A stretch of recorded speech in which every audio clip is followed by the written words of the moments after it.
Hey everyone, welcome to FanFic Canon. Thanks for hitting play. I'm thrilled to bring this fan-made story to life for you. If you enjoy the ride and want more narrated fanfics, smash, subscribe, and tap the bell so you never miss an episode. And if you want audiobook of a novel of your choice, join my Patreon. Request any title that's freely available online, and I'll produce a full narration just for you.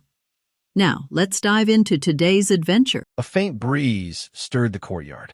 Leaves rustled, but beyond the gates, the world felt different. No walls, no barriers. Yet the manor and the outside were divided as if by an unseen veil. Success. Ivan lowered his wand and exhaled. To the eye, nothing had changed, but he could feel it. The Fidelius charm had taken root. The manor's existence was buried in the depths of his own soul. His secret alone. He glanced at his wrist. The trace that once wrapped there was gone. Just as he'd calculated, the Fidelius masked not only places, but the trace itself. Yumi, he called. From a distance, the little creature patted back, face scrunched in complaint. Too much running for one day. Life was hard for a cat. Did you manage it? Penelope stepped up beside him, eyes scanning the courtyard. Like Ivan, she felt nothing unusual. Want to test it? Ivan asked. He led her just beyond the boundary. The moment she stepped out, Penelope felt something slip from her mind. I forgot something. The thought lasted only seconds before dissolving. She blinked at Ivan in confusion. Why are we standing here? Senior sister, do you remember what we were doing just now? Of course She stopped, startled. What were we doing? The spell had swept away every memory tied to the manor. She remembered Ivan inviting her at the leaky cauldron. She remembered lunch, but where they ate and why they were standing here gone. Ivan pointed. Can you see the gate behind me?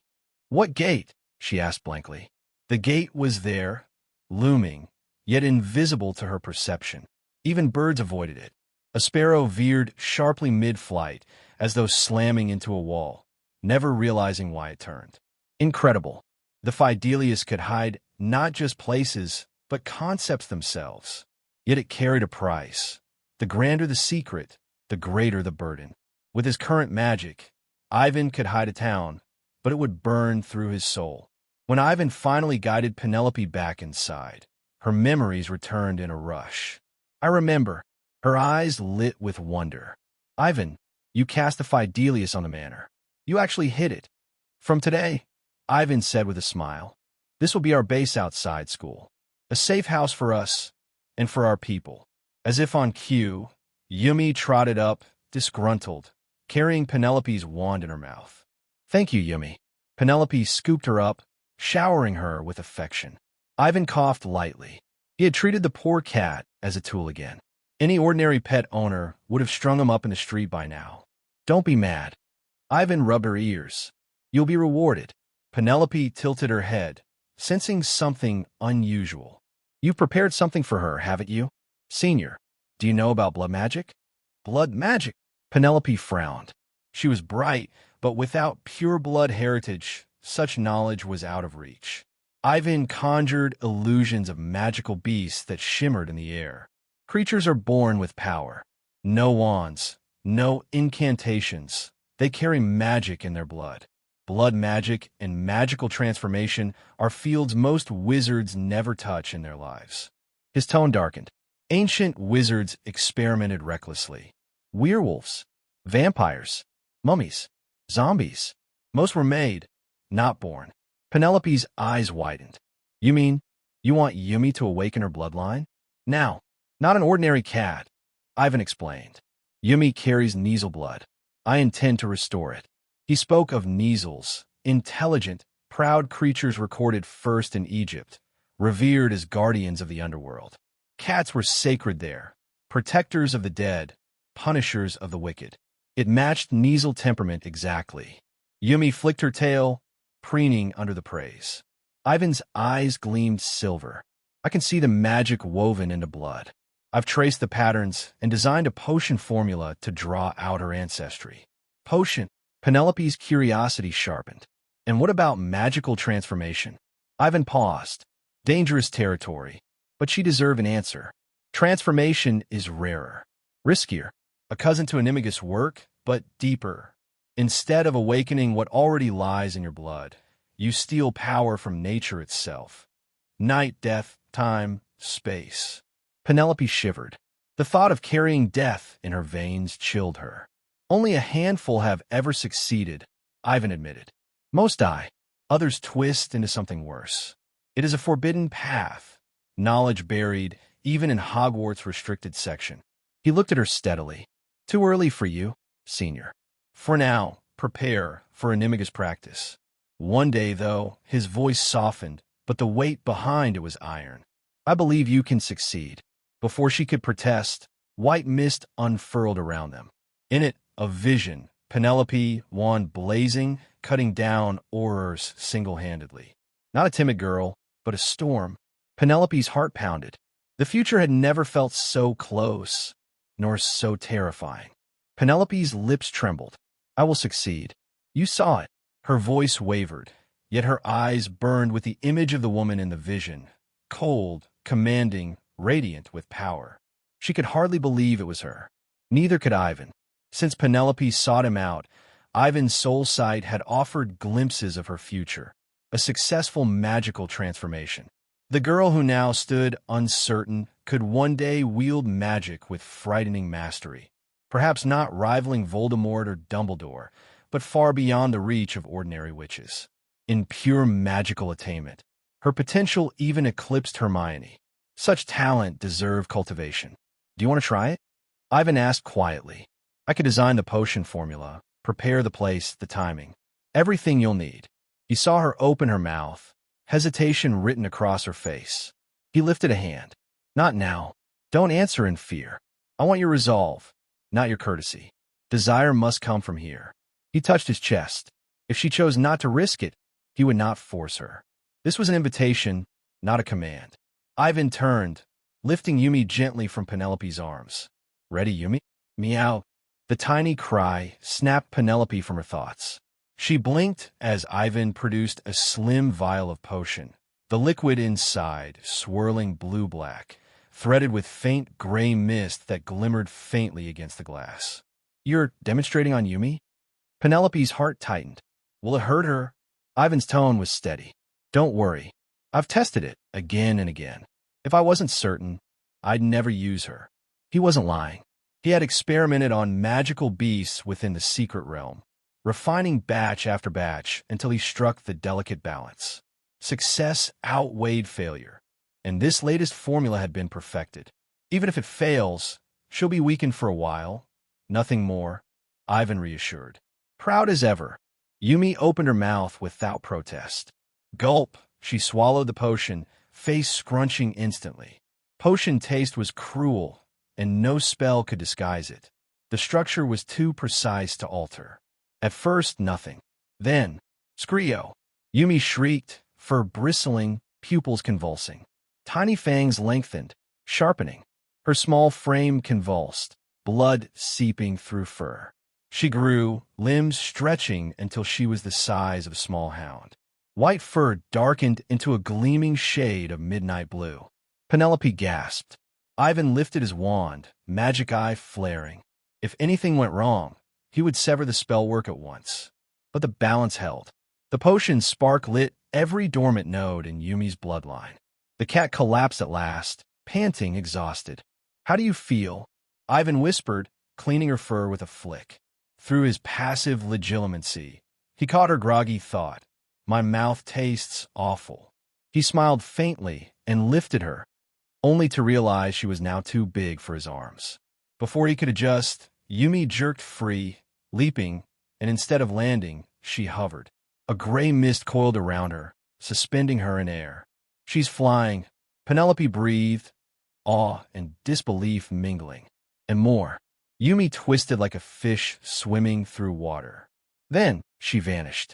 Invisible, not like the disillusionment charm, nor like the imperfect camouflage of a demiguise. Ivan's magic eye strained. Only then did he glimpse her outline, a shimmering blue-gray silhouette slipping between material and immaterial. Interesting, Ivan murmured.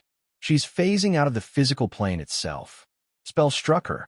They connected, but stones, transformed projectiles, even his hand, passed through nothing. An ability beyond illusion, beyond mimicry. True escape into nothingness. His eyes gleamed with the hunger of a scholar. With this, I can create a spell superior to the disillusionment charm. Yumi reappeared, circling playfully before dropping into Penelope's arms. The girl hugged her fiercely, burying her face in soft blue fur. Perfect, Ivan said at last. The bloodline regression succeeded. Penelope looked up, resolve firming. I've decided. I want to undergo magical transformation. Her heart quivered. Of course, she feared death. Everyone did. Prophecy or not, certainty was a luxury no wizard had. But she believed in Ivan, and she refused a dull, ordinary life. The brightest path lay ahead. She would walk it. Ivan's smile curved slowly. You won't regret it. Then we start simple. He produced a mandrake leaf and placed it in her palm. Penelope's eyes widened. Animagus? Ivan, there are only 7 registered animagi in Britain. Registered, Ivan corrected. Unregistered? Dozens more. He pulled a heavy tome from his robes, its margins crammed with handwritten notes. Dumbledore's family left their secrets. The Marauders proved it can be done before graduation. Animagus training will be your first step. Penelope traced the mandrake leaf with trembling fingers. Her path was set, and Ivan, watching her, knew he was shaping a weapon, no, an ally, who could one day shake the wizarding world. Even someone like Pettigrew can learn the methods of Animagus. Ivan was very interested in this. How do they do it? Pureblood families have a lot of good things. The Weasley family's magic props making, the Brush family's magic transformation skills. Some of these things may not even be known by a strong man like Dumbledore. An ancient family that has been passed down for thousands of years. What has been mastered and taken out by later generations is not an exaggeration to say that it is the tip of the iceberg. However, even with these few things, it is enough for countless people to spend their whole lives studying. Voldemort's brain is definitely broken. Thinking about what Voldemort did in those years, he did not continue to study magic, but spent all his time intimidating followers and killing people. Even if there are pureblood families following, they ask for gold and silver, but put the truly precious knowledge behind their heads. Perhaps in Voldemort's eyes, the level of pureblood wizards is just like that. And then it is not necessarily that he underestimates the inheritance of pureblood families. Ivan despised Voldemort in his heart. Voldemort's short-sightedness. Pureblood wizards are weak, but it doesn't mean that the inheritance is weak. It's a pity that Ivan can't get the precious inheritance of the pureblood family. Dumbledore is not without a nose. Although the things of the pureblood family are good, he will not covet them, let alone rob them. Fortunately, the Dumbledore family is also ancient, and there are similar things. Ivan can sense that Dumbledore seems to want him to inherit the heritage of the Dumbledore family. The book given to Penelope is one of them. Let's get ready first. Ivan said, the practice of Animagus is extremely time-consuming.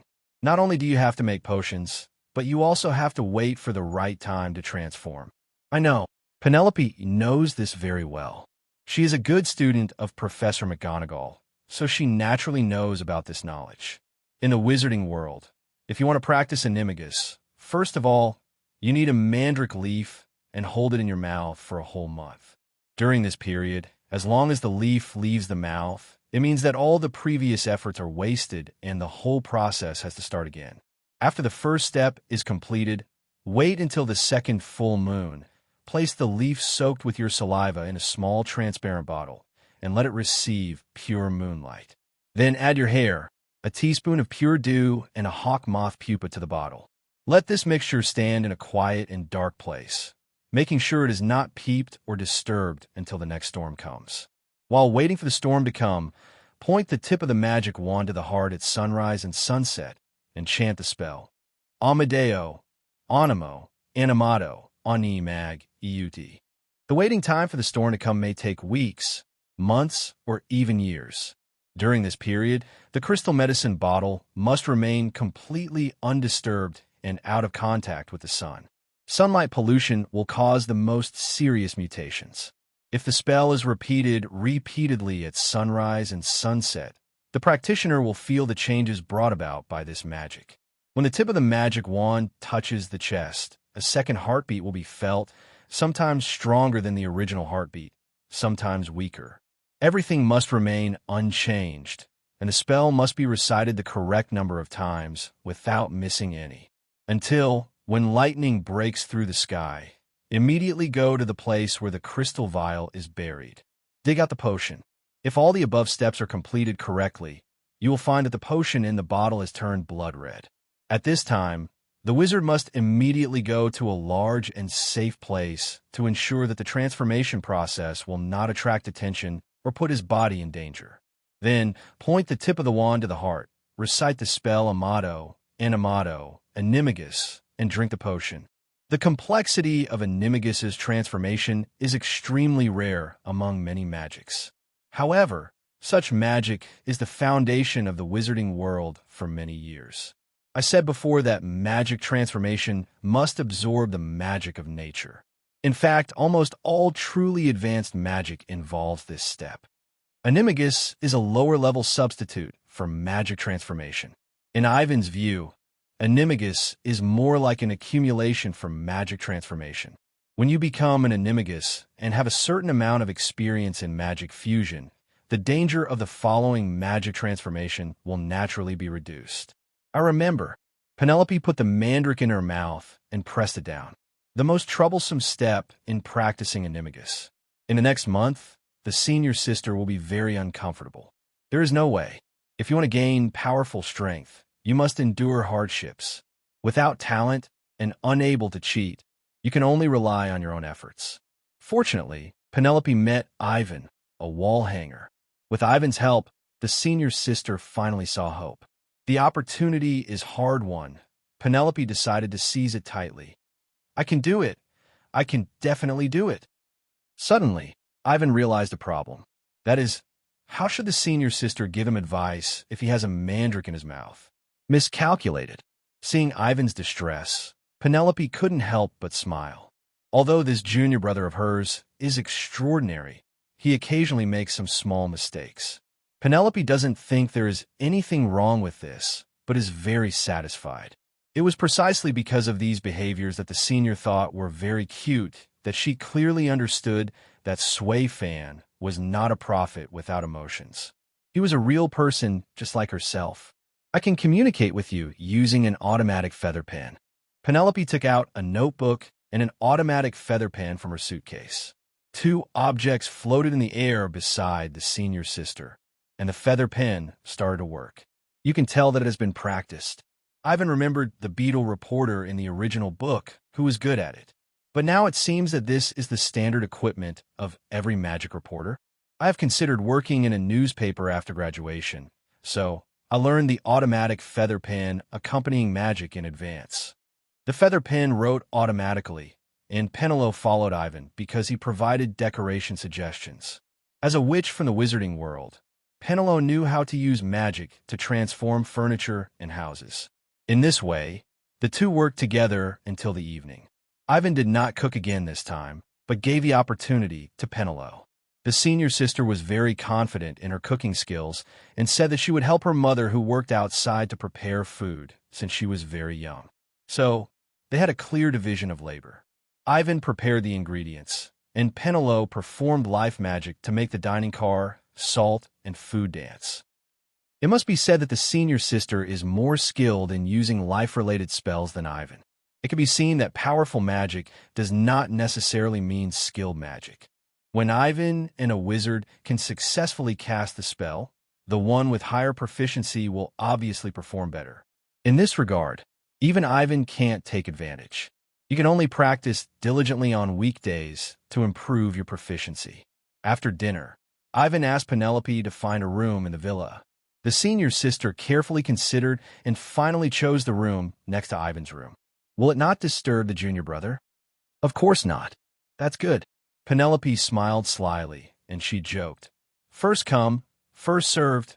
Let Hermione go on a trip. When she thought of Hermione's expression when she came back and saw that her house was robbed, the senior sister inexplicably looked forward to it. I hope she can be calm by then.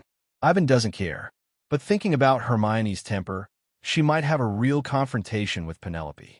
Fortunately, there is another room next to Ivan. 0. If nothing unexpected happens, Hermione will definitely choose it. Good night, senior sister. Ivan said, starting tomorrow, I will take you to visit the world of Muggles and see what the life of the top Muggles is like. Being Ivan's secretary, I know. Ahem. Ivan, call me boss when the time comes. Okay, boss. Penelope's looks are really good. The Hogwarts school bell is no joke. Just like that, Shuechi and Ivan started their new life outside of school. The next day, Ivan transformed himself into a young man, and Penelope also dressed up carefully, trying to make herself look more mature. Western women develop quickly, and with the help of cosmetics, even Ivan almost didn't recognize the senior. There's no way, it's too stunning. Even a little boy like Ivan was attracted by her charm. No, to be precise, Penelope is exactly the type that those young boys who are just beginning to fall in love like the most. In a word, a group of people. By the way, Ivan took out his wand and cast a spell on Penelope. Del. Penelope was confused. She didn't know what Ivan was doing. This is the new spell I designed last night. Ivan smiled and said, Senior, didn't you notice any changes? Changes? Penelope was stunned at first, and then she felt the original stagnation in her mouth disappear. Leaves! Leaves of mandrake. Penelope looked at Ivan gratefully, knowing that her junior had developed this spell for her to reduce the pain of the first step of Animagus transformation. Thank you. You're welcome. Ivan, I'm the big boss in the Muggle world. How can the secretary around me be so unclear? Hee. The girl smiled but said nothing.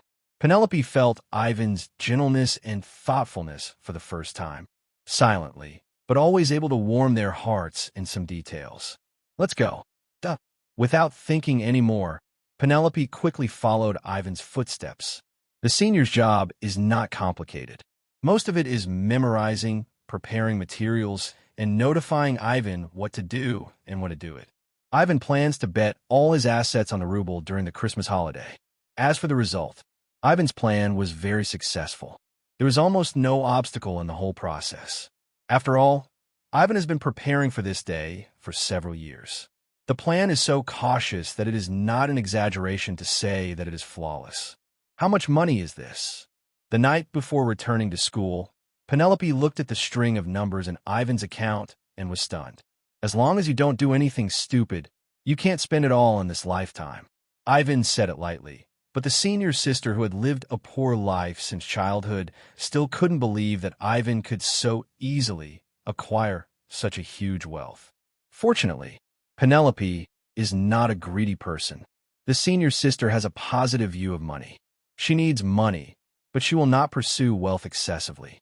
In Penelope's view, family is the most important. Money, material possessions, as long as they are enough for living. Of course, if they can live a better life, Penelope will not refuse it like 107. Here, this is your salary, senior sister.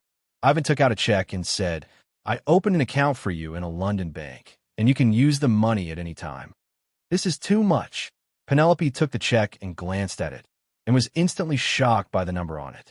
In this era, when the per capita income is only a few thousand, Ivan paid the senior sister £100,000. It's not that Ivan is unwilling to give more, but it's meaningless. Penelope is a witch, and the roll of pounds for her is limited to daily necessities, food, etc. These things at most are only a few £1,000s, and they don't cost much at all. Is it a lot? Ivan smiled and said, I think it's a little less. After all, compared with the money earned these days, £100,000 is not even a fraction of a fraction. Ivan shook the account book in his hand, a thick stack. The turnover of just one day can reach tens of billions of pounds, and you can see how terrifying the profit is. No, I can't accept it. Penelope insisted on her own. She returned the check to Ivan. I didn't do anything at all. I didn't do anything except staying with you these days. On the contrary, these days of life have taught me a lot of new knowledge about the Muggle world. According to Penelope's meaning, she should not only not take the money, but should pay Ivan tuition. I never knew that the lives of Muggles would be so colorful. Ivan, you are right. Compared with Muggles, the wizarding world has really been lagging behind for too long. Penelope firmly returned the check to Ivan. The latter seemed to have guessed that she would do this, so he stuffed a bank card into the hands of the senior sister. What is this? Bank card. Penelope has seen this thing too many times in the past 2 days. A special credit card. Ivan said, "Don't refuse. This is a benefit for formal members of the organization. Everyone has it." Really? Penelope, how much is in it? There is no specific number. You can use it to pay when you want to spend money in the Muggle world. Ivan's credit cards have very high limits, and the one he gave to Penelope has a spending limit of £1 billion. It is no exaggeration to say that as long as Penelope does not buy a commercial building, Ivan can help her pay for it. Penelope hesitated for a moment and finally accepted it. The reason for doing so is that Ivan said that the credit card belongs to the organization's welfare, not hers alone. In addition, Penelope is very confident in herself. She feels that as long as she maintains her daily spending limit, the so-called limit will have no meaning. Penelope is thrifty and frugal, and she is not in vain. You're still too young. Ivan looked at the back of the senior sister leaving, with a slight smile on his face. Penelope will not spend money lavishly, but for some daily cosmetics, clothes, etc., as long as Ivan recommends them, the girl will definitely not be able to resist the temptation. There is no woman in this world who does not love beauty. Penelope is no exception. Of course, even so, the senior sister actually doesn't spend much money. As I said, Ivan will provide everything his companions need so that they can feel the beauty of life while following him. It's just that she is a little too easy to satisfy. Ivan can see part of Penelope's future. Whether it's the senior sister or Hermione, it's really easy to support her. Fortunately, I have other preparations. Designed a magical transformation for Penelope because the senior has a strong heart. Hermione is somewhat resistant to violence. The little witch pursues order and justice, and the path of becoming the Minister of Magic can perfectly meet Hermione's needs. What should we do if the children are too sensible? This is the trouble of happiness. Ivan couldn't help but smile bitterly. He shook his head and put this idea behind him. Forget it, take a rest. We have to catch the train tomorrow. Ivan was about to return to school, and he missed the time of studying with his friends. Soon, the room fell into darkness. Ivan's sleep quality has always been good, and today is no exception. However, the situation tonight seems a little unusual. Ivan didn't know what happened. He just felt that his consciousness became lighter and lighter, as if it had been separated from his body. Then, Ivan felt that he had been floating forward for a long time. In an instant, his consciousness became clear. If he hadn't found the danger in his subconscious, Ivan would have immediately activated the brain closure technique and woke up from his sleep. Forget it. Ivan, let me see what happens next. Soon, when his vision became clear again, Ivan found himself in a garden covered by misty fog. When, stepping on the ground, the touch of grass and soil was so real. The breeze brought the morning dew, making Ivan feel cool. Where is this place? Why did I come here? Was I brought here by someone, or did I come in by myself? Ivan looked around and tried to sense his magic power. He found that both Mo Ran and Shun Huang were quietly staying in his body. This means that in this place, Ivan can still use magic. It's okay. Thinking of this, Ivan heaved a sigh of relief. As long as he can still use magic, Ivan is not afraid of anyone. Sha. Ivan did not stay where he was, but chose a direction and went straight forward. Soon, Ivan's keen perception detected a breath. Is there anyone else here? Because of the existence of fog, the visibility of the magic eye is not high. These fogs are special substances composed purely of magic power. The magic eye sees them as fog. The only difference is that the color has changed. And now, in Ivan's sight, a petite figure has appeared in the fog. The other party exudes a magical aura different from the fog. It looks like a child. Ivan did not relax his vigilance just because the other party was a child. After all, there are many scary things in the shape of children in horror movies. Who is there? Come out. Holding the wand tightly, Ivan cast a protective spell on himself while staring at the figure. He chose to take the initiative and scare the person in front of him. If the other party had any aggressive moves, he would counterattack immediately. However, the other party's situation seemed different from what Ivan expected. 3.3 There was no fear, and even the expected briefing was not seen. The figure in the mist seemed very surprised to meet Ivan, and even his steps were much lighter. "Hello, sir. Are you also looking for the Snorlax? I think it's nearby, and I will definitely find it this time." This is a young female voice, sounding about 10 years old. Her voice is very ethereal, making Ivan almost think that he has met the legendary fairy, the elf. As the two approached, the fog that blocked Ivan's sight gradually dissipated, revealing the appearance of the person coming. The girl has a pair of bright silver eyes, dark golden hair draped behind her. She is wearing a thin white pajamas, barefoot, as if she came here directly from her sleep. Looking at the girl's appearance, plus the curved horn snorkel she just mentioned, Ivan's mind immediately popped up a name: Luna Lovegood. P.S. I have dealt with the last bit of things today, and will start to update 10,000 times tomorrow. Kitty is begging for flowers and comments from everyone. Please. The girl was surprised to see Ivan just standing there. She was not as cautious as Ivan, but moved closer to him, as if she was attracted by something and wanted to get close to the boy in front of her. "Hello, I'm Luna." Luna's eyes were not as described in the original book, but crystal clear and watery, very beautiful. Ivan, your name is Luna. Luna from the Lovett family? Do you know me?" Luna seemed to be very surprised why she had such a dream today. A strange boy who knew her. "I don't know, but I know you." Ivan did not lie. He told the girl his identity. "I'm a freshman at Hogwarts, Ivan Ambrosius." "That's great." Luna smiled and said, "I will go to Hogwarts next year. My mother said it is the best magic school in the world." She is right. It is the responsibility of every Hogwarts student to maintain their alma mater, and Ivan is no exception. The conversation between the two was very simple, but Lou was very happy. The little girl lived alone on a remote and barren hillside, with only her father and an owl that was almost too old to fly at home. The death of her mother was a great blow to Luna. Fortunately, she knew how to enlighten herself. "It would be great if you were real." Suddenly, Luna said this, "But I know that when I wake up from my sleep, you will disappear." Dell. Ivan understood that the little girl really regarded all this as a dream. "No." Ivan smiled and patted Luna's head. "As long as you want, you can come here to find me every night." Really, Luna has no friends, so she cares about her friends. In the original book, Luna, who was in the 4th grade, was even willing to take risks to sneak into the Ministry of Magic and fight the Death Eaters for Harry and others. The pure-minded ethereal fairy also has something she desires. "Of course. Thank you."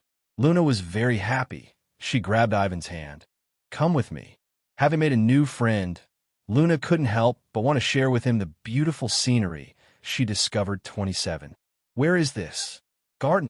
Luna tilted her head, a smile on her face, and her tone was faintly filled with the joy of sharing with others. "There are many interesting things here." "Interesting things?" Ivan raised his head and found that the surroundings were getting brighter and brighter, as if the sun was rising and dispelling the fog. It was also at this time that Ivan really saw the world clearly.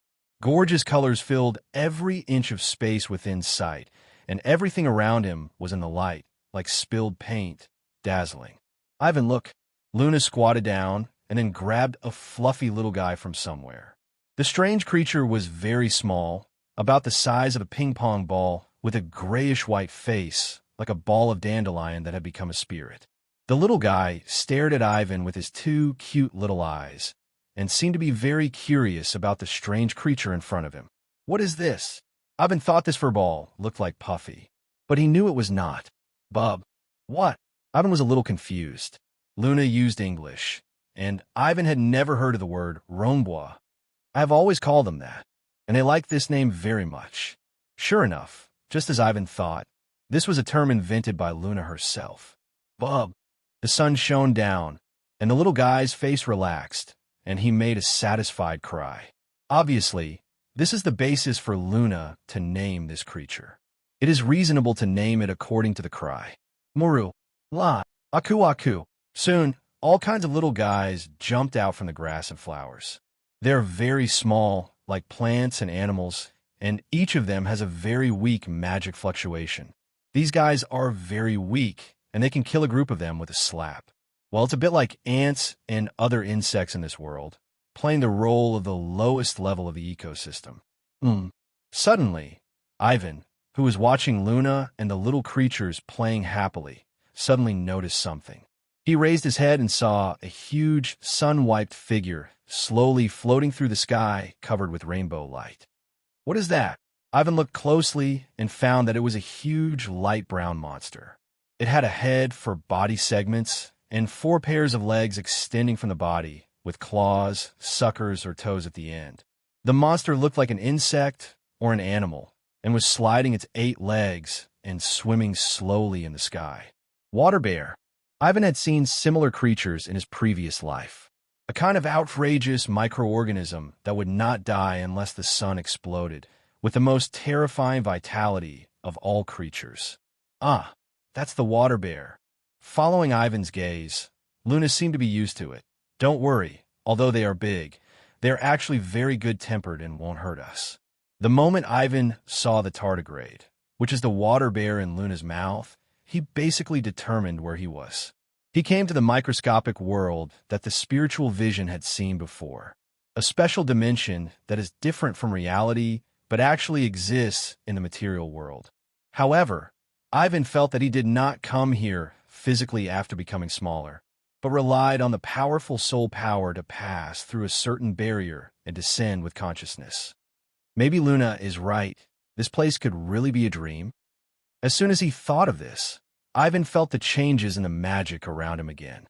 It was just as he thought. This world, for him and Luna, was between illusion and reality. To describe it in one word, it was like a dream. In addition, in this dream, no matter what kind of harm or danger the two suffered, they would eventually wake up in reality. It was like it was not a human soul that came here, but a little spirituality. Ivan didn't know how to describe the relationship between the two. He only knew that he could leave at any time and return to the real world. Ivan, don't you like it here? What? Ivan saw Luna looking at him and said quickly, No, I think it's beautiful here. Really? Luna blinked. But it's so strange. There are no harassment flies around you. But Ivan, you are still worried. Luna's words were pointed, but she sighed sincerely. It seems that harassment flies are not the cause of all troubles. Are you saying that my mind is too complicated? Ivan knew what Luna wanted to say. The little girl was different from him. He came here, belonging to the soul attribute standard, with the spirit as the medium, and truly let the consciousness descend into the microscopic world. As for Luna, the little girl may feel that she is dreaming. In the dream, she was walking in the wonderful garden and saw a boy named Ivan in the mist, and then shared the joy of the dream with him. Relaxed, leisurely, and carefree. This is Luna's state of mind at this time. So, seeing that Ivan did not appreciate the surrounding scenery, but was confused, she felt it was a pity. This place is so interesting. Why doesn't Ivan take a look? You are right. Ivan subconsciously touched the girl's hair, which felt very good and very smooth, not as messy as described in the novel. Luna did not resist, but stood quietly. The girl was like a pure and innocent little deer, cute and well-behaved. Can you take me for a walk, little Luna? Ivan stretched out his hand, and the girl took it with a smile. So, the two of them held hands and began to walk freely in this wonderful garden. At this time, if someone looked down from high altitude, they would see that the so-called garden was actually an island floating in a vast space. And there are countless such islands in this world, big and small. All kinds of life playing and playing, forming a bizarre scene that is difficult to see in the human world. Chirp, chirp. The sun shines through the window, and Ivan wakes up from his sleep. He remembers what happened before. He and Luna played with various microscopic creatures in the garden. The elf-like girl Just a short contact made Ivan feel a kind of peace that purified his soul.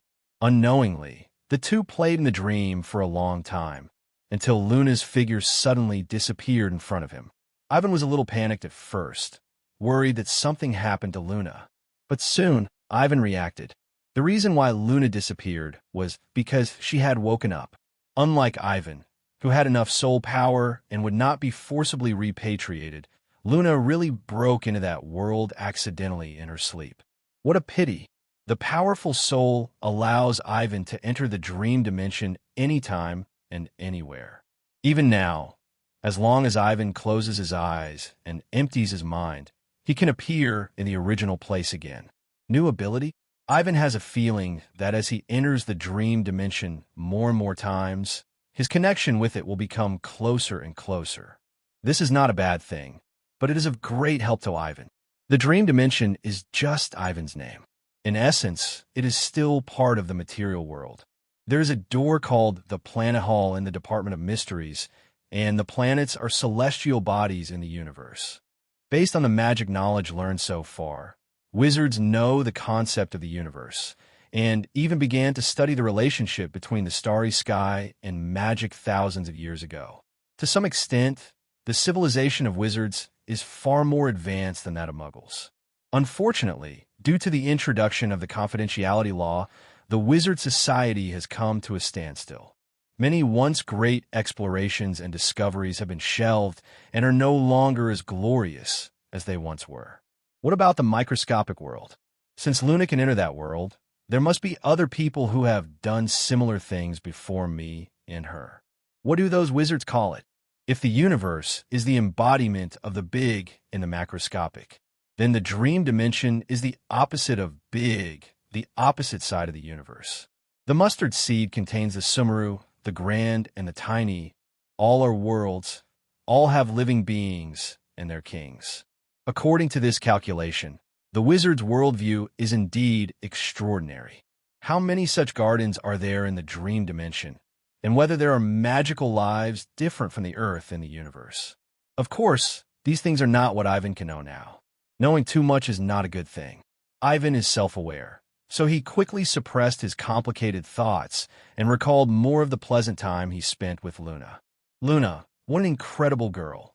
For some reason, Ivan envied Luna's mentality. Perhaps only with Luna's mentality can one appreciate the mystery of the dream dimension without being confused. My soul attribute is obviously higher, but I am not as comfortable as Luna. Ivan likes Luna very much. Being with her always makes him happy and relaxed. It's a pity that the two can only meet in dreams. And with Luna's soul attribute, she can't control the entry and exit freely. What a pity. Ivan really wants to study the dream dimension and create magic with microscopic content. However, human energy is limited. Ivan also needs to study blood return, magic transformation, and many other topics. The dream dimension is indeed magical, but it doesn't mean it is stronger than other fields. Compared with concepts such as death and time, magic at the microscopic level is not a little bit worse. Speaking of which, has Luna in the original book also entered the dream dimension? Ivan was not sure. I remember that Luna's mother was called Pandora, and she seemed to be a witch with extraordinary talent. Ivan did not know whether the crazy girl in the original book had entered the dream dimension. But even if Luna really had a similar experience, she would probably regard it as a dream. And for Luna, this kind of thing is still an adventure that she will experience occasionally. At least 4 soul points are required to enter and exit freely. And I have a soul attribute of 5 points. Ivan, with strong enough magic, the rules of force are touched. Ivan feels that Luna's soul attribute should be very close to 4 points, but it has not reached this point yet. Therefore, the so-called harassment flies, nymph hooks, curved-horned snorkelers, etc. of the little girl are all regarded as fictional fantasy creatures. Luna believes that these creatures exist. Perhaps it is because she has seen them in her dreams. Add to that the frequent playing with them, and no one else would believe that they are their own imagination. If it is a fantasy, why is it so clear? But in the material world, Luna can't find a friend to play with her, so she is ridiculed by others. Let's take a look at Luna's future. Ivan looked at the full-length mirror on the wardrobe standing beside him, and then a thought came to his mind, and all kinds of pictures emerged in his mind. Soon, Ivan ended his prediction for Luna. The corners of his mouth curled up slightly, and it was obvious that he got a very good result. In 8 months, Luna will enter Hogwarts. Before that, we have to prepare her growth path. Luna's training direction is very clear, which is to continuously develop soul attributes so that she can gain power from the dream dimension. Ivan has limited time, and there are only a few wizards with such talent as Luna in the world. Such a good talent, Ivan can't let it go to waste. It must be developed well. Get up and wash up.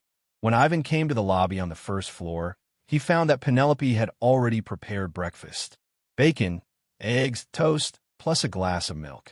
After breakfast, the two packed up their gifts. Ivan made a seamless telescopic bag for Penelope, which contained many of the Muggle items that Fan has transformed in the past half-month. Traceless stretch bags, Muggle item transformation, both violate the laws of the Ministry of Magic. However, the two of them no longer care about these. Ivan is strong enough, and learning is accustomed to it. It's all done. What are you worried about? Penelope has never been a person who worries about nothing. After this period of contact, Ivan has a clearer understanding of the senior sister. The girl is cold on the outside, but warm on the inside. On the surface, she seems to be cold, but in fact, she takes special care of Ivan, a junior who is 4 years younger, and has the demeanor of an older sister. Let's go.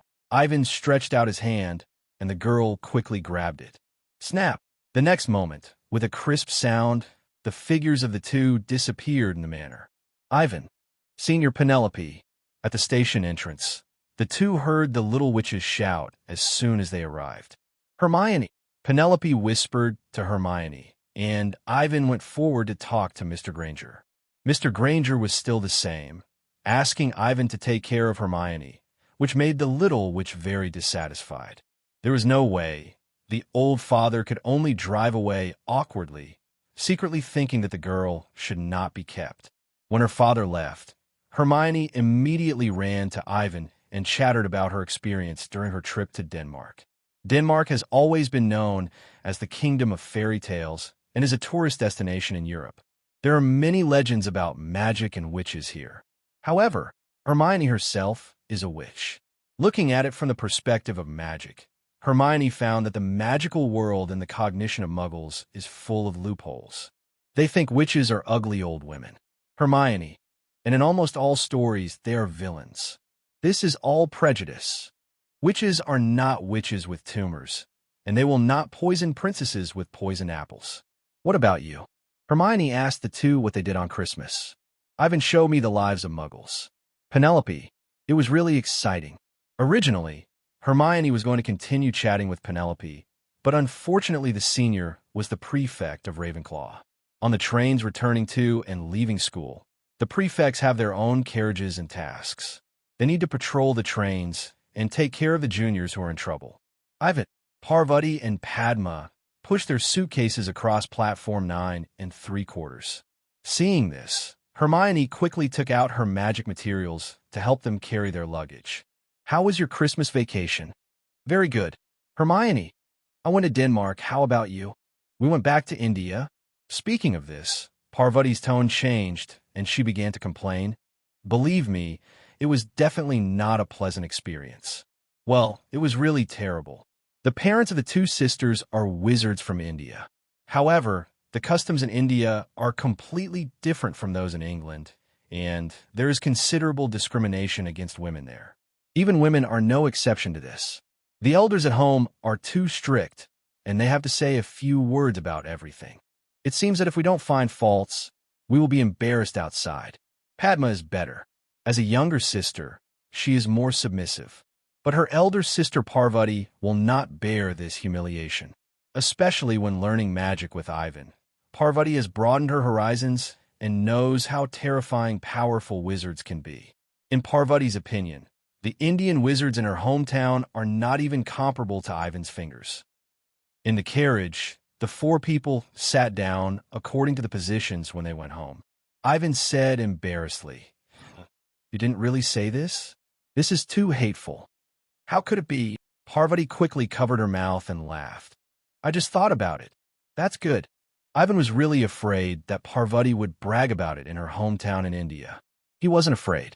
But this kind of behavior of provoking others for no reason was too stupid.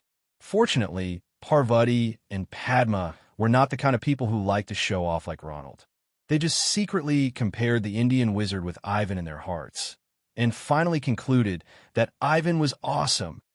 By the way, what is the magic in India like? After coming to this world, Ivan came into contact with magic from many countries. In the magic world, magic from different regions has obvious cultural differences. As far as Ivan knows, African wizards are not used to using wands. They use fingers and gestures to cast spells.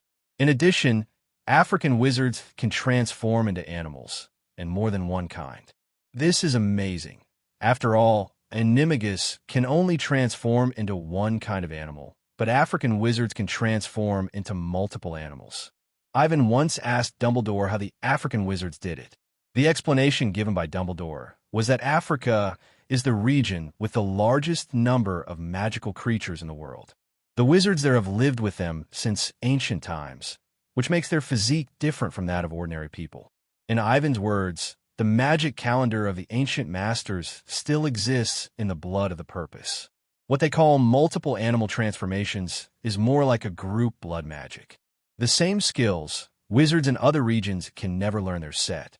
Indian magic, Parvati thought for a while and said, most of them are similar to the magic taught by Hogwarts professors. The only difference should be Dharma and Maya. What is that? Hermione had never heard of these two words. Parvati smiled and said, this is my translation. It's not called that. In addition, there is no magic school in India.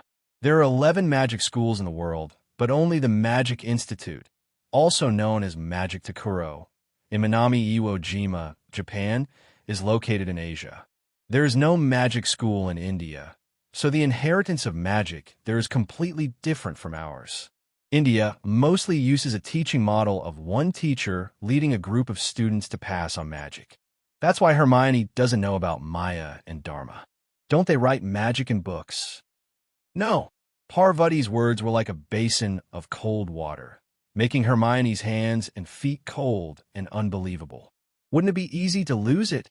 Ivan also expressed his own opinion, but Parvati's answer was they would rather lose it than give their research to outsiders. A teacher brings out a group of students, forming an organizational structure similar to a sect. This makes the wizarding society in India very chaotic, and conflicts often break out between them. It is no exaggeration to say that the Indian Ministry of Magic is the most troublesome one among all the magic ministries in the world for the wizards under its jurisdiction. In addition, the name for wizards in India is ascetics. Parvati didn't know how to describe it, but fortunately Ivan could understand. Each country has its own characteristics, just like the East calls the city of Ci over their immortals. Yes, the wizards in the East are not called wizards, nor are they Taoist priests or Qigong practitioners, but immortals. Although in modern times, Eastern wizards feel embarrassed about this title. But there is no way the ancient Orientals called Lu Pei who mastered magic in this way. In their view, turning stones into gold, calling the wind and rain, being invulnerable to water and fire, mustard seed Sumru, driving away gods and ghosts. These are all immortal means without exception. And those who possess these powers are naturally no different from living immortals in the eyes of ordinary people. This is also the fact. If a strong man like Ivan were placed in the West thousands of years ago, it would not be an exaggeration to call him a god. After all, even Hagrid can raise a three-headed dog, right? Dharma and Maya are unique magic systems in India. Dharma is divided into blessing and curse. The relationship between the two is a bit like the white magic and black magic here. Parvati had never learned these two kinds of magic. Her grandfather was extremely patriarchal, and it was impossible for him to teach the magic he had passed down to the two sisters. What is Maya? It's a bit like the transfiguration we have here. After Parvati finished speaking, her sister Padma shook her head. It's different. Everything Maya transforms into his fake. It's a trick. What do you mean? Seeing that the two sisters disagreed, Ivan hurriedly asked in detail. Soon, Ivan figured out what Maya was. Simply put, it's an illusion. It can affect the perception of all things through deception and confusion, using the caster's cognition to cover what others see and hear. Padma said Maya is a sleight of hand, because Maya only looks like it, but it is not actually. For example, turning wine into water. Transfiguration really turns wine into water. But Maya only uses the clarity and tastelessness of water to cover the wine. In essence, wine is still wine, but other people are deceived by the eyes, ears, mouth, and nose, and mistakenly think it is water. Listening to the dispute between the two sisters, Ivan also fell into thinking. Use water to cover the feeling that wine should bring to people, creating the illusion that it is not wine, but water. Ivan can find the disadvantages of this method almost instantly. That is to make people drink the wine that Maya has transformed into water. If you get drunk, it is wine. But could transfiguration avoid this flaw? Professor McGonagall said that when cognition changes, the effect of transfiguration will end. So what about the Maya that Indian wizards call? It is more inclined to strengthen a certain cognition, thereby deepening the authenticity of the illusion. Transfiguration and Maya are like the same thing, observed from different angles.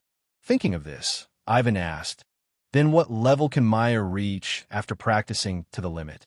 Well, Parvati said, primary Maya deceives the external five senses, Wang Ma Zhao, and the more advanced Maya can deceive the essence of perception. This was said by Parvati's mother, and it seems to be the understanding of an old wizard who is very important in India. Deceiving the essence of the senses. Ivan seemed to understand a little. The essence of taste is the feedback of the cells on the tongue after being stimulated. Primary Maya acts on a person's external performance, that is, basic judgment. But the truly advanced Maya can deceive the perception of living organisms at the cellular level. For example, the sun-loving nature of plants. If Maya is used to create sunlight, if this sunlight can deceive plants and make them start to grow towards the sun, this will reach the higher level of Maya that Parvati said. And the most powerful Maya only exists in legends. The reason why Parvati thinks Maya is a profound magic comparable to transfiguration is because of this legend. If one day Maya can deceive everything, then its truth and falsehood will be meaningless.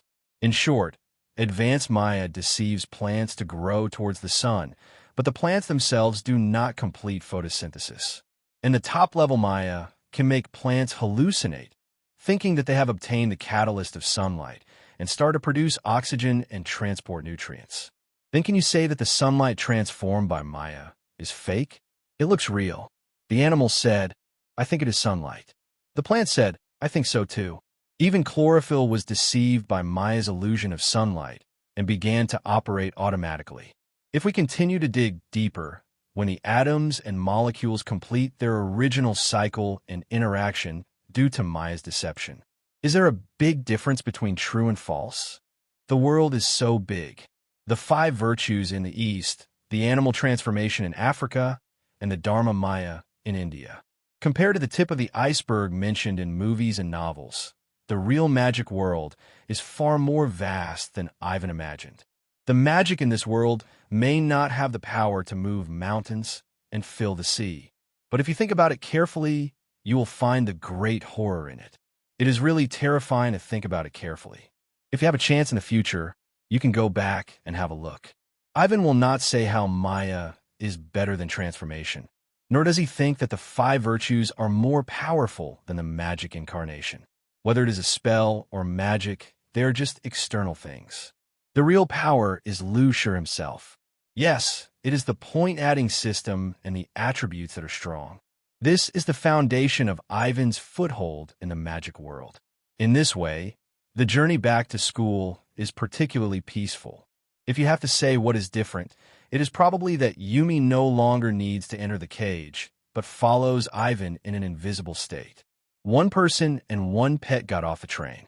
They did not go through the Black Forest again, but took the night thestral and took another road.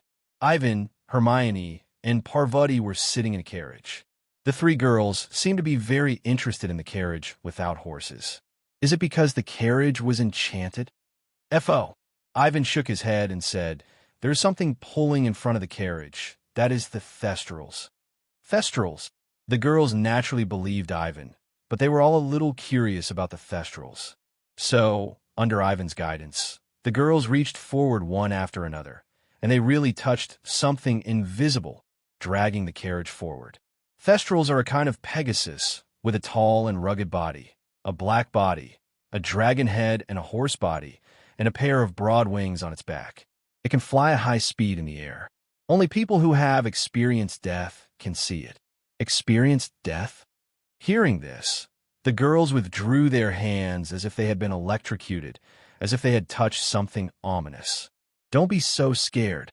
Ivan smiled and said, "It's just a rumor that the thestrals are unlucky. They're just ordinary magical animals. As for the so-called experience of death, it's true." Ivan gave the three girls some popular science. Death here is not seeing dead people or someone killing in front of you, but understanding death. Understanding death. In simple terms, it means that someone close and important has passed away, which makes people sad. Ivan, feeling the passing of life, and thus understand the meaning of death. Only such people can see the thestrals.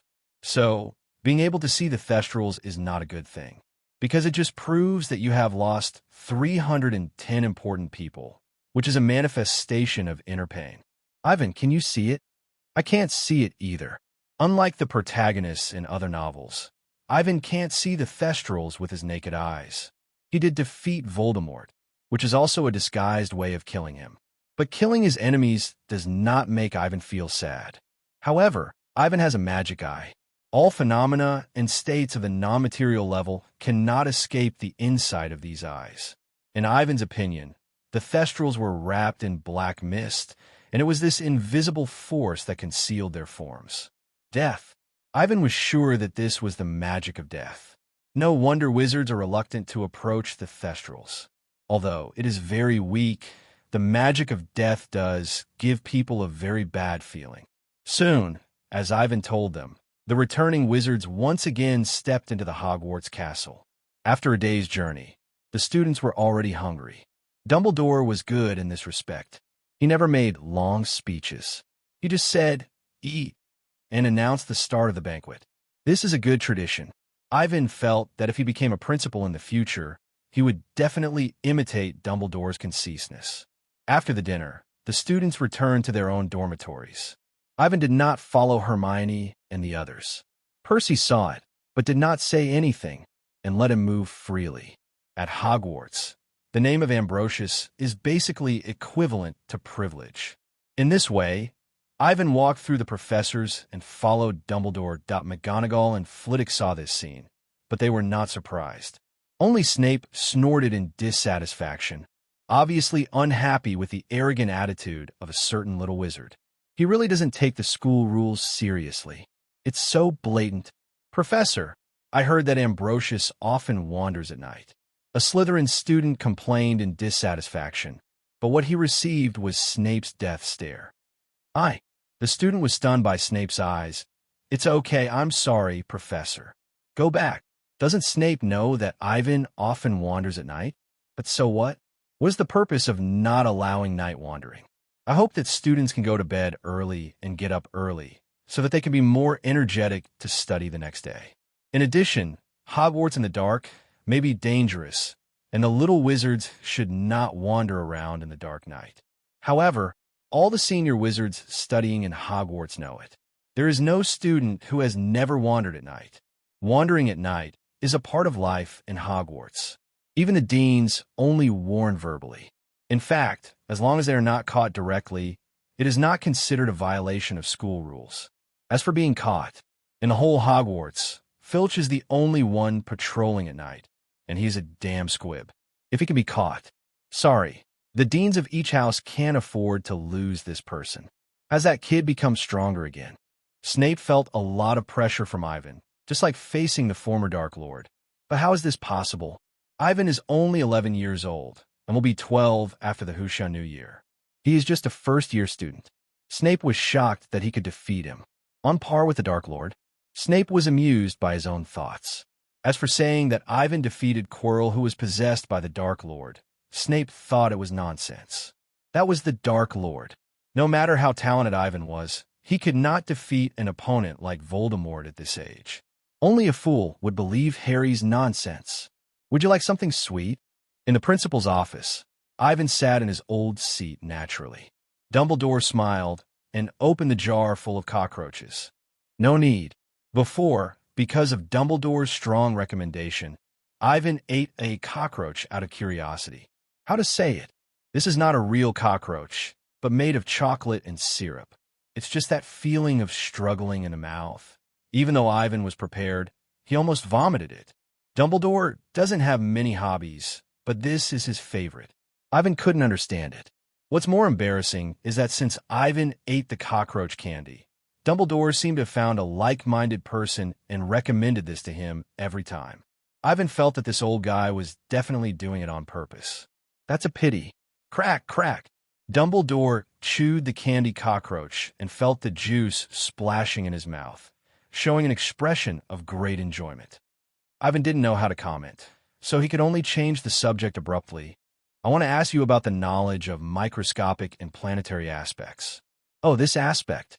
Old Dumbledore wiped his mouth and said, I remember there is content about this in the astronomy class. I heard from Aurora that you have learned it well. Aurora Sinistra, professor of astronomy at Hogwarts. Dumbledore is very concerned about Ivan. The old man really regards himself as Ivan's parent, so he often asks the professor about Ivan's learning progress. This is also to better teach Ivan. Otherwise, if the evening class conflicts with the teacher's daily content, it will be bad. Ivan did not have much resistance to the change in old Dumbledore's attitude. Is it difficult to accept a 110-year-old man as your elder? What's more, it's old Dumbledore's thighs. If you don't hug him, you will be a fool. Of course, Ivan thinks that old Dumbledore takes care of him so much. It is probably not because the Phoenix bloodline of the Dumbledore family is not Grindelwald's. Yeah, that's right. This old guy probably thinks Ivan is the descendant of himself and Grindelwald. Beautiful. Dumbledore's thoughts are simple and beautiful. This life is perfect. I did learn a lot about astrology in astronomy class. Ivan, but what I want to ask is about macro and micro magic. Professor, you should understand what I mean. Checky. Uh-huh. Dumbledore was really curious this time. Can I ask, Ivan, why do you pay attention to these? You need to know, Dumbledore. Even in the eyes of an old wizard like me, they are quite complex fields, and you must use large magic props to barely peek at the tip of the iceberg. Dumbledore did not lie. The soul power is not strong enough, and it is impossible to observe the microscopic world directly with the naked eye. As for the macroscopic universe, it is true that astronomical telescopes can see the starry sky. But what is inside other planets? Even a magic of wizards can't do anything about this. To put it bluntly, Muggles have gone through so much trouble to build rockets to explore Mars, and you wizards can see the scenery on Mars with a spell. It's so infuriating. I went to that world. Ivan told Dumbledore about the dream dimension. There is nothing to hide. Anyway, Ivan's talent is already amazing. If it is a little more abnormal, the old headmaster will be amazed at most. Amazing talent. However, this time, Dumbledore showed a solemn look. Ivan, your newly awakened blood magic is really incredible. The old headmaster knew that there was magic in the microscopic world. Although he had not studied this field specifically, he had also collected some ancient magic related to it. At least, when facing threats from the microscopic world, Dumbledore could take effective protective measures. The space we are in does not exist independently. Time divides it into the past, present, and future. There are different angles which divide it into macroscopic and microscopic, objective and objective. Dumbledore. To be honest, I don't mind if you get in touch with these now, Ivan. They are too far away for you now. Distant, not practical. Dumbledore's answer was very straightforward. You have glimpsed the microscopic, but microscopic magic is of no use to you.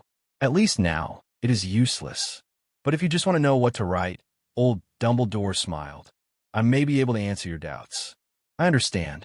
The old headmaster was warning him that manpower is limited and he should not fall in love with everyone he sees. There is only so much time, and there is only one person. You have to choose the right direction and don't be distracted. I have a question. Ivan said, the world I call the dream dimension is located in the microscopic space. But how can flowers and plants and light appear in such a small world? Recalling the scenery in the dream, Ivan couldn't imagine that there was a world where a grain of dust was magnified countless times. This was not reasonable at all. Isn't this question obvious? The old principle, because of magic. Magic? Ivan was stunned, and then immediately reacted. You mean the magic in the microcosm built that world?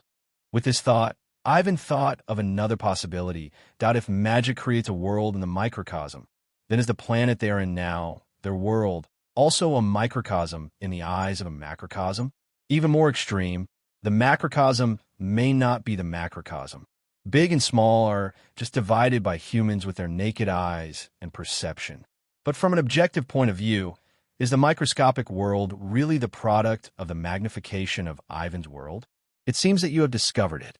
Dumbledore said, the microscopic world made of magic is like another time and space for us. So it won't happen that Ivan sees a microscopic world in front of him, and then he can crush it with one finger. This is impossible. Ivan cannot touch the microscopic world seen by his spiritual vision from reality. It can be observed but not touched because the two are indifferent out of control. Similarly, when Ivan's spirit enters the microscopic world, he can't do anything to the real world, and he can't directly enter the reality from the dream dimension. This is why I just said that I hope you don't go too deep. Macroscopic planets, microscopic vastness. These are the truths that ancient wizards have never explored in their entire lives. 12 doors, 2 ancient powers. Get any one of them, and wizards can rival God. It's a pity that Grindelwald and Dumbledore have been looking for the power of death for a lifetime, but ultimately failed to see the world behind the curtain of death. Magic, how wonderful. The old principle sighed. The world is a big proposition. We can't observe it from a single angle. Just like a single space, it seems single.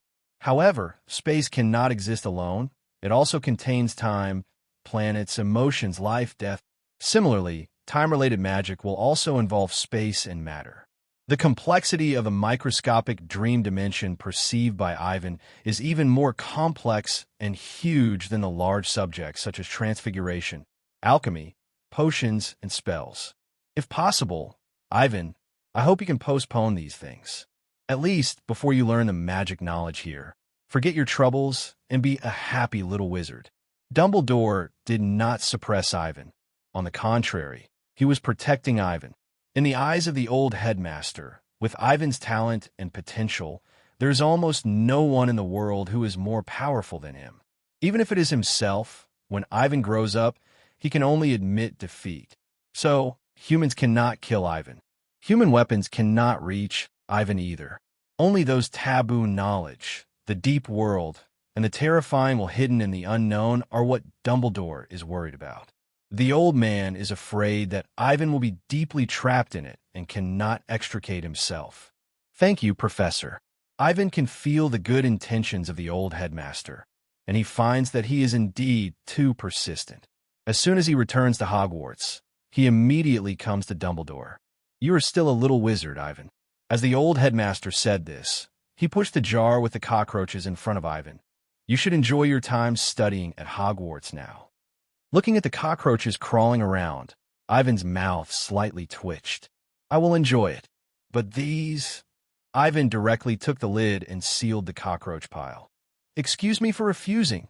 Life at Hogwarts returned to normal, and Ivan became the leader of the first grade again. Because Quirrell was dealt with in advance, Harry did not suspect Snape, and Hagrid did not get the dragon. This resulted in many of the original plots not happening. The benefits are obvious. Harry, Vigilant, and others spend a quiet 10 years. Of course, Harry might not feel very good, because Snape temporarily took over the professorship of the Defense Against the Dark Arts class. Snape, is simply crazy. He deducted 20 points from me in one class. In the Gryffindor dormitory, Harry roared loudly. There's also the potions class. How many points will he deduct from me then? Calm down, Harry. Hermione advised. We won't blame you. Everyone knows that Snape is targeting Gryffindor. Yes, Parvati added. Besides, don't we still have Ivan and Hermione? They will earn back the points. Then he should at least find a better reason. Unlike the original book, Harry already knew the reason why Snape was targeting him. Snape has a grudge against his father. He still likes his mother. Good man, that guy can still hold a grudge against such a boring thing. And he even vents his anger on an 11-year-old wizard. Potter, how long are you going to hesitate? Gryffindor will lose 5 points. Potter, what's in your head? Gryffindor will lose 2 points. DF. Listen to his reason for losing points. Will he use which foot I entered the door first as an excuse next time? Harry used the words he heard from Ivan. Don't you even pretend? This is unreasonable. Snape, you're going too far. Harry now just wants Ivan to teach him a few powerful spells and then take the wand to fight Snape. If Snape has the ability, he will fire him. You really can't beat him now, Harry. Ivan reluctantly rejected Harry's request. The gap in strength between the two sides was too big, and it was impossible to win, unless Ivan personally took action. But with Harry's personality, he would never ask his good friends to help him fight because of his troubles. Snape, I can't stand with you. Finally, Harry was completely deflated. He sat on the sofa dejectedly, with a look of despair on his face. Alas, poor child. Ivan couldn't comfort him and didn't want to get involved. Well, instead of being angry with Snape, you might as well focus on Quidditch training. In Harry's first battle, he won against Slytherin, but later Ravenclaw and Hufflepuff. Cedric of Hufflepuff is very powerful. Harry, you have to be careful. Ivan also recently learned about this warrior who represented Hogwarts in the Goblet of Fire in the original book, a gentle, sunny, and cheerful boy. He is 3 years older than Ivan. However, because of their birthdays, Cedric is in the same grade as the Weasley twins and is now a third-year student. Ivan has no connections in Hufflepuff, so he has never met Cedric in person. The two have not had much interaction. But, based on the news from Hufflepuff from time to time, Ivan roughly analyzed Cedric's situation. He is a very pure, traditional wizard. The tradition here is not pure blood, but the kind of people who see the world only in a magic world and are a bit content with the status quo. If you say Ronald is the type who doesn't understand Muggles but doesn't reject Muggle culture, then the Diggory family is the opposition. They are the vested interests under the current wizarding system. And as the influence of pure-blood wizards becomes weaker and weaker, they're the new class that is about to rise. Introducing Muggle culture will cause a devastating blow to the lives of such people. They are not familiar with the lives of Muggles and are unwilling to understand. Take Ivan's previous life in Manchuria as an analogy. Pure-blood wizards are from aristocratic families, and officials in the Ministry of Magic are the current rulers. Diggory and his son belong to the literati class on the road to the imperial examination, and they're the type who can get a stable job as soon as they graduate. Even someone like Pettigrew can learn the methods of Animagus. Ivan was very interested in this. How do they do it? Pure-blood families have a lot of good things. The Weasley family's magic props making, the Brush family's magic transformation skills. Some of these things may not even be known by a strong man like Dumbledore. An ancient family that has been passed down for thousands of years, what has been mastered and taken out by later generations is not an exaggeration to say that it is the tip of the iceberg. However, even with these few things, it is enough for countless people to spend their whole lives studying. Voldemort's brain is definitely broken.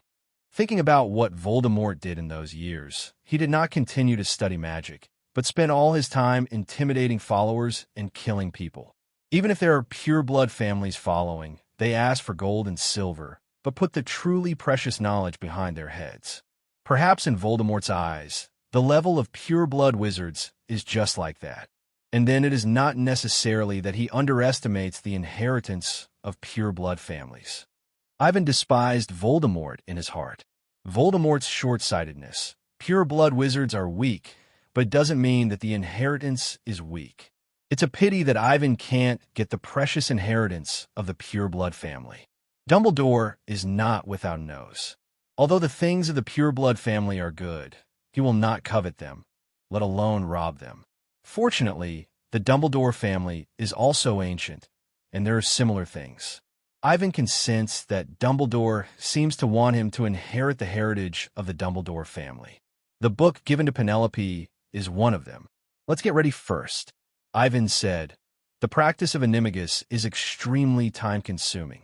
Not only do you have to make potions, but you also have to wait for the right time to transform." I know. Penelope knows this very well.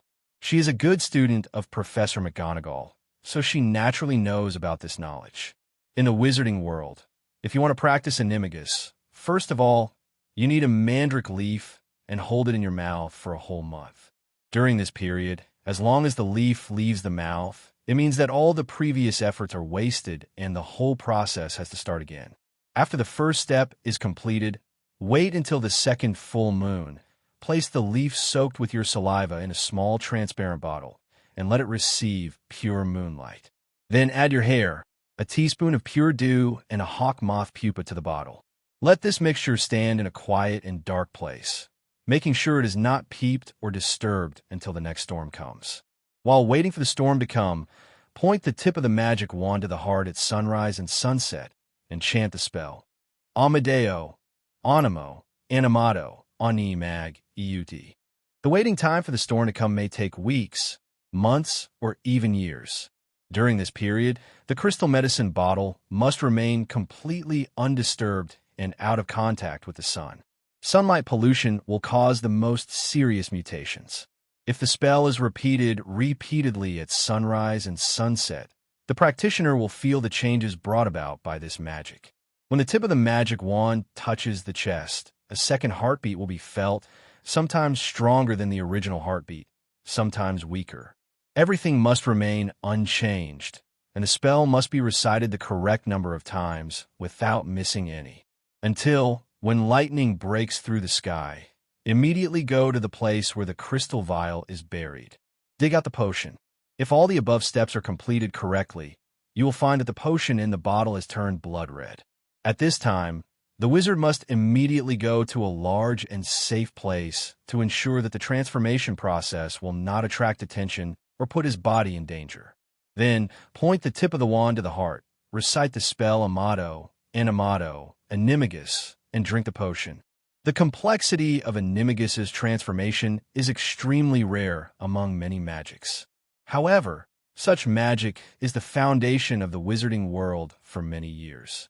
I said before that magic transformation must absorb the magic of nature. In fact, almost all truly advanced magic involves this step. Animagus is a lower-level substitute for magic transformation.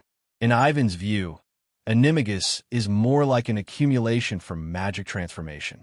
When you become an Animagus and have a certain amount of experience in magic fusion, the danger of the following magic transformation will naturally be reduced. I remember, Penelope put the mandrake in her mouth and pressed it down. The most troublesome step in practicing Animagus. In the next month, the senior sister will be very uncomfortable. There is no way. If you want to gain powerful strength, you must endure hardships. Without talent and unable to cheat, you can only rely on your own efforts. Fortunately, Penelope met Ivan, a wall hanger. With Ivan's help, the senior sister finally saw hope. The opportunity is hard-won. Penelope decided to seize it tightly. I can do it. I can definitely do it. Suddenly, Ivan realized a problem. That is, how should the senior sister give him advice if he has a mandrake in his mouth? Miscalculated. Seeing Ivan's distress, Penelope couldn't help but smile. Although this junior brother of hers is extraordinary, he occasionally makes some small mistakes. Penelope doesn't think there is anything wrong with this, but is very satisfied. It was precisely because of these behaviors that the senior thought were very cute that she clearly understood that Sway Fan was not a prophet without emotions. He was a real person just like herself. I can communicate with you using an automatic feather pen. Penelope took out a notebook and an automatic feather pen from her suitcase. Two objects floated in the air beside the senior sister, and the feather pen started to work. You can tell that it has been practiced. Ivan remembered the beetle reporter in the original book who was good at it. But now it seems that this is the standard equipment of every magic reporter. I have considered working in a newspaper after graduation, so I learned the automatic feather pen accompanying magic in advance. The feather pen wrote automatically, and Penelope followed Ivan because he provided decoration suggestions. As a witch from the wizarding world, Penelope knew how to use magic to transform furniture and houses. In this way, the two worked together until the evening. Ivan did not cook again this time, but gave the opportunity to Penelope. The senior sister was very confident in her cooking skills and said that she would help her mother who worked outside to prepare food since she was very young. So, they had a clear division of labor. Ivan prepared the ingredients, and Penelope performed life magic to make the dining car, salt, and food dance. It must be said that the senior sister is more skilled in using life-related spells than Ivan. It can be seen that powerful magic does not necessarily mean skilled magic. In the secret realm, Ivan sneezed inexplicably. Who was saying bad things about me behind my back? At the thought of this, a spiritual premonition immediately emerged. Yumi, Ivan muttered, and secretly thought that he would reduce the dried fish for the cat by half tomorrow as a punishment for her bad words about the master. What should I order today? Ivan stood on the open grassland, surrounded by wooden houses of 1 or 2 floors. This is the secret village he built with magic. Because it was surrounded by the ultimate protective magic barrier, Ivan did not set up protective measures, such as walls. I remember that there was a family of unicorns living in the forest in the east. Unicorn hair is in great demand in the wizard market, and it is very expensive. Following the currency war in the Muggle world, Ivan once again set his sights on wizards' gold galleons. Ivan had no intention of exchanging gold for galleons. Although with the current amount of pounds he had, he could do this. But Ivan had already seen through what the goblins were like. It is conceivable that if Ivan really dared to trade with the goblins with the gold from the Muggle world, the other party would definitely push the price down to the bottom. 1 ton of gold for 1 galleon may not be impossible. Don't underestimate the greed of goblins. They're the cancer of the wizarding world. Goblins do not produce, and none of the wealth in Gringots belongs to them. However, goblins control 90% of the wealth in the wizarding world and perfectly grasp all the lifelines. The wizard who handed Gringots to the goblins should be hanged on a street lamp. This is not the first time that Ivan has complained about the financial problems in the wizarding world. He even has a plan. When I find a time, I will go to Gringots and turn the galleons in those ownerless vaults into my own things. According to the goblins' concept, the treasures they make belong to the goblins. Yes, wizards take all kinds of materials to goblins to make things, and even pay the making fees. But in the end, the things belong to the goblins. Once the wizards die, the goblins will jump out and say that they are their treasures and were stolen by wizards. In other words, the vaults in Gringots. As long as the goblins can confirm that the vault has no heirs at all, they can take it into their pockets. Absurd concept, robber's logic. Ivan has hated goblins for a long time. He did not take action immediately because he could not determine which vaults had been embezzled by goblins. Hogwarts prepared a trapdoor test on the 4th floor for Hermione, Harry, and others. I also found a good adventure. Ivan wanted to know if he could sneak into Gringotts safely and return with a full load with his current level of magic. Even Quirrell could do it, Ivan smiled. There's no reason why I can't do it, right? In the blink of an eye, winter turned to spring, and the time came to the end of April. As the last Quidditch game ended, Harry caught the golden snitch again. After 6 years, Gryffindor won the Quidditch championship again. That night, Professor McGonagall couldn't help crying in his sleep. The older cat girl likes Quidditch the most, but the team is not competitive and has been defeated by the other 3 colleges, missing the championship. Now, Harry has shown his flying talent far beyond others, and even Cedric has been defeated by him. It can be predicted that in the next few years, Quidditch will be dominated by another Potter. But soon, Harry couldn't laugh anymore. Near the end of the semester, the professors assigned a lot of homework like crazy. Especially Professor McGonagall. The terrifyingly long transfiguration paper almost exhausted Harry, 890, Neville, and Ronald, the three poor students. Please, Hermione. Then, three useless men appeared in front of Hermione, begging for her help. Why don't you ask Ivan for help? Of course, it's because Ivan doesn't have to do these things. As early as the beginning of the year, Ivan had already accepted the tests of professors in various subjects and passed the examinations with all O grades. Even Dumbledore announced privately that Ivan didn't have to take the final exam. There's no way. Ivan is like a legend in Hogwarts. He can go to class as he pleases, go out at night as he pleases, read banned books as he pleases, and even homework and exams can be exempted. This is no longer the level of the privileged class. He is simply treating Hogwarts as his own home, unscrupulous and lawless. No, Hermione, I won't let you copy my homework. Don't even think about it. Seeing Hermione's refusal, the useless men can only pin their hopes on Ivan. They hope that Ivan will say a few words and let his family Hermione show mercy. Ahem. Ivan was quite helpless. He coughed lightly and said, Harry has learned spells well.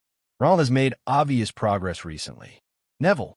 Ronald borrowed money from Harry and bought a new wand. Although his talent can only be said to be average, the mismatch of the wand also hindered his growth. Harry is a very loyal person. When his friend got into trouble, he immediately expressed his willingness to lend him some money in exchange for a new wand. As for Neville, Neville is still the same. His thinking is too low. Even if his magic power and will are enough, it is difficult to complete the casting of spells. In addition, his memory is really not good. Even the daily homework needs Ivan's help to complete. Fortunately, Ivan predicted the future for Neville in advance. According to the results Ivan saw, it will probably take until the 3rd grade for Neville to make up for the lost memory and start to accumulate strength. Okay, Hermione took out the homework. Don't be exactly the same. The professor will see it. I know. Thank you, Hermione. In terms of neatness and seriousness of homework, Hermione is perfect. Anyway, there is absolutely no one among the young wizards of this class who can write homework more beautifully than Hermione.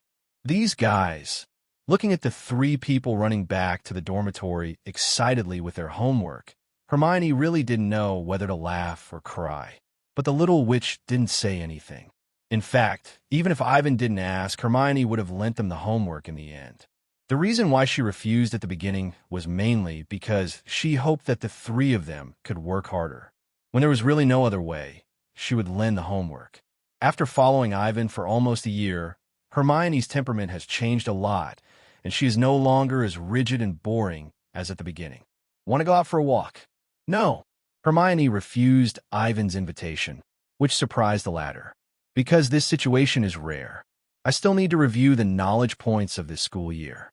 Hermione's reason left Ivan speechless. The little witch was very worried about the test results of the 1st grade. She was afraid that she would get an E. The grades of Hogwarts are divided into several different levels, including outstanding, exceeds expectations, acceptable, poor, dreadful, and troll. If she gets an E, exceeds expectations, in any exam, Hermione will probably cry to death. Yes, you heard it right. In the eyes of the little witch, there is no difference between an E and a failure. She doesn't want to disappoint the professor's expectations, and she doesn't want to see those little snakes in Slytherin look down on her. Well then, good luck. Ivan patted the little witch's head, then got up and left. I will go with the professors to conduct a final inspection of the trial under the trapdoor. After the deans of each college and Dumbledore discussed together, everyone decided to treat the trial under the trapdoor as this year's defense against the dark arts exam. Not only first-year students, but also senior students can participate. Of course, the number of levels that need to be passed for different grades is not the same, so the professors made some changes to the content. For example, the level of the troll changed from a single troll to a monster guarding the gate arranged according to grade. Like the troll, it is an existence that students above grade 5 can deal with. Moreover, even for senior wizards, fighting a troll one-on-one is likely to end in defeat. Only those elites who are extremely outstanding and have talents far beyond ordinary wizards have the hope of defeating a troll head-on.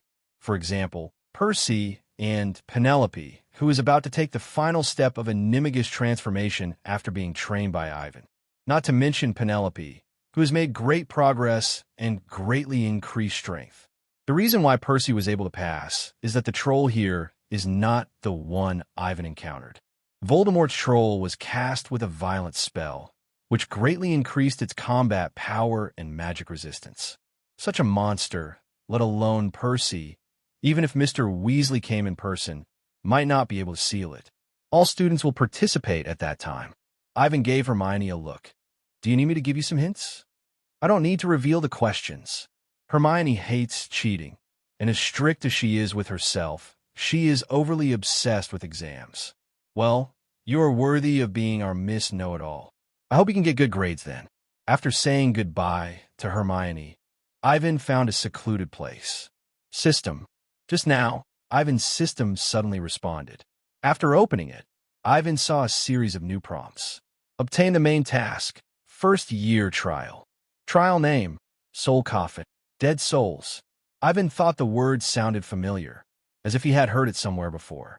Without thinking too much, Ivan clicked on the detailed description of this task. Dead souls. Category. Main quest I. Introduction. You are about to complete your first year of study at Hogwarts. In order to verify your learning results, a cursed object from another world has landed somewhere in England. Requirement. Please retrieve the Dead Soul's casket and break the curse. Reward. 1 experience point, 1 big magic customization. Main quest. So, there is such a thing as a main quest in the system. Ivan was not too nervous when he encountered this situation for the first time, but was quite looking forward to it. He was very confident in his own strength and was not afraid of any trials at all. The most important thing was the reward for the main quest. 1 experience point. Experience points are the attribute points required after an attribute exceeds 5 points. According to the information Ivan knew, 5 points of attribute was the limit that a wizard could achieve. Even if it was a magical transformation, it was impossible to increase a certain attribute to 6 points. 7 is a magical number, especially in the Harry Potter world. It can be predicted that the highest value of the attribute points in the system is 27, which should be 7 points if nothing unexpected happens. Of course, the 7 here is more like a state of mind in Ivan's view, rather than a simple data. Just like 5 points to 6 points, it seems to have only increased by 1 point. However, this point is the essential difference. There is no need to think about where to add this attribute. As a wizard, is there any more important attribute than magic? 5 points of magic can be called a great wizard. So how far should 6 points be?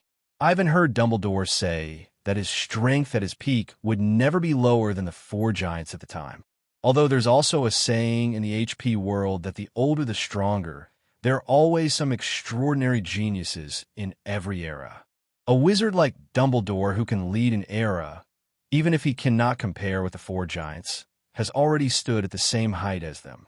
In terms of Ivan's previous life's cultivation system, it is the same realm, but Dumbledore is in the late stage, while the 4 giants are at the peak and are moving toward the higher level. The 12 doors of the Department of Mysteries lead to the essence of magic. Old Dumbledore and Grindelwald have traced the footprints of the Grim Reaper, saying that as long as you get 3 Deathly Hallows, you can become the master of the Grim Reaper. Does becoming the master of the Grim Reaper imply the complete integration of the magic of death? The Elder Wand, the Invisibility Cloak, the Resurrection Stone, simply getting these things is useless. There must be a way to activate them. But Ivan is not sure about these. After all, from ancient times to the present, no one has ever held 3 Deathly Hallows at the same time. Now old Dumbledore should have collected 2 Deathly Hallows, but he has not got the Resurrection Stone. The Invisibility Cloak is in the hands of the Potter family, and the Elder Wand was won by Dumbledore from Grindelwald. Ivan can imagine that giving the old headmaster an opportunity may take that crucial step. In the original book, Dumbledore, who was cursed by Voldemort on the ring, eventually died in the hands of Snape. Death is another great adventure. Thinking of the King's Cross station mentioned in the original book after death, Ivan has reason to suspect that Dumbledore really broke through. Is this the power of the system? Ivan thought to himself, old Dumbledore spent his whole life and even died 9 times to reach this realm, and I only need to complete this task and then add the attribute to the magic power. The problem now is that Ivan doesn't know where the soul coffin is. This is very troublesome. The system only gave the task, but how to find it and how to break the curse, all Ivan has to figure out by himself. Breaking the curse is easy. With the dual observation of the magic eye and the spiritual vision, Ivan can reverse it unless it is a curse like Avada Kedavra that has no solution at all. But how can I find it? In the next few days, Ivan first searched for books about the soul coffin in the library, but did not get any useful information. There was no way. Ivan had to ask the professors and Dumbledore for help. However, this time, even the erudite old principal showed confusion. The soul coffin? It sounds like a ghost story from somewhere. Dumbledore said regretfully, "Sorry, little Ivan, I haven't heard of this curse." "Excuse me, Professor." Ivan was completely at a loss after failing to get any clues from old Dumbledore. He had no connections in the wizarding world, and the only magic masters he knew were all professors at Hogwarts. Fortunately, the professors agreed to help Ivan find out some relevant information, although they didn't know what the dead soul chest Ivan was talking about was. But as the favorite student of the deans of Hogwarts, Ivan would not refuse such a simple thing if he needed it. Voila!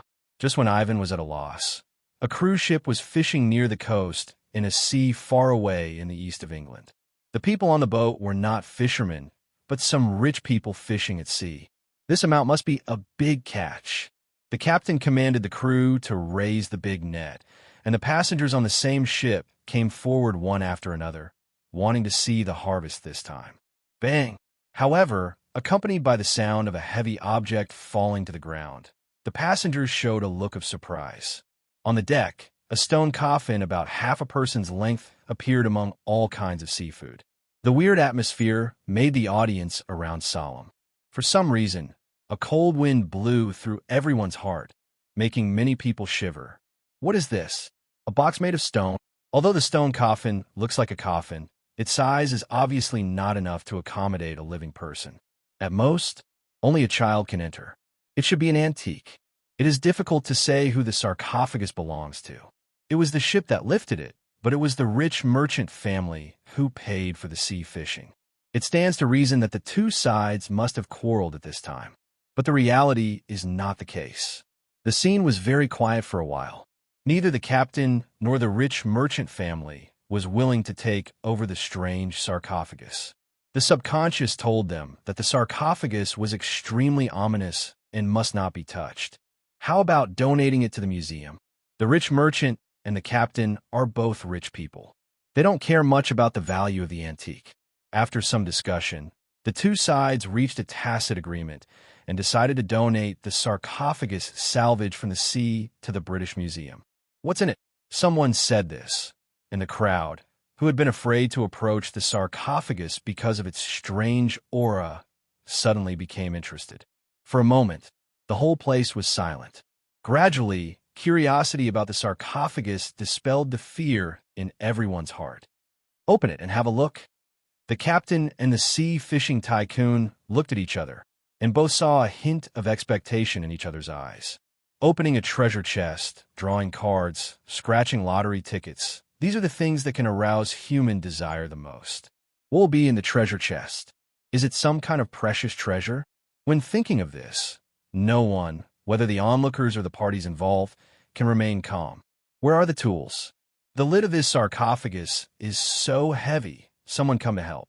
Be careful, yes, that's it. So, with the joint efforts of several people, the materials on the sarcophagus were washed clean, and the lid was slowly pushed open. Wow!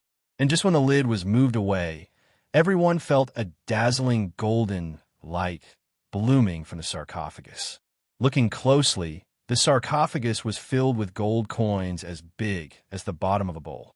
Gold! It's gold coins!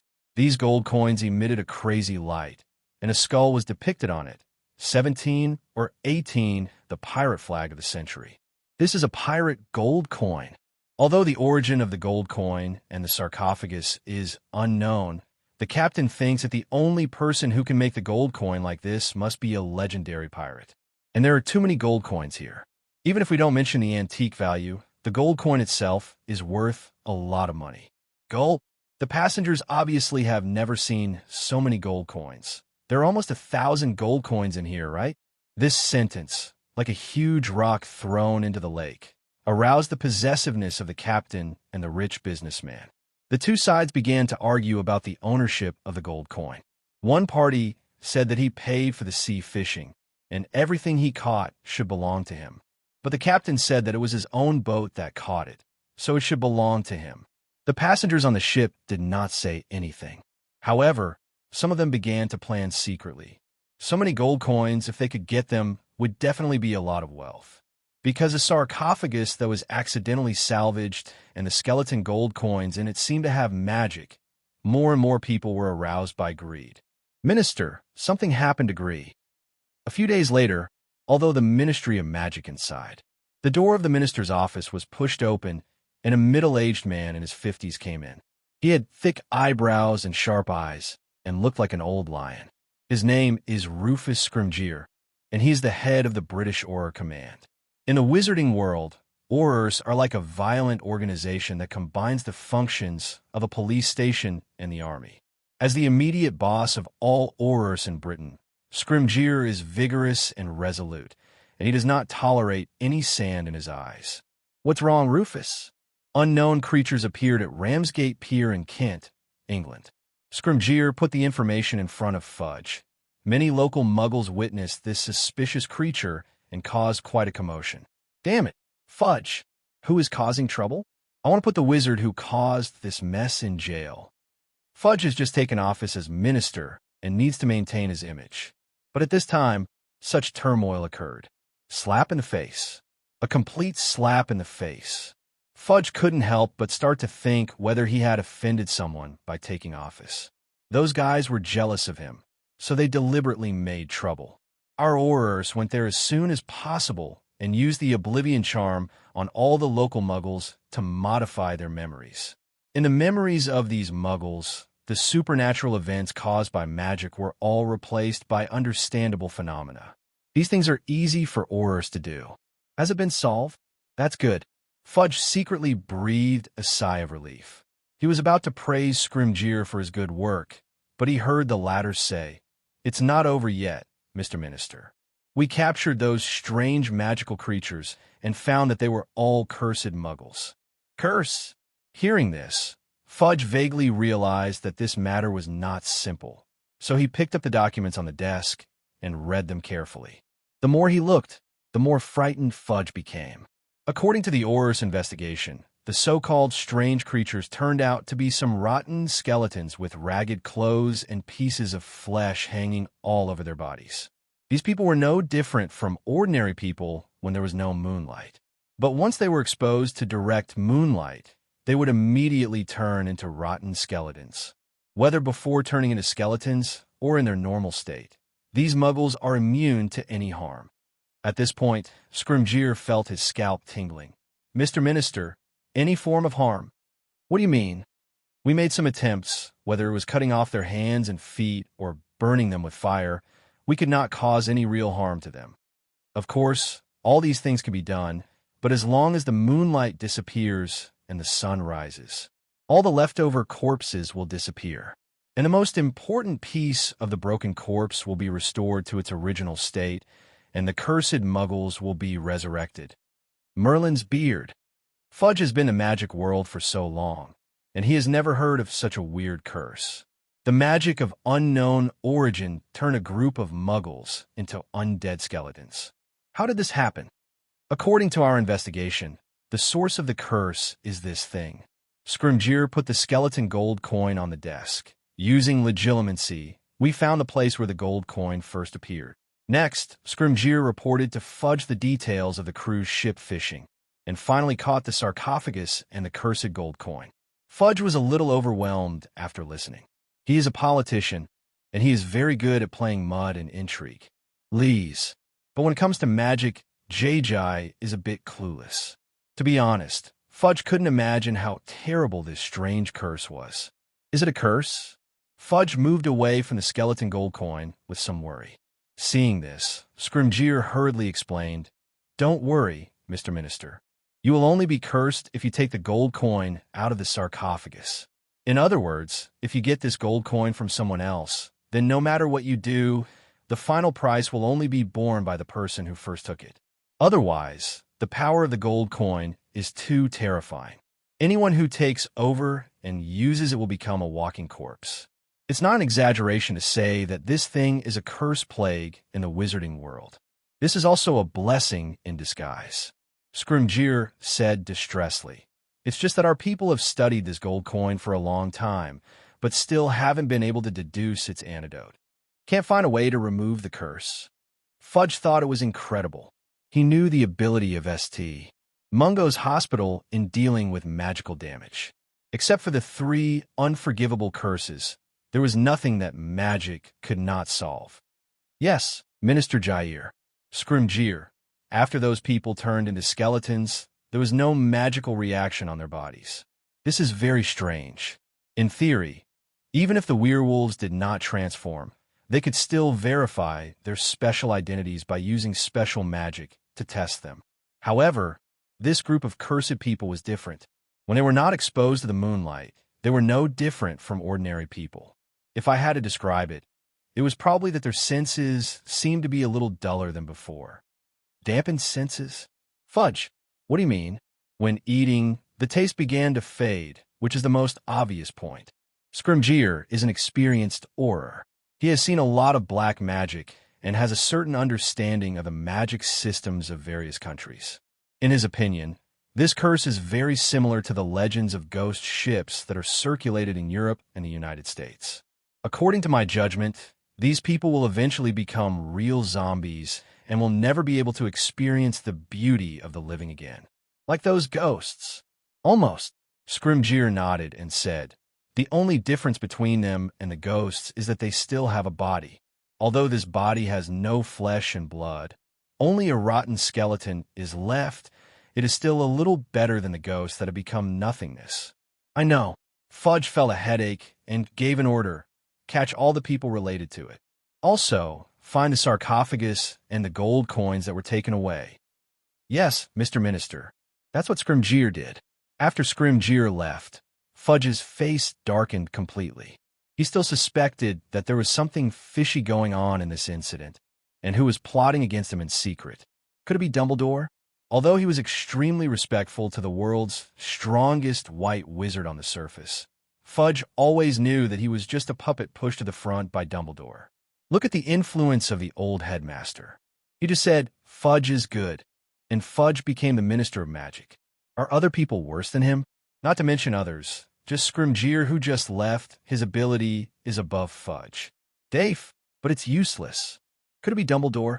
Although he was extremely respectful to the world's strongest white wizard on the surface, Fudge always knew that he was just a puppet pushed to the front by Dumbledore. Look at the influence of the old headmaster. He just said Fudge is good, and Fudge became the Minister of Magic. Are other people worse than him? Not to mention others. Just Scrimgeour, who just left, his ability is above Fudge. Dave, but it's useless.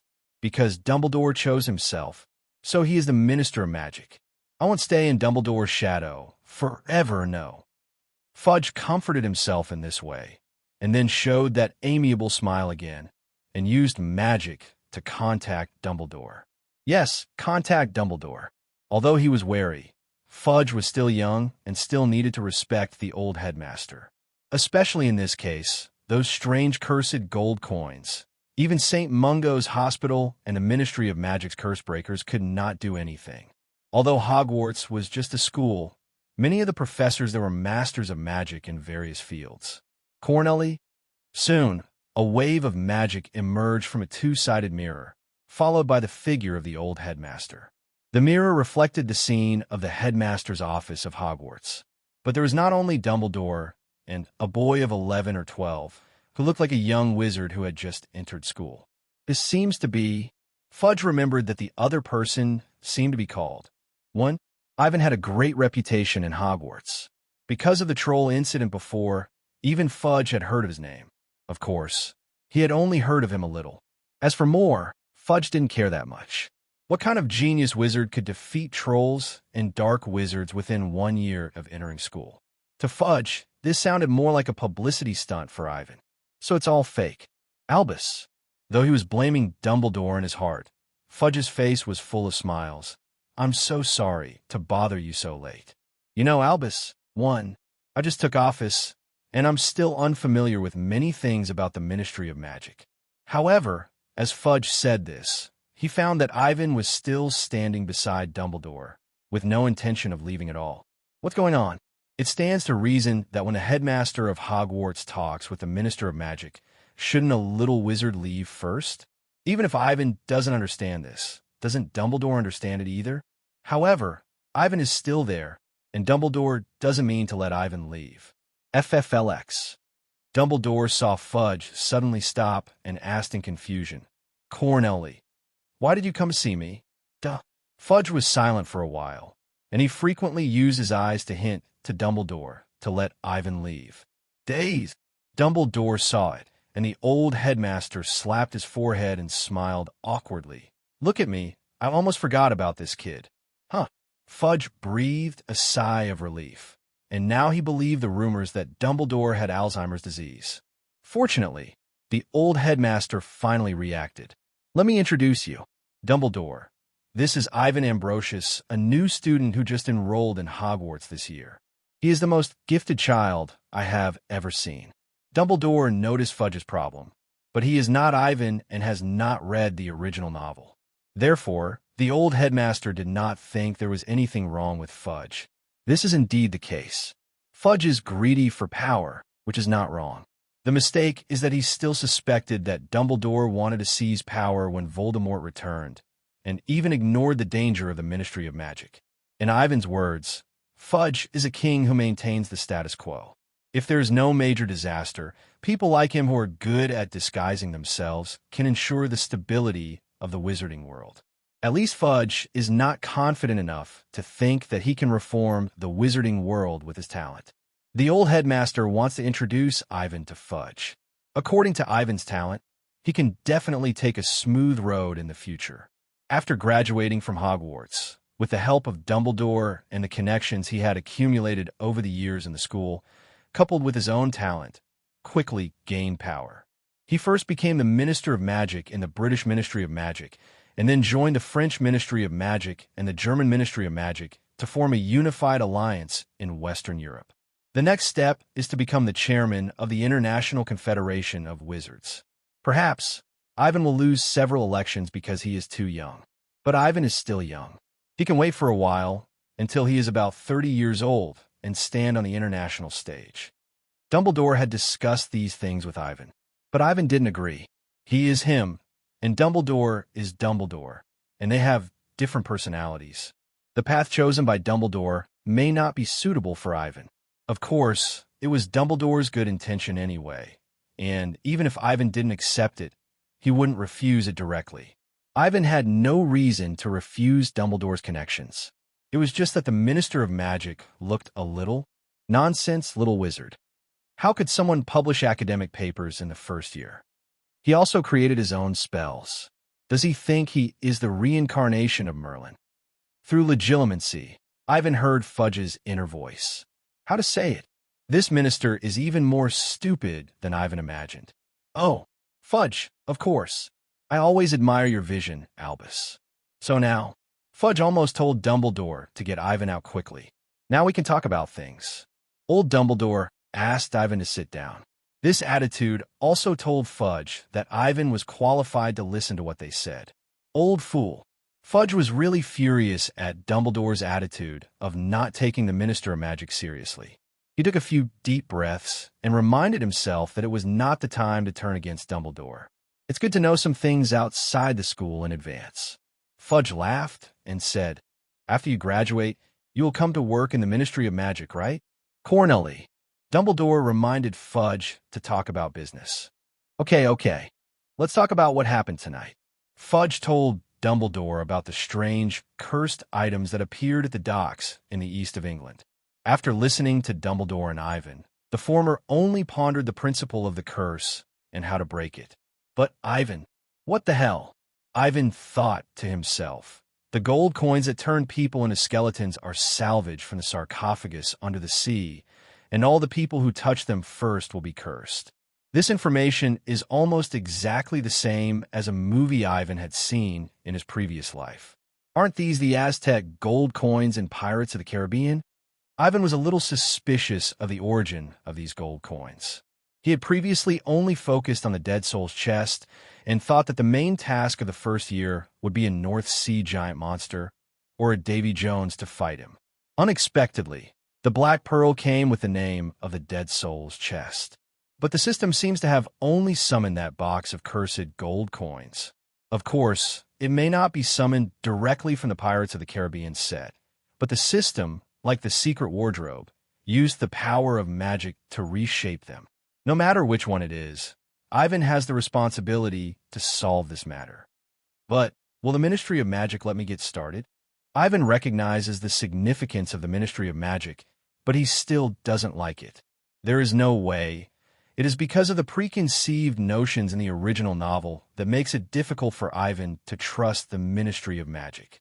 Umbridge, Fudge, these people are by no means a minority in the Ministry of Magic.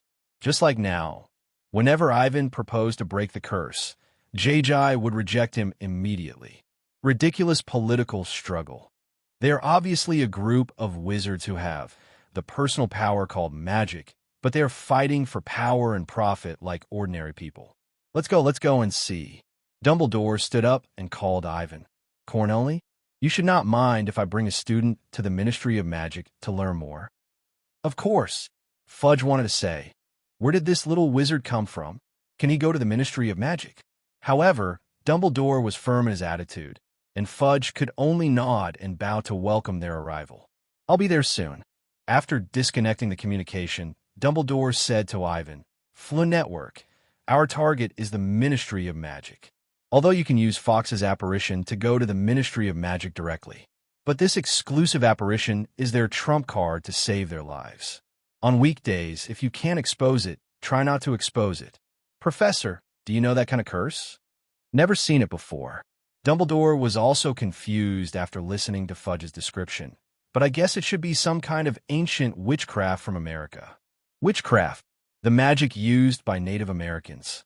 Dumbledore did not explain the characteristics of this magic, but only told Ivan that witchcraft is mostly cruel and bloody. In the definition of a European magic world, most witchcraft is black magic. This makes the wizards in the British magic world quite resistant to so-called witchcraft. Well, at least on the surface. Boom! Then, Ivan and Dumbledore walked into the fireplace one after the other and used Flu powder to go to the fireplace of the Ministry of Magic. The green flames rose, and the two saw the members of the Ministry of Magic waiting outside the fireplace. They were led by Fudge, plus Scrimgeour before, as well as Amelia Burns, Director of the Department of Magical Law Enforcement, Barty Crouch, Director of the Department of International Magical Cooperation, and Kingsley, the Auror Striker. This shows how much trouble the cursed gold coin incident caused. At this time of day, the Ministry of Magic would have gone off work long ago and would not have summoned the senior executives present again to discuss such a mess. Dumbledore. When everyone saw Dumbledore, they hurried forward to greet him. They noticed Ivan following behind Dumbledore. Isn't this the genius little wizard? Kingsley saw this scene and immediately understood what Dumbledore meant. Headmaster, too, was training Ivan. He had never seen Dumbledore care so much about a student. Just from this point, we can see how amazing Ivan's talent is. Even Dumbledore wanted to teach him personally. I've heard of you. You could transform spells right after you go to school. Ms. Burns smiled and greeted Ivan. I've read your paper published in the Future of Spells. It's hard to imagine that a child as young as you can pass the review of such a cutting-edge magic publication. You're too kind. Ivan heard the other party call himself Burns, and hurriedly said, Excuse me, who is Susan to you? That's my niece. Amelia whispered beside Ivan. When she went home for Christmas, she often mentioned you in front of us. My pleasure. Next, Ivan greeted Barty Crouch and Scrimgeour. Although Fudge was very impatient, Dumbledore had brought people here, and he would not disturb everyone's interest with such obvious preference. This is the cursed gold coin. The cursed gold coin is just a sample. As for the sarcophagus, it is now stored in Gringots. What's the point of putting it in Gringots? Ivan didn't understand what the Ministry of Magic was thinking. It was obviously a cursed item, but it was handed over to the goblins and kept by outsiders. Do they really not treat goblins as outsiders? Ivan ignored Fudge and focused on the cursed gold coin. If Ivan might have had some doubts before. Now, after witnessing the strange magic emitted by the gold coin with his own eyes, he could be 100% sure that this is the test prepared by the system for him. Did you see anything, Albus? Fudge saw Dumbledore observing the gold coin there, but he didn't say anything for a long time, and he was a little anxious. Wait a minute. Don't be anxious, Cornelius. 470. Dumbledore took out his wand.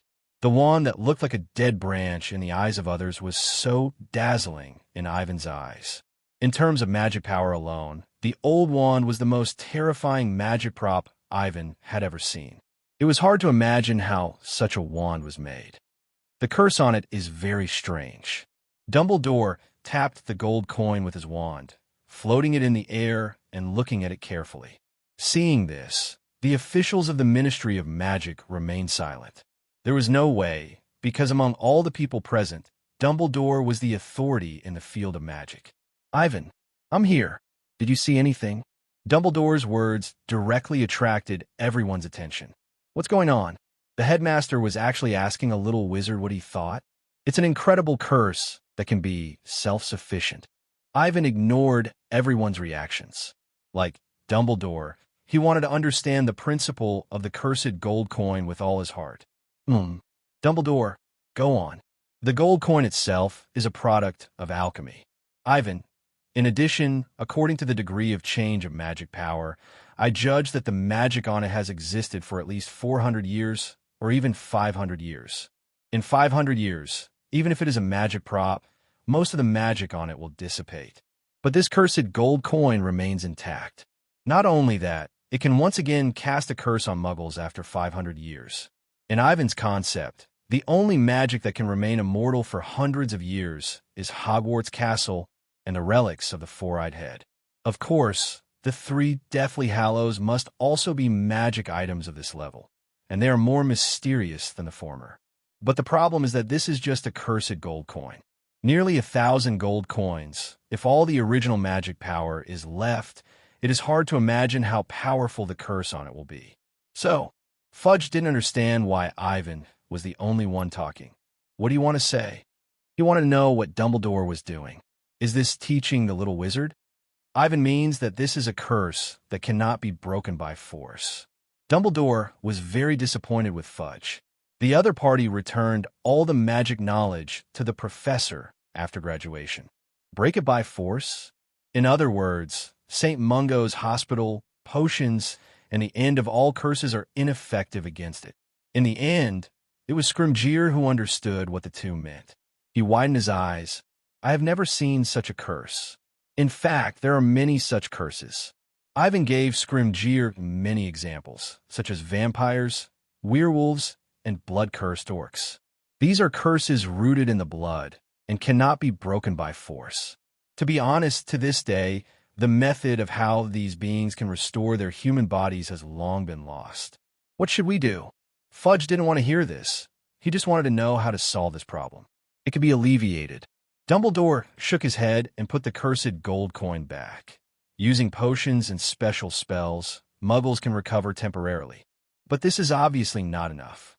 Fudge, at least 20 Muggles have been cursed, and the Ministry of Magic can't make them disappear forever. Cleansing the memory of Muggles and making them forget something is what the Ministry of Magic can do. But making a group of Muggles disappear completely. Even if the Ministry of Magic can do it easily, Linji can't do it, because it violates the laws of the Ministry of Magic, and it will leave a huge loophole, increasing the risk of exposure to the wizarding world. We need time, Cornelius. Dumbledore would naturally not ignore this problem, but he did not find a way to break the curse for a while. And this kind of gold coins, we need more. The cursed gold coin is an important material. With Dumbledore's profound knowledge, he can find a way to break the curse in a week at most. The breaking here is not forcible breaking, but finding the way to break the curse originally set. If this thing is really the Aztec cursed gold coin, then the way to break it should be to let the person who took the gold coin return it and repay blood with blood. Thinking of this, Ivan immediately used the magic eye and spiritual vision and simulated the ratio of the curse and special blood in his mind. And the result was just as Ivan thought. The thing was really an Aztec gold coin. Do you want to tell old Dumbledore? For a moment, Ivan hesitated.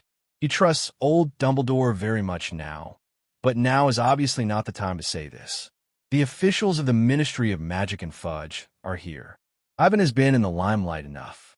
If he jumps out again, he will easily become the target of public criticism. Dumbledore also noticed this. He just looked at Fudge calmly, waiting for the reply from the Minister of Magic. Okay, Fudge said, but the things are in Gringots. No matter what, once it falls into the hands of those greedy goblins, it will not be so easy to get it out. So, why put the things in Gringots? Ivan found that the officials of the Ministry of Magic looked ugly, so he turned on legitimacy. Only then did he understand that the goblins of Gringots had taken the sarcophagus away long before the Aurors found out. In the end, the Ministry of Magic just intercepted the batch of cursed gold coins that had already leaked out from the goblins. The real big head is still inside Gringots. However, considering the special nature of these cursed gold coins, the powerful magic that can rival the relics of the four giants, it is impossible to make the goblins spit out the things. Gold coins and such are not important. Fudge did not want to have conflicts with the goblins, as he wanted to be re-elected as the Minister of Magic. Everything should be stable and steady and victorious. This is Fudge's code of conduct. We took the gold coins back. Dumbledore took a cursed gold coin, and he and Ivan left the Ministry of Magic and returned to Hogwarts. The officials of the Ministry of Magic did not expect that even Dumbledore could not solve the problem this time. Fortunately, they still have time. With Dumbledore's magical attainments, he will find a way sooner or later. On the other side, Dumbledore took Ivan back to the principal's office. The two walked out of the fireplace with green flames, and Dumbledore put the cursed gold coin on the desk. The old man said, "Ivan, you should have seen it, right? Some ideas." Ivan said, "Professor, what about you?" Almost. Dumbledore's knowledge once again exceeded Ivan's expectations. After just such a brief contact, Dumbledore analyzed the curse and found a way to break it. Bloodline 02 curse and hatred for the greedy. If I'm not mistaken, Dumbledore, to break the curse on it, you need the blood of the person who picked up the gold coin and returned the gold coin in person. As expected of you. Ivan thought of the Aztec gold coins and Pirates of the Caribbean from the system task. However, Dumbledore judged the correct answer based on his experience and vision. As expected of you, Dumbledore. Ivan secretly sighed at Dumbledore's strength and asked, "Why don't you tell them directly?" Telling them doesn't mean that things will end here.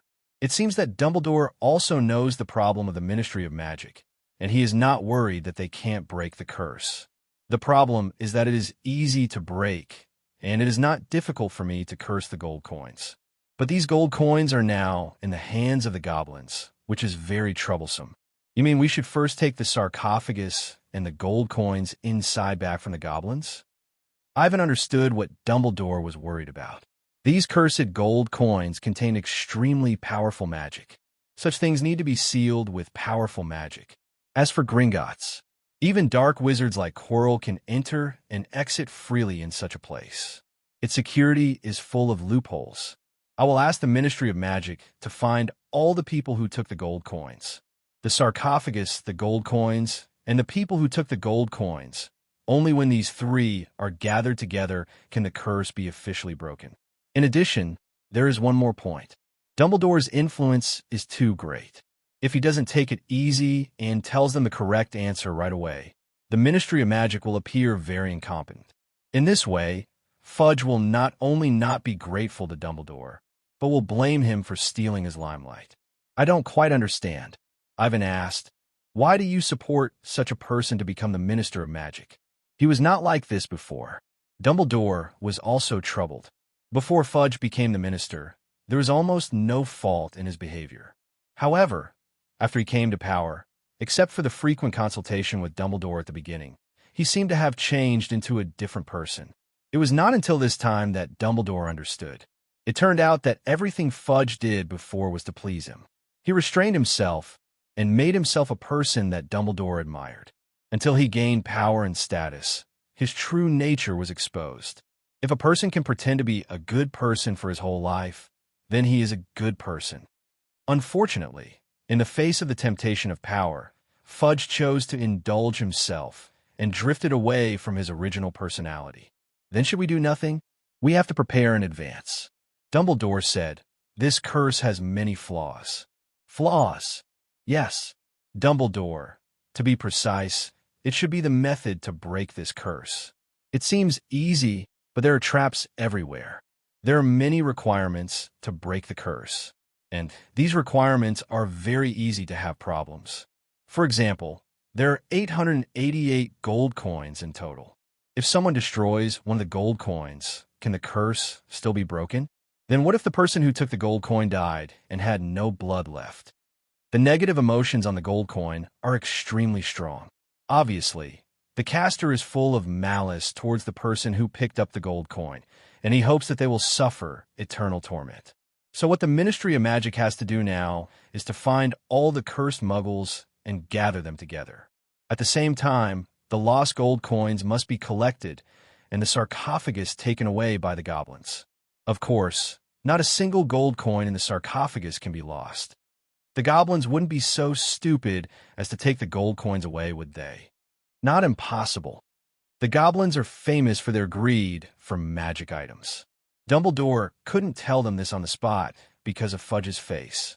He had to wait until tomorrow to save Fudge's face by making the wizards of the Ministry of Magic look less incompetent after spending a whole night. Then, what will happen to them after the curse is broken? Destroy them. Ivan's task is to restore the sarcophagus and the gold coins. He can't let the city destroy them. I don't think so. Dumbledore didn't realize what Ivan meant. He said, "No one is willing to destroy such treasures. Although cursed items are cursed, there are still people in the magic world who sell such things. Its danger is dangerous, but its value is also very high. Gringots, or the Ministry of Magic, its final destination is no more than these two places." Dumbledore's words made Ivan's heart sink slightly. He almost knew what the main task wanted him to do. Break into Gringots, or break into the Ministry of Magic, and take away the cursed gold coins. Challenge the two largest forces in Britain right away. The only thing Ivan is thankful for now is that these two forces do not have a great wizard like Dumbledore. Ivan is still very confident in terms of force. But how to do it specifically? There are also the aftermath issues. I can't just force my way in, right? And in order not to expose his identity, Ivan can't use some iconic powers. This adds a lot of difficulty to his actions. Don't act rashly. You have to plan well. Ivan decided to wait and see. Wait for the Ministry of Magic and Gringotts to take action, and then make sufficient preparations before completing the main task. A few days later, Dumbledore told the Ministry of Magic how to break the curse the next day. The wizards in the Ministry of Magic were shocked by Dumbledore's ability, but perhaps they were used to it, so they did not doubt him and immediately recovered all the cursed gold coins and the cursed muggles. It was just that the magic encountered some troubles in the negotiations with Gringotts. The goblins did not agree to bring the sarcophagus and the remaining gold coins to the Ministry of Magic, but asked the Aurors to perform the ritual of removing the curse in Gringotts. The officials of the Ministry of Magic were quite dissatisfied with this. Isn't it just in Gringotts? As long as the curse can be removed, what difference does it make whether it is in the Ministry of Magic or Gringotts? In the end, it was Fudge who spoke up, directly ignoring the racial friction between wizards and goblins and choosing to give in. Of course, this incident caused quite a stir in the online shopping world. The reporters of the Daily Prophet, led by Rita Skeeter, raised Fudge's behavior to the level of racial conflict. For a time, the entire British wizarding world, and even the international community were strongly dissatisfied with Fudge's behavior. As for the final result, Fudge used Aurors to suppress domestic newspapers and forcefully suppress the incident. He probably didn't expect such public opinion to emerge. The original plan to make a big thing small was exposed, and not only did his reputation fail to improve, but it also declined a lot. Damn it, how did those dog noses know all this? Fudge slammed the Daily Prophet on the desk. He had obviously tried his best to cover up the matter of when CI. Why? Who betrayed himself? Mr. Minister. Scrimgeour, don't we really need to recycle the sarcophagus and the gold coins inside? How to recycle? Fudge, the goblins are guarding against us like thieves. Gold, antiques, and powerful magic items. Each of these 3 items hits the goblins' XP, and when all are added together, they are regarded as treasures. If the Ministry of Magic had any covetous thoughts, the goblins would jump up in response. So, let's just leave it at that. What else can we do? Fudge no longer cared about the sarcophagus. At most, it was just some valuable magic items. As long as the goblins could ensure that they could guard it, they would not care who got it the next week. Anyway, even if the Ministry of Magic took over, the cursed gold coins would not become his. In this case, why should Fudge bother to think about these things? Why do you care so much? Fudge looked at Scrimgeour suspiciously. He thought of the news in the Daily Prophet and had some doubts. Think about it carefully. If something happened to him, who would be the candidate for the next minister? Scrimgeour or Amelia? They must be plotting against me. Fudge remained calm on the surface, but in fact he had begun to guard against the 2 of them.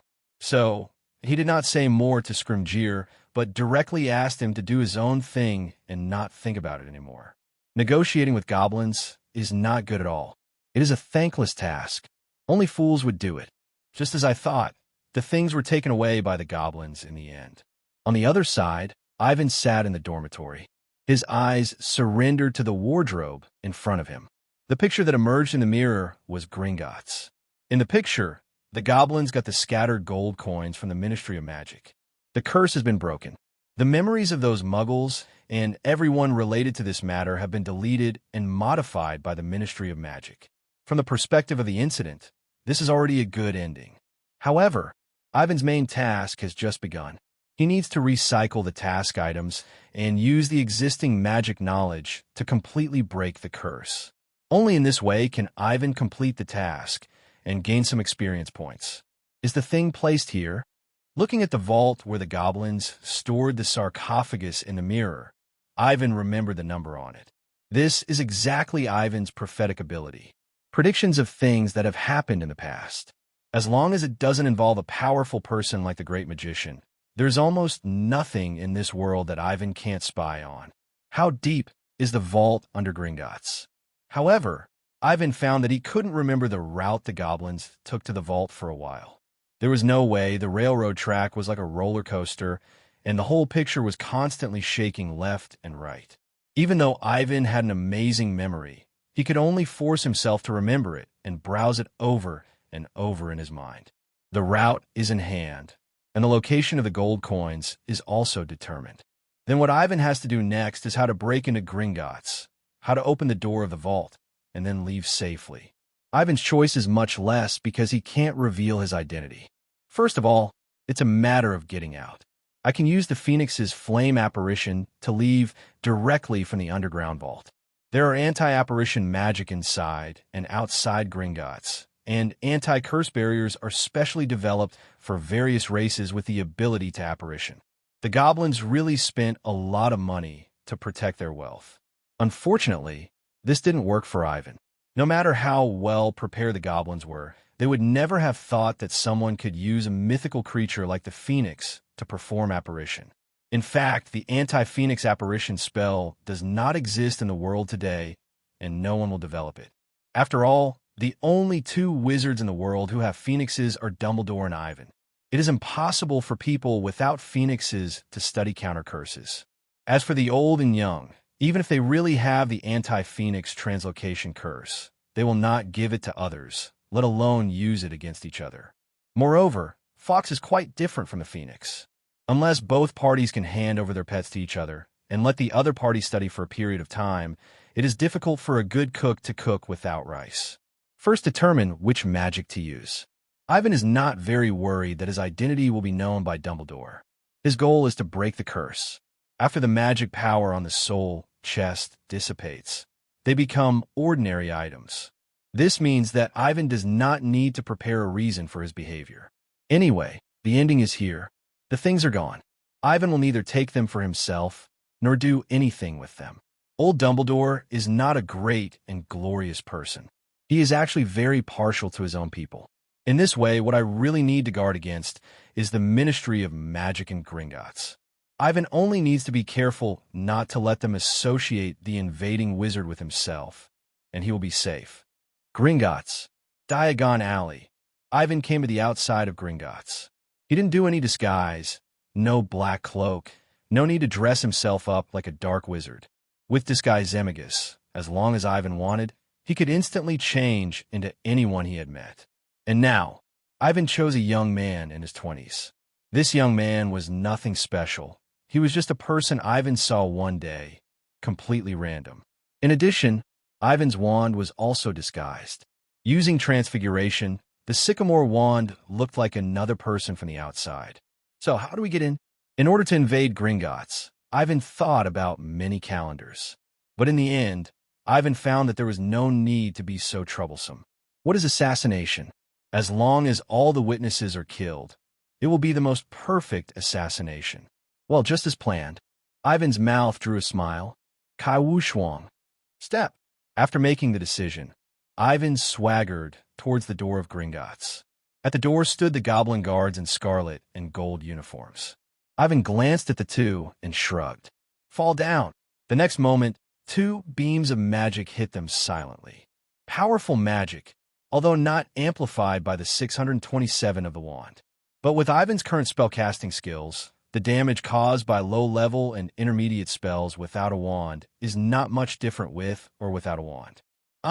The wizard who was walking out suddenly saw the goblin guard fall down and screamed in fear. What's wrong? What happened? Someone attacked Gringots. Oh, zero. Because of Ivan's move, the streets outside Gringots were in chaos. But Ivan ignored it. He glanced at the uniforms of the goblin guards. Just now, when Ivan cast a spell, the clothes seemed to have resisted a little. Gringots is really rich. Even the clothes of ordinary guards are alchemical props. Ivan sighed, but didn't take it too seriously. He continued to move forward, letting the men and women who came to Gringots to do business flee. Since he decided to come to Gringots to open the unparalleled, there is no need to hide. Moreover, Ivan also wanted to know what his current strength was. Who are you? A goblin with an extremely old appearance, who looked only a little taller than Ivan's knees, walked over. It was followed by several wizards, who looked like security guards hired by Gringots. Put down your wand immediately. As the old goblin shouted, more and more goblins rushed over from all directions. Of course, it didn't really come forward. Goblins are greedy and afraid of death, and it is impossible for them to come up with a wand and fight you. Moreover, according to the laws of the wizarding world, goblins are not allowed to hold wands, which means that most of the goblins in Gringots are not dangerous at all except for talking nonsense. This is Gringots. How dare you attack? Ivan frowned slightly. He didn't listen to the old goblin's nonsense, raised his hand, and hit the other party out. Put down the wand. Ivan spread his hands speechlessly. Do you think I have a wand in my hand? Casting without a wand. The wizards who originally followed the old goblin were shocked. Those who can work in Gringots are definitely top students who graduated from magic schools. With their magic level, even if they can't compare to Bill, the eldest son of the Weasley family, they are still the elite of Hogwarts. Expelliarmus. Fall to the ground. So, several wizards cast spells at Ivan. For a moment, colorful magic beams bloomed in this not-so-wide space, scaring the ordinary wizards around to flee. As for the goblins, except for the first howl, almost all of them squatted under the counter, fearing that they would be affected by the magic. Nice power. Ivan's magic eyes analyzed all the magic that attacked him thoroughly. It has to be said, adult wizards who can work in Gringots are really good at magic. At least compared to those Aurors, their overall level is higher. Is this the power of money? Ivan understood, and his hands moved even faster. Facing the magic that was falling like raindrops, Ivan just raised one hand and flicked it gently. Bang, bang, bang. The translucent barrier condensed in front of Ivan, blocking all the spells. Not only that, as Ivan stepped forward, some spells began to be rebounded by him. Soon, the rebounded spell fell on the wizard's security guards in the distance, knocking them to the ground. Very weak, really weak. Too weak. Every time Ivan took a step, 2 or 3 people fell to the ground. And these spells that were rebounded by Ivan were more powerful than before. This made it so that almost no wizard who was knocked down could get up. Soon, under Ivan's shocking operation of removing and counter-cursing spells, there was no one standing in the entire Gringots hall. The wizards who came to handle business squatted on the ground, fearing that they would be affected. The goblins only dared to hide behind the bunkers, uttering curses, but they didn't dare to really show their heads. That's it. Looking at the wizard guards lying on the ground, Ivan felt very bored. He didn't even use 1/10 of his strength, and these people had already fallen. There is no challenge at all.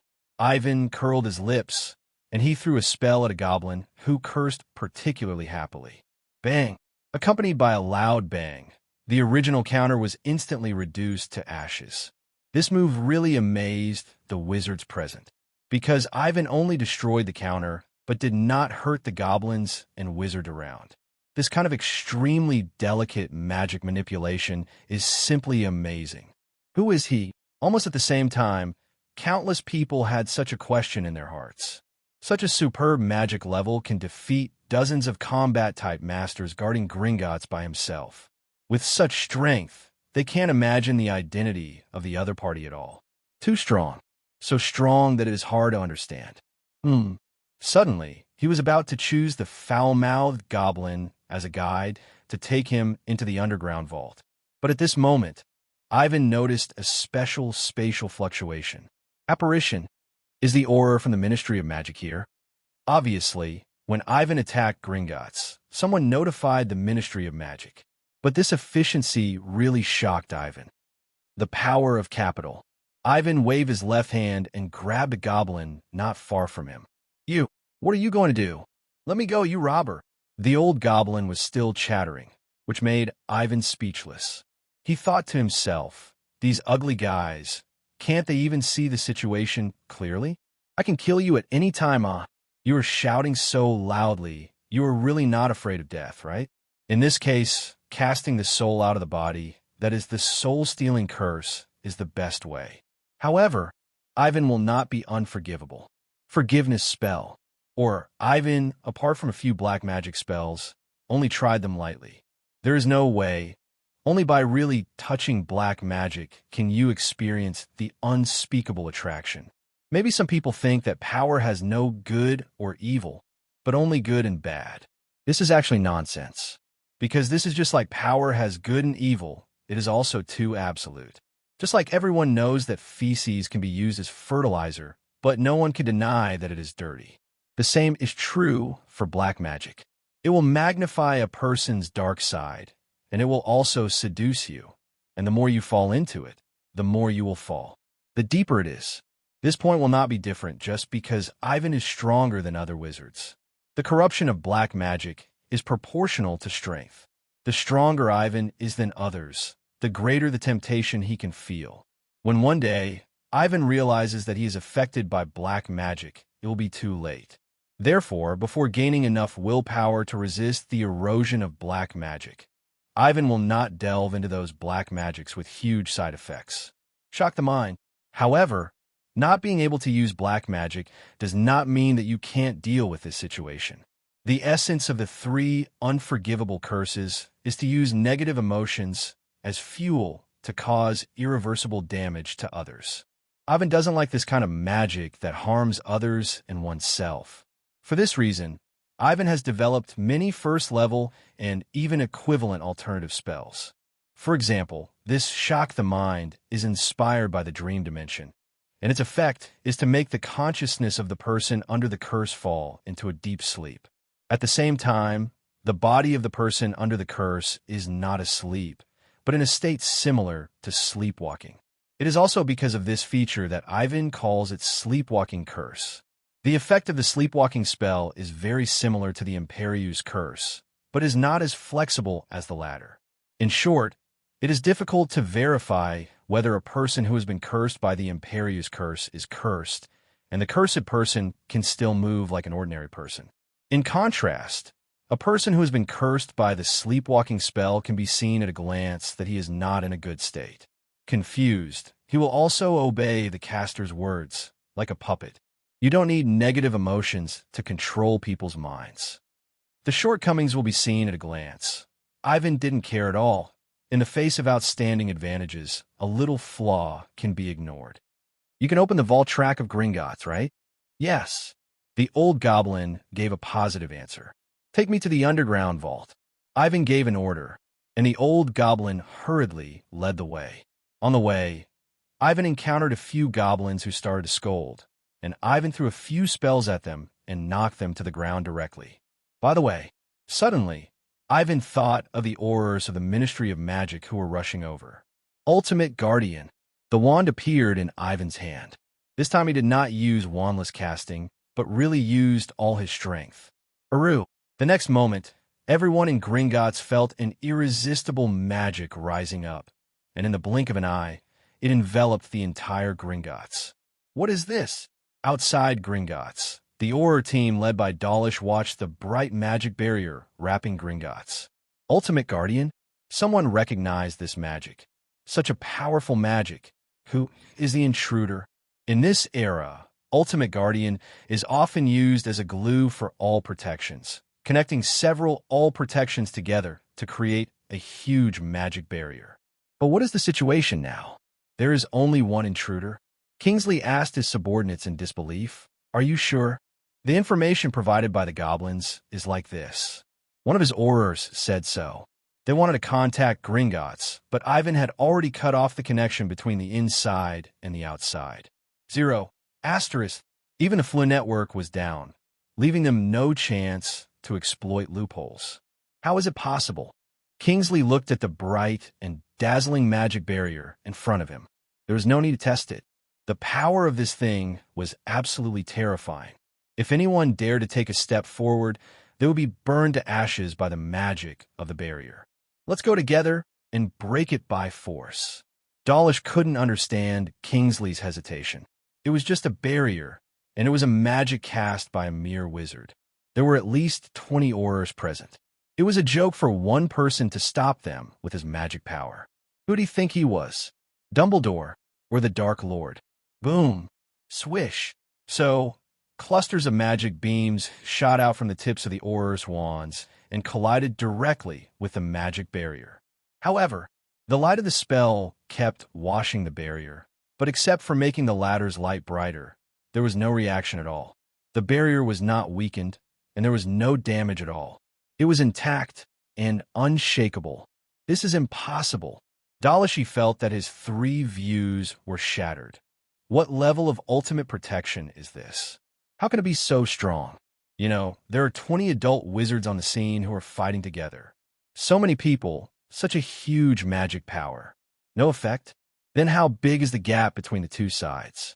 It's not ineffective. Kingsley has a good eye. He noticed that some parts of the barrier had traces like burns. The originally pale gold and white barrier had faint red spots on it, which were obviously the traces left by the wizards when they attacked just now. Keep attacking. That's the good thing about wizards. They have no magic power. As long as you don't feel tired, you can even cast spells for 24 hours. This barrier is not invincible. We did cause damage to it just now, but it was very minor. Kingsley was a little confused when he said this. He made a simple estimate and thought that if he wanted to break the barrier in front of him, it would take at least 20 people to bombard it continuously for half an hour. Too exaggerated. Kingsley couldn't imagine if the barrier was really broken, could they really defeat the invaders inside? With such a big gap, I'm afraid that even if all the Aurors were tied together, they would not be able to defeat the other side. Support. The next moment, Kingsley shouted without hesitation, Call for support immediately. What? In the Ministry of Magic, Fudge listened to the reports sent back by Gringots. His face was shocked and angry. A dark wizard with unfathomable strength. This news really scared Fudge. Why did such a powerful dark wizard emerge in England? Who is he? Fudge asked repeatedly. Is he the remnant of the mysterious man? For Fudge, the mysterious man is the most terrifying existence and an absolute taboo for him. Any Black Wizard 067 division, once he is linked to the Dark Lord, means the worst result. Unknown identity. Scrimgeour was ready to send more people. In addition, there are wizards and goblins in Gringots. If Lonran launches an attack. Damn it. Fudge also did not dare to force a breakthrough. He still had to rely on votes for re-election. How could he dare to issue such an offensive order? It's okay to send more people, but pay attention to the division of crowns. At the same time, Fudge also had to accept an interview and respond to this bad incident. Fudge was accustomed to this kind of thing. Anyway, as long as they can give the people enough confidence, they won't say much. In a word, the majesty of the Ministry of Magic will never allow anyone to provoke. Boom, boom, boom. One after another, the magic beams hit the barrier, and countless sparks burst out immediately. The sound of apparitions rose and fell, and more Aurors came from all over England to participate in the offensive of Kingsley and others. Although the level of British Aurors is not very good, there are quite a few of them. In Gringots, Ivan walked deep into the underground under the leadership of the old goblin. Suddenly, Ivan felt the feedback from the magic barrier. 20 people can sustain a continuous attack for half an hour, but now the Ministry of Magic has sent reinforcements, so this time will be shortened. Then reinforce it again. Ivan waved his wand again, and after the outer perimeter of Gringots, he set up a second barrier above the underground passage. Guard Resurrection. The sycamore wand shot out a beam of light, and Ivan's magic swept through the entrance of Gringots, Injuang, and all the metal statues in front of the door. In an instant, the sculptures that were originally just dead objects came to life immediately. They swayed their bodies, jumped down from the platform, and then blocked all the passages like guards. What kind of magic is this? It took 6 or 7 minutes to finally tear a hole in the ultimate protective barrier with a point-to-surface attack. But when the Aurors came to the entrance, what came into view was a huge sculpture made of metal. It's just transfiguration. Follow me and attack. Dawlish took the lead. He knew these sculptures. They were clearly decorations in Gringots. This kind of magic that brings dead things back to life can be done by even the lowest level wizards. Shattered into pieces, Dawlish cast a split spell without hesitation. However, the magic beam fell on a statue in the front, and the spell that should have completely destroyed it was like a stone sinking into the sea without causing any waves. What? Dawlish couldn't understand what was happening before his eyes. His magic was actually useless? Roar! The statue guard was attacked, and a chain reaction immediately occurred. For a moment, dozens of statue guards, big and small, attacked the Aurors who walked in at the same time. This is not an ordinary transfiguration. Kingsley's experience was far superior to Dawlish's. He saw at a glance that Ivan's transfiguration was extraordinary. Strong resistance, and the judgment of being able to move freely even after being separated from the caster. Advanced transfiguration. There is no doubt that this kind of self-aware transformation product is definitely a truly high-end transformation technique. Just this one move, few Aurors in the entire Ministry of Magic can do it. Quickly stop. Kingsley stepped forward. The statue guard in the front who cast the Ice E-spell was fixed in the air. It's not at the same level at all. Kingsley felt inexplicably exhausted just to freeze it, which shows the difference in magic power between the two sides. If Kingsley did not have a fluke mentality before, now, he could be 100% sure that the dark wizard who broke into Gringots is definitely a powerful Archmage. Archmage, what a joke! Such a powerful man is simply not something they can deal with. Most of the Aurors in the Ministry of Magic are just strikers, specializing in a few attacking and binding magic. Not to mention studying magic after graduation, 80% to 90% of those taught in Hogwarts were returned to the professors in the school. Notify Dumbledore. Kingsley glanced at the Aurors around him. He knew that if they really rushed in, they would be sending their heads to the other side. Magic is such an unreasonable force. The Archmage and the ordinary wizard can be said to be two different creatures. What? However, Kingsley reacted, but the other Aurors were puzzled by his order. What's the situation? Why did he suddenly notify Dumbledore? The Ministry of Magic is the Ministry of Magic. Dumbledore is Dumbledore, and the old headmaster is not one of them. Retreat. Everyone retreat immediately. Kingsley had no choice but to call on his colleagues to retreat strategically. And it was just as he thought. When the Aurors withdrew from Gringots, the statue guards who had revived in 4.0 immediately stopped and did not chase them out. This spell is limited to Gringots.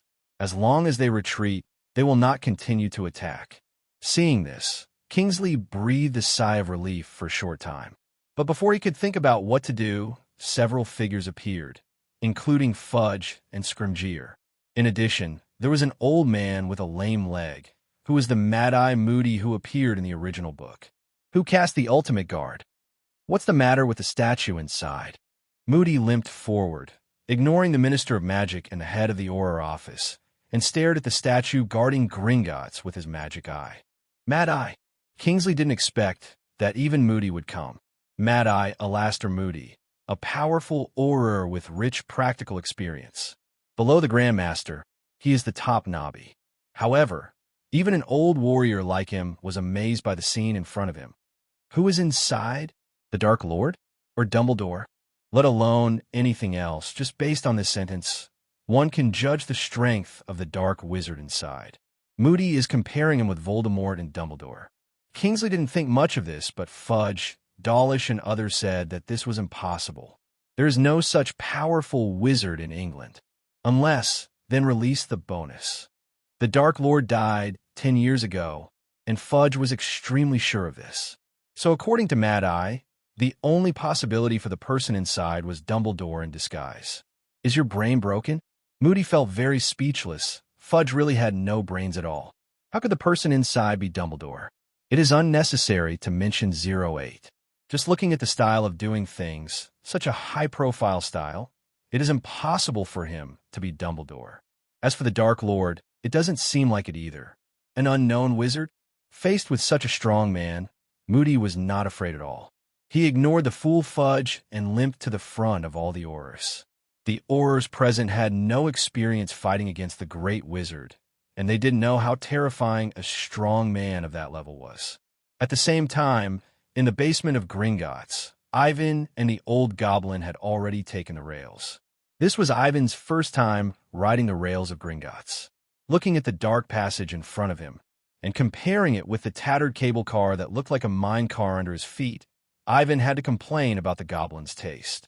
In order to prevent someone from stealing their wealth, the goblins cast anti-flying spells and anti-apparition spells here, and even the waterfalls passing by on the way had the effect of breaking various spells. Voila! Look, when the two passed through the waterfall, the old goblin woke up immediately. Hey, interesting. Ivan removed the magic that blocked the waterfall. He did not include the old goblin in the magic, just to test the effect of the waterfall. The result, it is indeed very powerful. But Ivan felt that this waterfall did not look like a creation of the goblin, but more like a treasure left by some ancient master. In other words, it was another good thing that the goblin got from somewhere. What did you do to me? After waking up, the old goblin immediately cursed. You damn thief. Dirty and shameful thief. Noisy. Listening to the old goblin's shrill scream, Ivan regretted using it to test the effect of the waterfall. As usual, he cast a sleepwalking spell. It was also because Ivan had a good temper. Otherwise, with the old thing's nagging, he would have thrown it down when he got there. Squeak. Accompanied by a tooth-grinding sound of railroad tracks rubbing against each other, Ivan finally arrived at the place. He cast a coma spell on the old goblin, then threw it casually onto the platform outside the vault door, and no longer care about the guy's life or death. Anyway, the goblins of Gringots will find out that the vault has been stolen sooner or later. Ivan didn't take a single life during the whole process, which is very worthy of the teachings. So far, the plan has gone very smoothly. Since breaking into Gringots, everything has been under Ivan's control. As seen in the prophecy, he arrived at the destination under the leadership of the old goblin.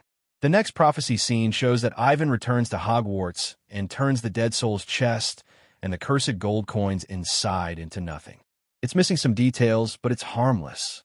Ivan raised his head and carefully examined the vault door that blocked him.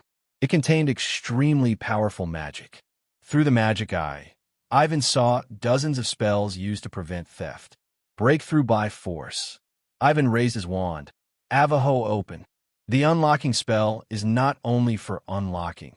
Its function is to break everything related to blockade. In essence, this is a kind of idealistic magic. As long as the wizard's will is clear enough, combined with magic power, any closed door, box, or space structure can be opened. B. No reaction.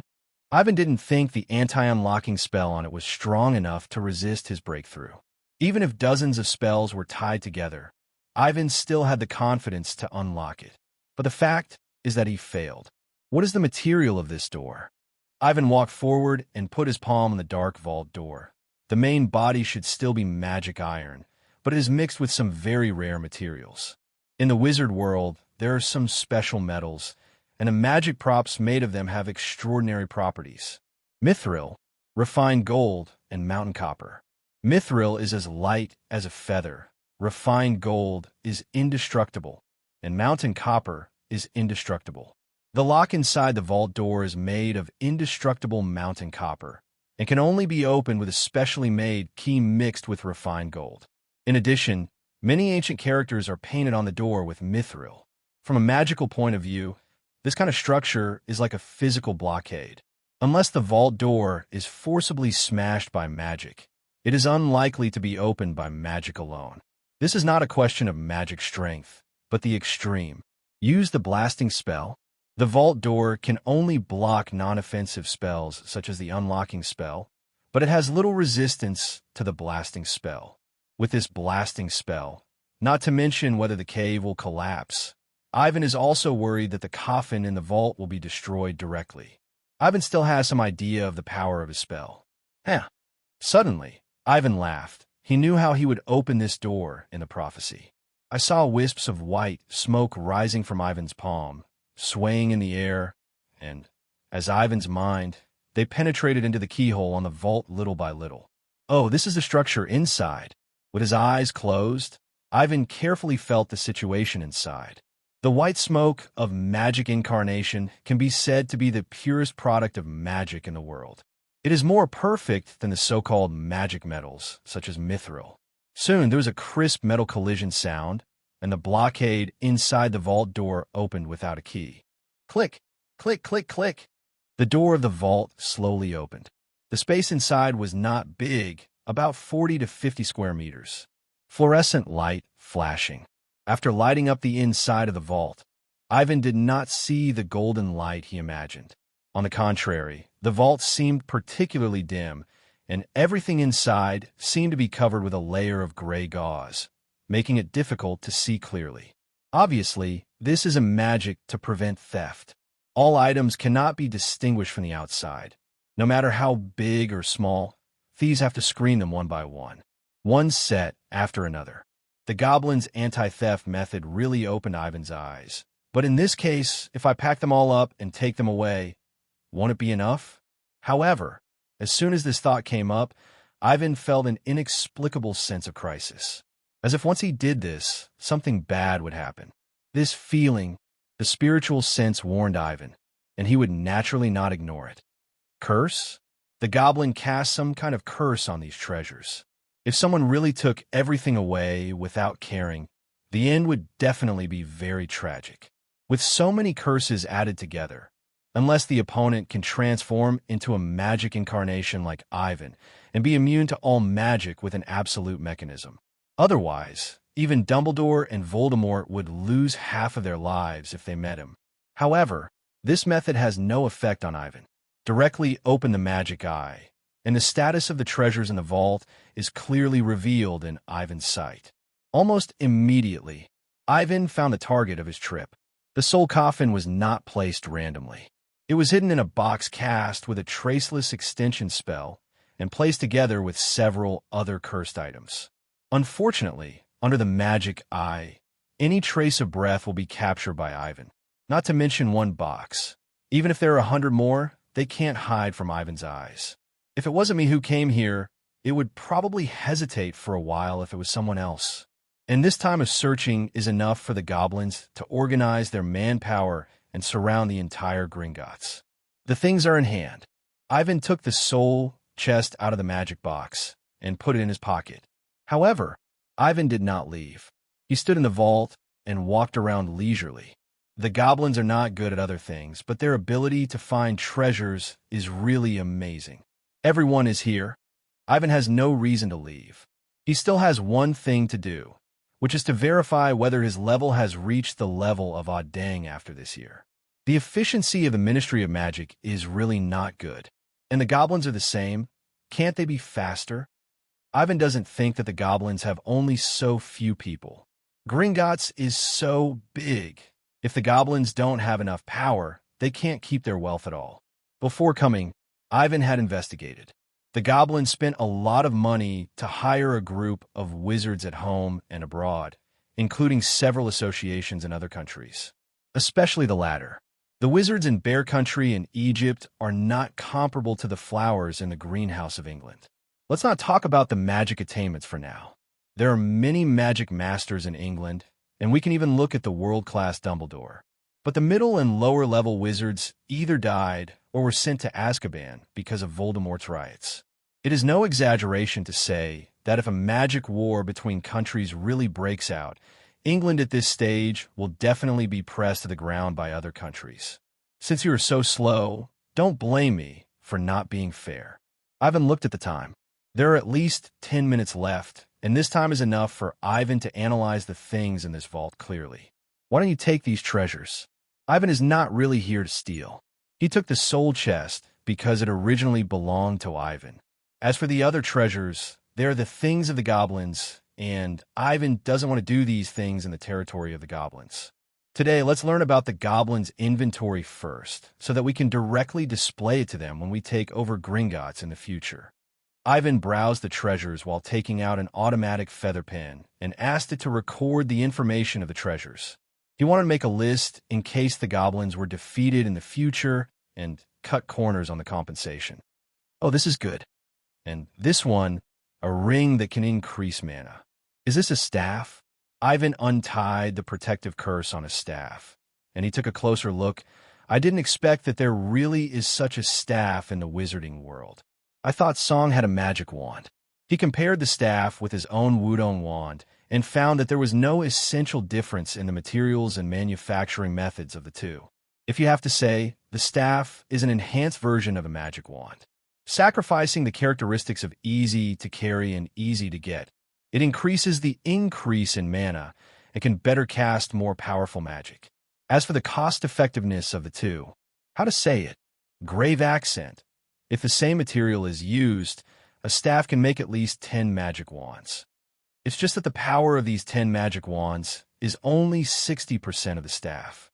In other words, it consumes 9 times more materials in exchange for a 40% increase. The overall is 40%, but for the magic wand, it is the bonus of the main earth. Ivan looked at the phoenix wand in his hand. If he could find 9 times the material of this wand, he could make a phoenix wand. The power of the phoenix wand can be increased by at least 60%, reaching 160%. But how can this be done? Let's not talk about the wand turning into a staff. The portability, money, will be reduced a lot. Just say that the other 9 phoenix woods are the same level of phoenix wood as Ivan's phoenix wand. Just talking about the phoenix tail feathers, I can extract some from Huang. The phoenix tree that turned to ashes together with a divine phoenix. Copying such a tree heart 9 times, what kind of hell-level task is it? What's more, the mana increase of the staff is meaningless to Ivan. His magic power is strong enough. Even without the staff, he can still move the spell of 160% of the current mana. The difference is just a matter of time. In other words, the staff can make ordinary wizards able to compete with powerful wizards. Similarly, the defects of the staff, its scarce materials, and expensive production costs are enough to stop most of the middle and lower level wizards. In the era when there were no wands, but only staffs, the lower level wizards might not even be able to cast a spell. Zizizizi. After about a quarter of an hour, Ivan had basically looked through all the treasures in the vault. Suddenly, there was a sound of railroad tracks rubbing behind him. Ivan knew that the goblin's rear guard was coming.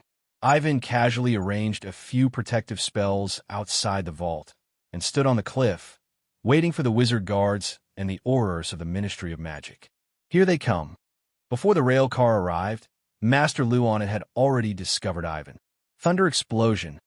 The other party had no intention of communicating at all and raised his hand to cast a powerful blasting spell. This was aimed directly at Ivan. Life is at stake. So cruel. Ivan would not wait for the blasting spell to blow up the rock wall. He used his wand lightly and neutralized the opponent's blasting spell without making any noise. What? How is it possible? The combat wizards hired by Gringots were shocked. They had never heard of any wizard who could directly neutralize the blasting spell. How much did this person in front of him know about the magic of the blasting spell? Shattered into pieces. Break into pieces. Bojbit.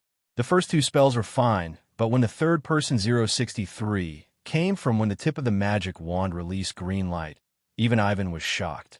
F***K. Ivan instinctively turned his body into white smoke and avoided all attacks. The phoenix in his body was even crying faintly. The killing curse was almost unsolvable for other wizards. But in Ivan's eyes, this unforgivable curse was no different from other spells except for scaring people. Even with the existence of the phoenix, even if Ivan was hit by the killing curse, the phoenix would use her vitality to offset the lethality of a Vaso. Of course, the vitality of the phoenix is limited. Even if he can recover, it will take time. So, if Ivan is hit by the continuous killing curse in a short period of time, he will die. Hey, are you crazy? A burly bear wizard shouted at his companion. This is England. Don't use the killing curse. Having said that, he can cast the Avada Kedavra curse without any psychological burden and see how vicious these people are in their daily lives. Unlike the sheep in England, these people are all desperate criminals in the magic world. It seems that I don't need to hold back. Ivan aimed at the charging battle wizard and fired a magic bullet condensed with powerful magic. What is this?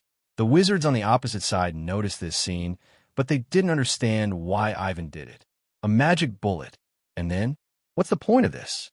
Boom! But the next moment, the magic bullet jumped through the wizards and landed on the rock wall in the distance. The deafening roar almost made the battle wizards faint. Looking back, I saw that the original rock wall had completely collapsed and countless broken rocks fell from the sky. But before they fell into the dark abyss, Ivan waved his magic wand. The broken rocks stopped in the air and then quickly turned into countless flying birds, rushing towards the battle wizards in a black mass. Transfiguration. Such a huge transfiguration. And what's the matter with this guy's spell? Why is it so strong? The fighting wizards were divided into two teams.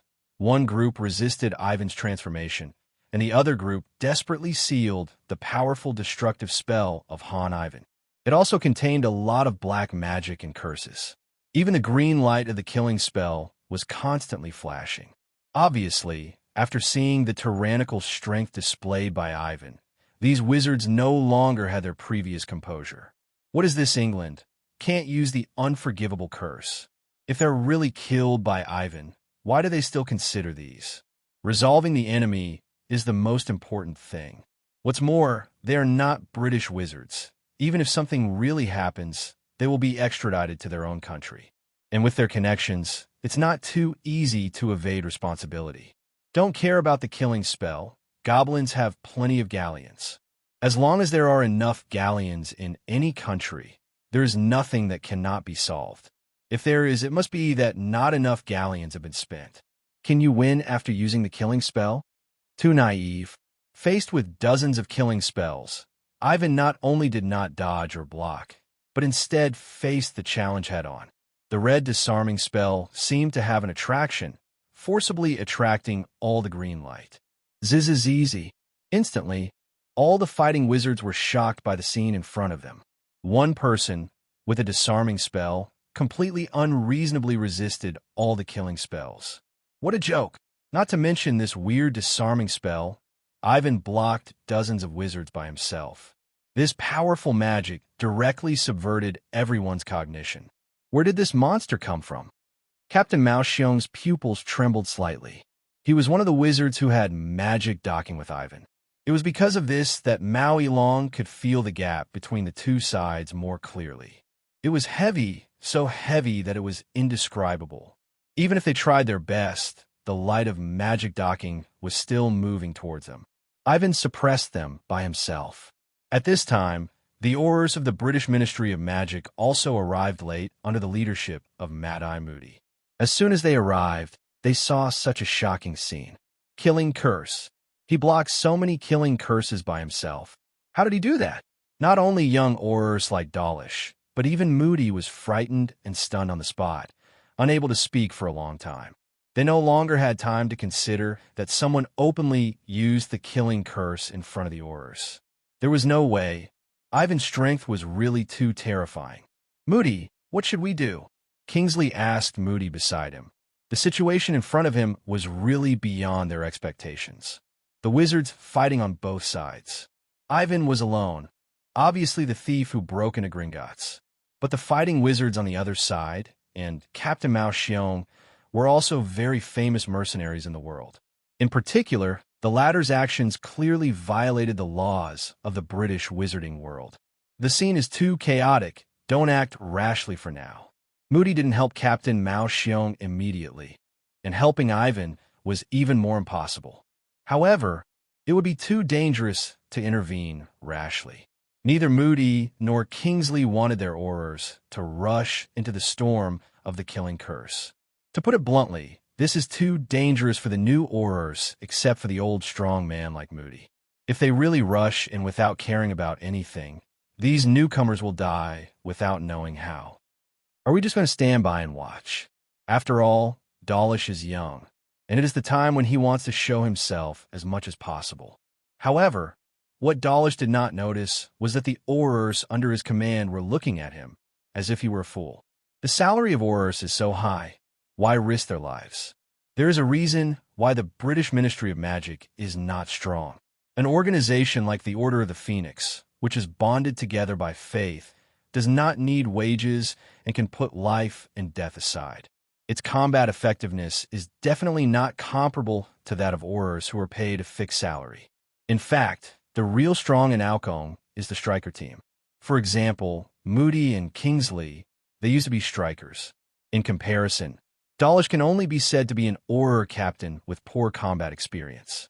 It may not be seen at ordinary times, but when facing the choice of life and death, the gap between the two is obvious. On the other side, Ivan, who is connecting with a dozen combat wizards through magic, noticed the Aurors coming from a distance. Among them, Moody, with his protruding eyeballs, Ivan recognized his identity at a glance. Mad-Eye Moody? Ivan didn't expect Moody to come here. In his memory, Moody had retired at home when Harry was in the 4th grade. Now is 3 years earlier than then. So it is not surprising that Moody is still fighting on the front line against dark wizards. Troublesome guy. Ivan is confident that his strength is strong enough, and he doesn't take Moody seriously.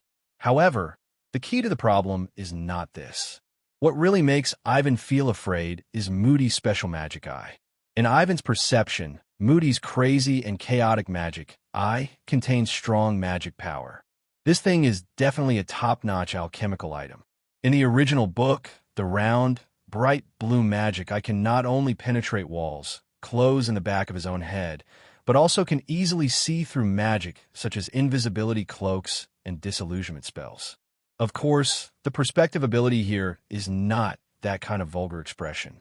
Moody's magic eye's perspective is more like an X-ray scan, observing the world from the perspective of magic. In short, this is an alchemical item that can open low-level psychic vision. Even Ivan responded the moment he noticed Moody spying. He first applied a layer of magic film to himself, and then used the phoenix and a magic incarnation to build a coat that even psychic vision could not see through. After doing this, Ivan breathed a sigh of relief. Moody was extremely surprised on the other side. What's wrong with this kid? My magic, I can't see anything. This kind of thing is the first time Moody has encountered it in his decades of Auror career. He knows me. Moody almost immediately judged Ivan's defense against him. This shows that Ivan knows himself and knows the ability of his magic eye. Who is it? Knowing himself, there is nothing strange about it. Mad Eye Alastair Moody's reputation is well known even internationally. But knowing the ability of the magic eye is a bit unreasonable. The first thing that can be ruled out is that Ivan is definitely not a foreign wizard. Because of Moody's magic eye, only a few people know its specific effects. Even those dark wizards who were defeated by him only knew that the magic eye could see through the spell and discover the hidden black market. But more specific things, such as perspective and analysis, are secrets that even he has never revealed. No, that's not right. Moody's magic eye's ability, in addition to himself, there's another person who knows, that is Dumbledore. In Moody's opinion, Ivan's strength has definitely reached the level of a great wizard, and he is one of the strongest among the great wizards.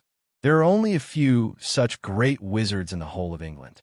Excluding Voldemort, who has long been in seclusion and died, the only one left is Dumbledore.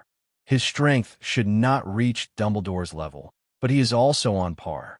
The strength of the great wizard is not something Moody can spy on. From his perspective, he can only conclude that Ivan is weaker than Dumbledore, but only slightly. Appearance is meaningless. Moody's magic I cannot see through the Polyjuice potion. But he has his own theory, which can judge whether the other party has taken the Polyjuice potion through the changes in magic power observed by the magic eye. Oh, please give me flowers. Unfortunately, Ivan's magic coat is too strong, completely blocking all Moody's prying. Let alone judging by details. Mad Eye can't even see the slightest detail. This face is definitely not his true face. Moody is almost certain that the other party must have changed his appearance. As for the method, the magic world is not only a Polyjuice potion, and there are many ways to achieve such an effect. It can't be Dumbledore, right? Powerful strength, familiarity with his magic eye, and special concealment of a lineup to prevent the identity from being exposed. The most important thing is that from beginning to end, Ivan's spells only knocked people unconscious. No, someone has been injured. 0-0. Moody noticed Captain Bear, whose arm was blown to pieces by Ivan. That bloody scene made the new Auror's stomach churn. It shouldn't be Dumbledore. Ivan didn't kill Captain Bear, but he lost his wand-wielding arm, and his wizard career was basically over.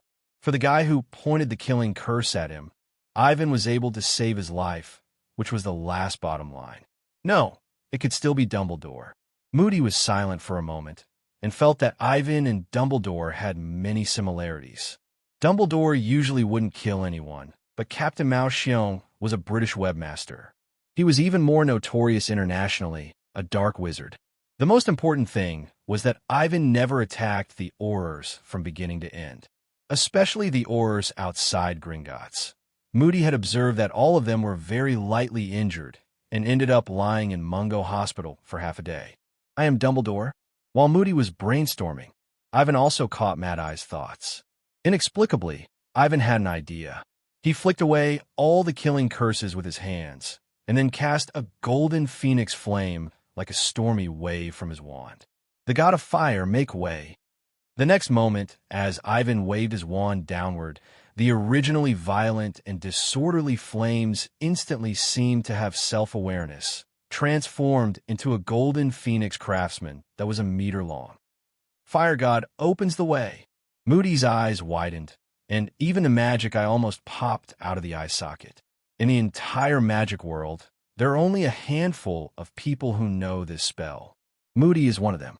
He knows very well that Fire God opens the way is a spell invented by Dumbledore, who could be called a god who controls fire. Fire God Opens the Way is a spell exclusive to Dumbledore. Moody once learned this spell to deal with the fiend fire in Hogwarts City. However, the difficulty of Fire God Opens the Way is far beyond Moody's imagination. The extremely high magic power required alone is enough to discourage 99% of the wizards in the wizarding world. The most important thing is that in addition to the magic power requirement, Fire God Opens the Way has a special restriction. That is, it needs to be recognized by the Phoenix. The recognition here does not mean having the blood of the Phoenix. Otherwise, Moody would not have asked Dumbledore 943 to learn this magic. The so-called recognition of the Phoenix can be understood as a special contract magic. Establish a connection with the Phoenix, and then rely on the powerful magic to control the destruction with the Fire God's way. 2 requirements. 1 is indispensable. No, it should be 3. After all, the learning method of the Fire God's way is in the hands of Dumbledore. Without Dumbledore's approval, others can't get in touch with this magic. Then the question is, who is this guy, and what is his relationship with Dumbledore? Moody doesn't believe that a dark wizard who came out of nowhere can steal a top spell like the Fire God's Way from Dumbledore. Fire God's Way? What kind of magic is that? Unlike Moody, Dawlish and others have never seen Dumbledore take action. Even Kingsley of the Order of the Phoenix has only watched Dumbledore's battles a few times and has never seen Dumbledore use the Fire God's Way to fight the enemy. Otherwise, if they knew the origin of the Fire God's Way magic, Mo would jump up on the spot. Especially Dawlish, this guy is Fudge's lackey. Fudge was now eager to catch more of Dumbledore's little braids. Such a good opportunity as this one was a godsend. Unfortunately, Dee would not tell them about this. He was a supporter of Dumbledore.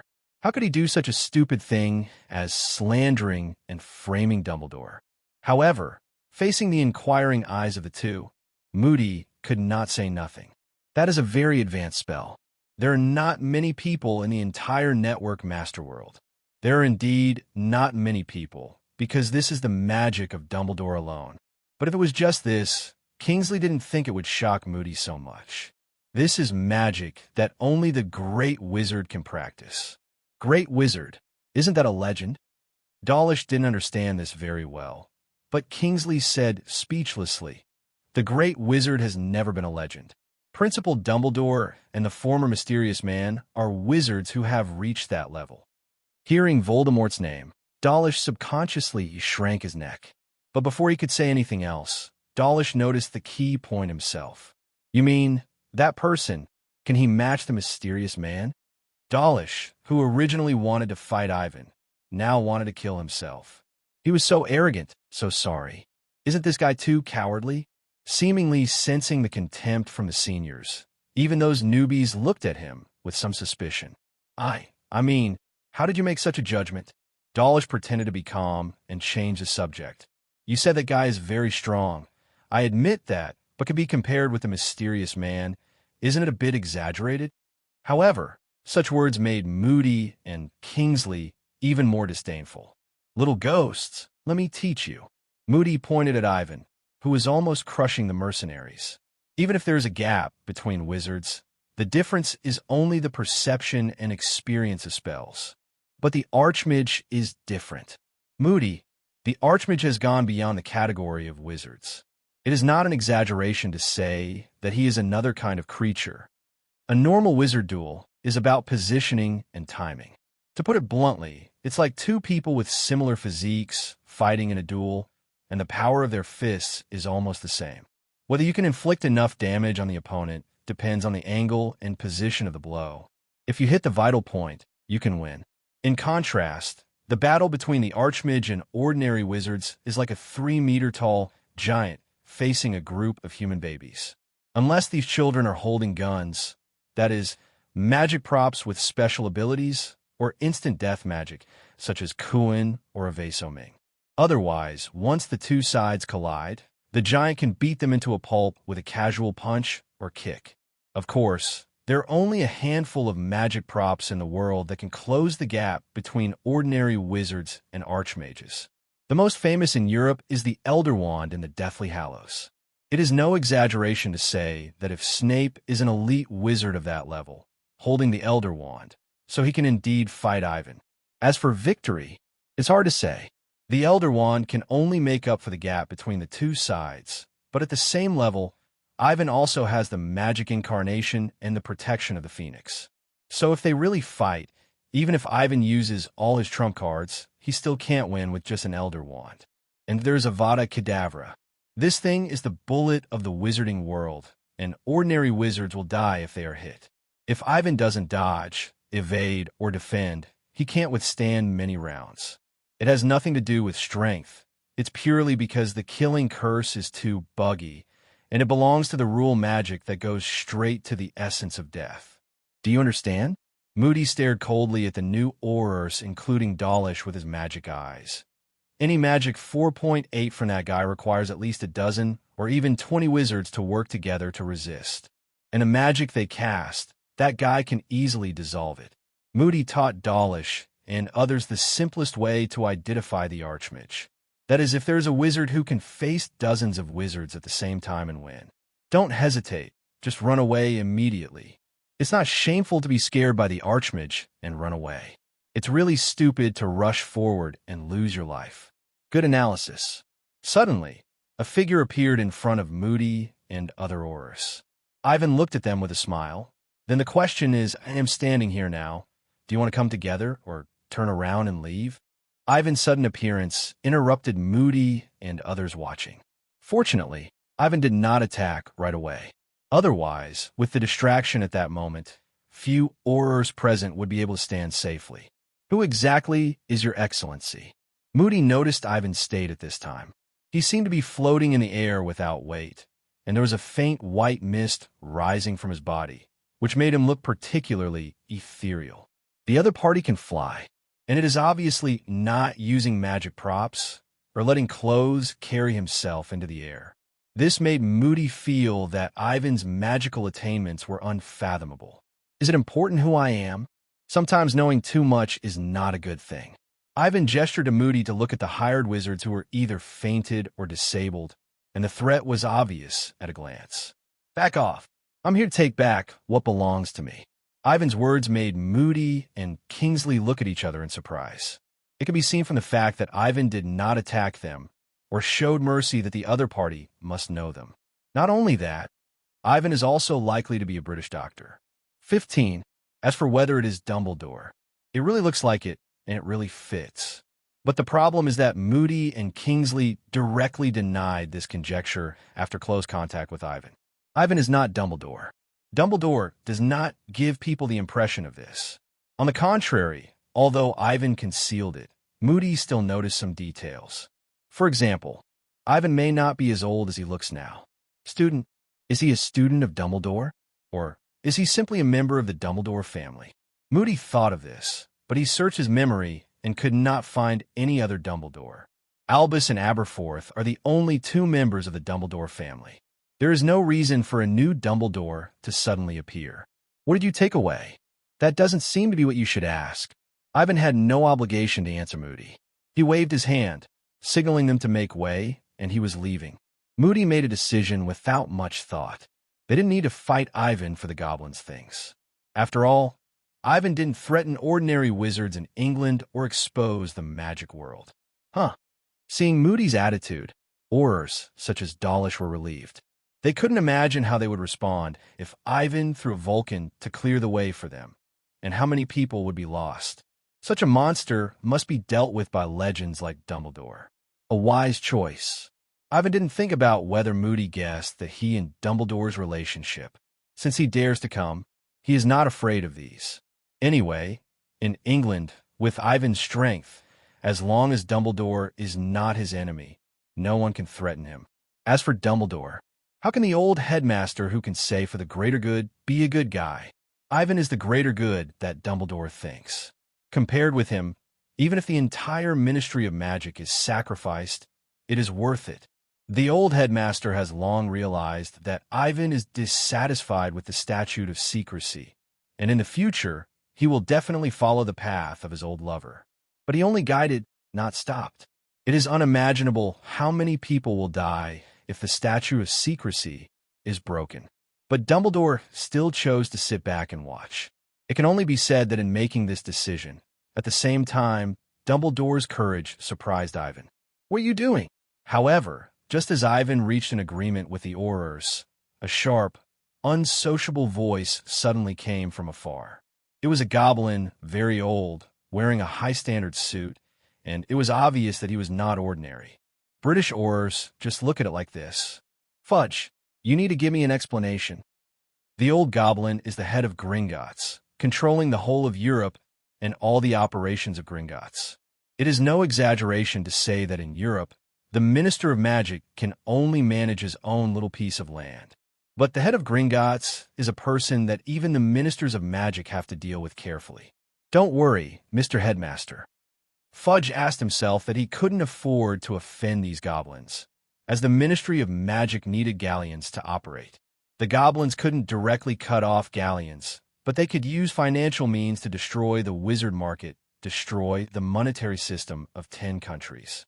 Alastair, after apologizing, Fudge hurriedly shouted to Moody, "What are you doing? Hurry up and catch this thief." Moody was speechless. He really wanted to ask Fudge who was the Minister of Magic in England.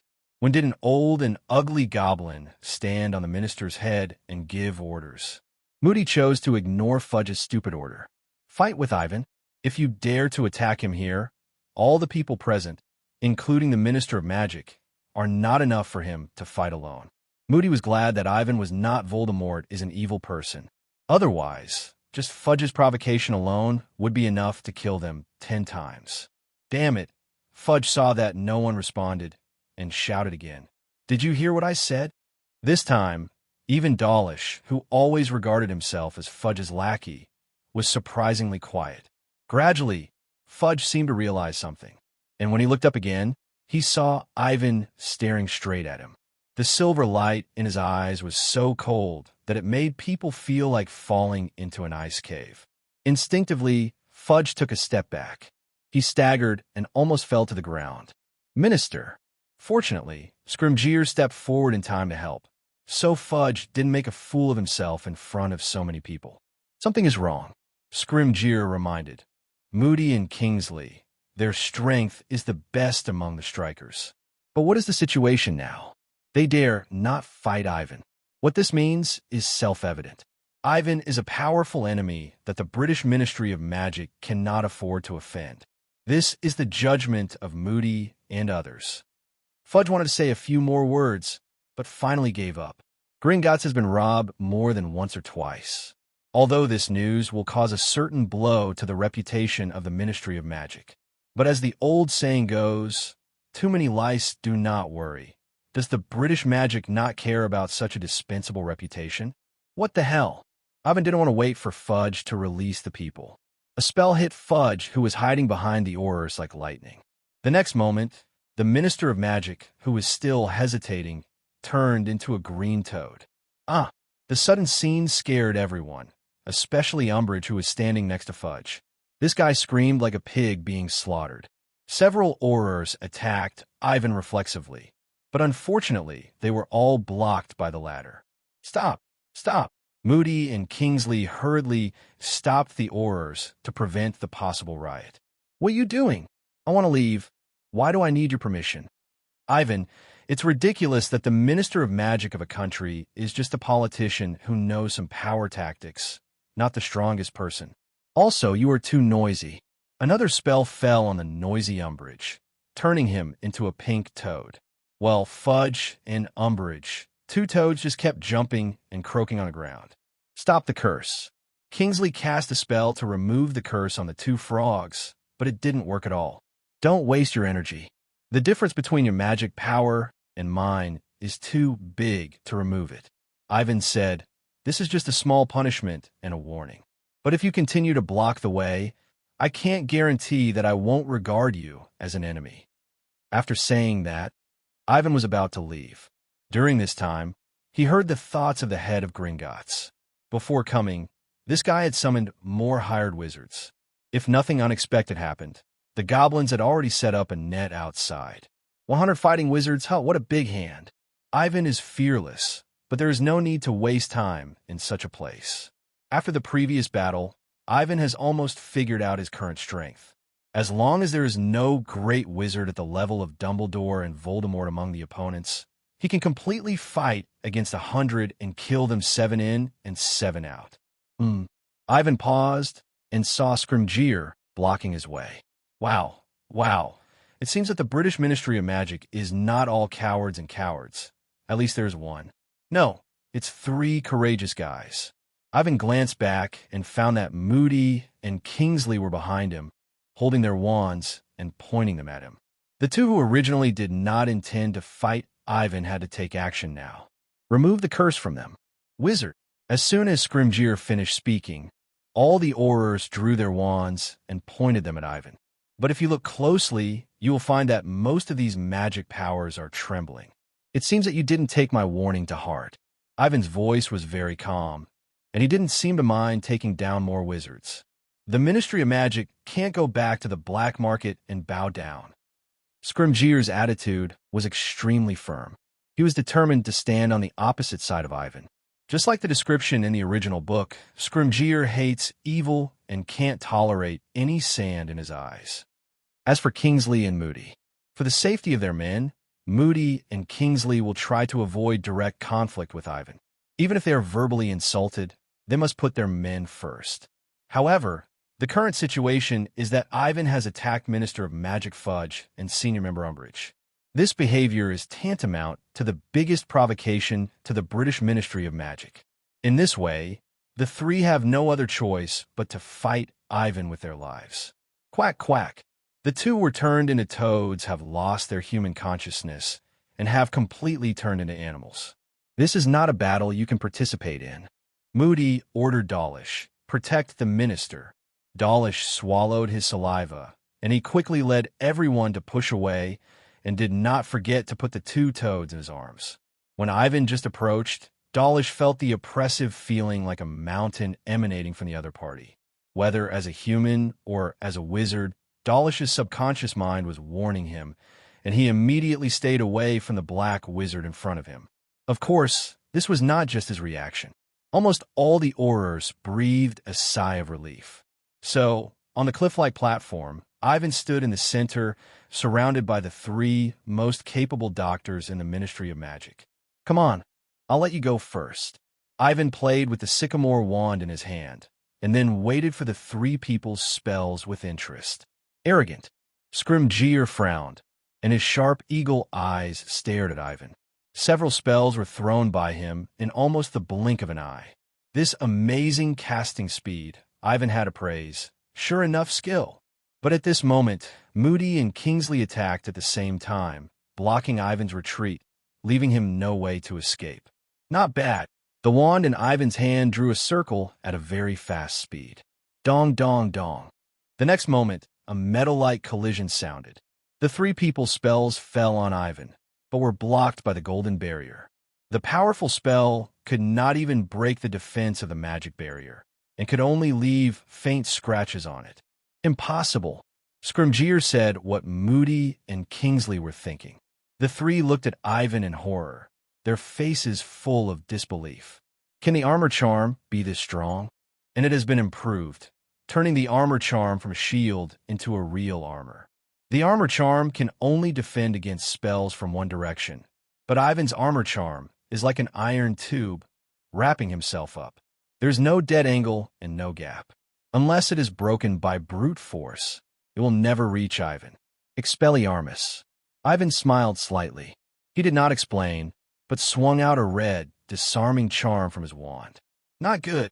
Scrimgeour became the target of the disarming charm. The director of the Auror office reacted quickly and completed the armor charm almost instantly, blocking the red magic of the disarming charm. But soon, Scrimgeour found something wrong. Bang! The disarming charm that was supposed to hit the magic shield of the armor charm suddenly turned into lightning, and after several tricky deflections at several angles, it passed Scrimgeour's armor charm and hit him hard. The spell has turned. Dawlish was stunned, as if he couldn't accept that the spell bypassed the armor spell. Don't use your inherent thinking to define my spell. After Ivan attacked Scrimgeour, he didn't continue to chase him. He easily resolved the attacks of Moody and Kingsley. The latter's time freezing spell was very interesting, and Ivan needed to devote a little attention to blocking it. Magic is not a set procedure. While fighting, Ivan did not forget to popularize science to the two. Magic is the power of the mind. As long as our will is strong and firm enough, we will not be bound by spells. Like this. Ivan waved his wand and shot 2 beams of magic light directly from the end of the wand. They were left and right, hanging towards Moody and Kingsley at an astonishing speed. If this was not Gringots, the two could still use apparition to avoid it. But because of the existence of anti-apparition, Kingsley had to roll to the side and barely avoided Ivan's spell. As for Moody, he only had 1 leg, and it was impossible for him to be as agile as Kingsley. I saw Mad Eye perform transfiguration and condense a metal wall in front of him. Crack! This power! I have experienced it myself. Moody finally understood the pressure that the hired wizards were under. They couldn't stop it. They couldn't stop it at all.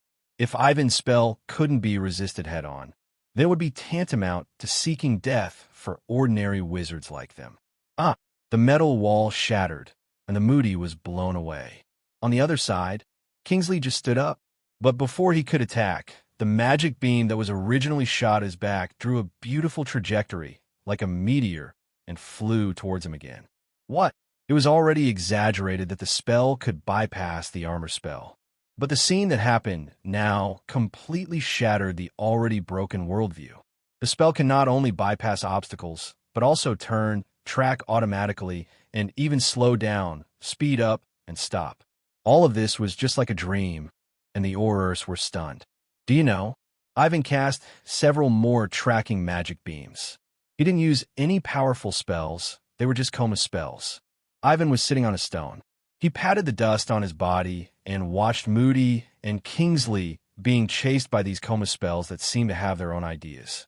I was looking forward to it, looking forward to fighting with a strong opponent. Unfortunately, you have let me down. Let's not talk about that. Ivan looked at Dawlish, who was trembling with fear. Don't be afraid. I'm talking about the 2 guys in your arms. I'll give you a suggestion. Get this kind of stuff out of the Ministry of Magic as soon as possible. Letting such a guy in a high position is simply a disgrace to Britain. As he was speaking, Ivan suddenly raised his hand, and there was a crisp sound of bang, and the invisible barrier blocked the spell from behind. KR. Ivan turned his head and saw that Scrimgeour had stood there without knowing when. You are in good health. You can stand up even after being hit by my disarming spell. I am the director of the Auror office. Scrimgeour was panting, but he still stood firm with Ivan, unwilling to give in. Will. Ivan found that Scrimgeour was injured. He was able to get up, relying entirely on his strong will. I don't hate people like you. Ivan pressed his empty hand towards the ground, and then the cliff under everyone's feet seemed to come alive and turned into a huge compass. The compass included everyone, and it turned quickly, and they all moved to the opposite side of Ivan. In front of them was the trembling Scrimgeour, and Kingsley and Moody lying on the ground exhausted. You two, too. It's gratifying that the British Ministry of Magic at least has talents like you. Ivan's tone was as if he was the Minister of Magic. Without what qualifications does a dark wizard have to comment on the Ministry of Magic? Well, I can't refute this. Ivan was not angry at Scrimgeour's bad temper. He was actually quite easy to talk to, especially to capable people, like Moody, who hated evil and risked his life to catch Death Eaters. Scrimgeour and Kingsley also had justice in their hearts and would not bow to evil forces. Maybe they were lacking in strength, but in terms of character, Ivan was willing to give them enough respect. But don't be too sure. Who knows when I will become your boss? 30 years in the East, 30 years in the West. Don't bully the young and poor. Ivan told a joke from his past life. Although they spoke different languages, the 3 of them understood what he meant. You want to be the Minister of Magic? Scrimgeour seemed to have heard a very funny joke. A dark wizard? Dark wizard. Ivan couldn't help laughing. Can I ask you a question, Mr. Rufus Scrimgeour? What? Scrimgeour didn't understand what tricks Ivan was trying to play. Do you know who I am? As Ivan finished speaking, the 3 people present looked at each other. To be honest, they really didn't know Ivan's true identity. Don't know, right? Ivan spread his hands. Look, You don't even know who I am. So how can you judge that I am a dark wizard? Break into Gringots and steal. Stop, stop, stop. Ivan interrupted Scrimgeour and said with a smile, I'm not talking about this.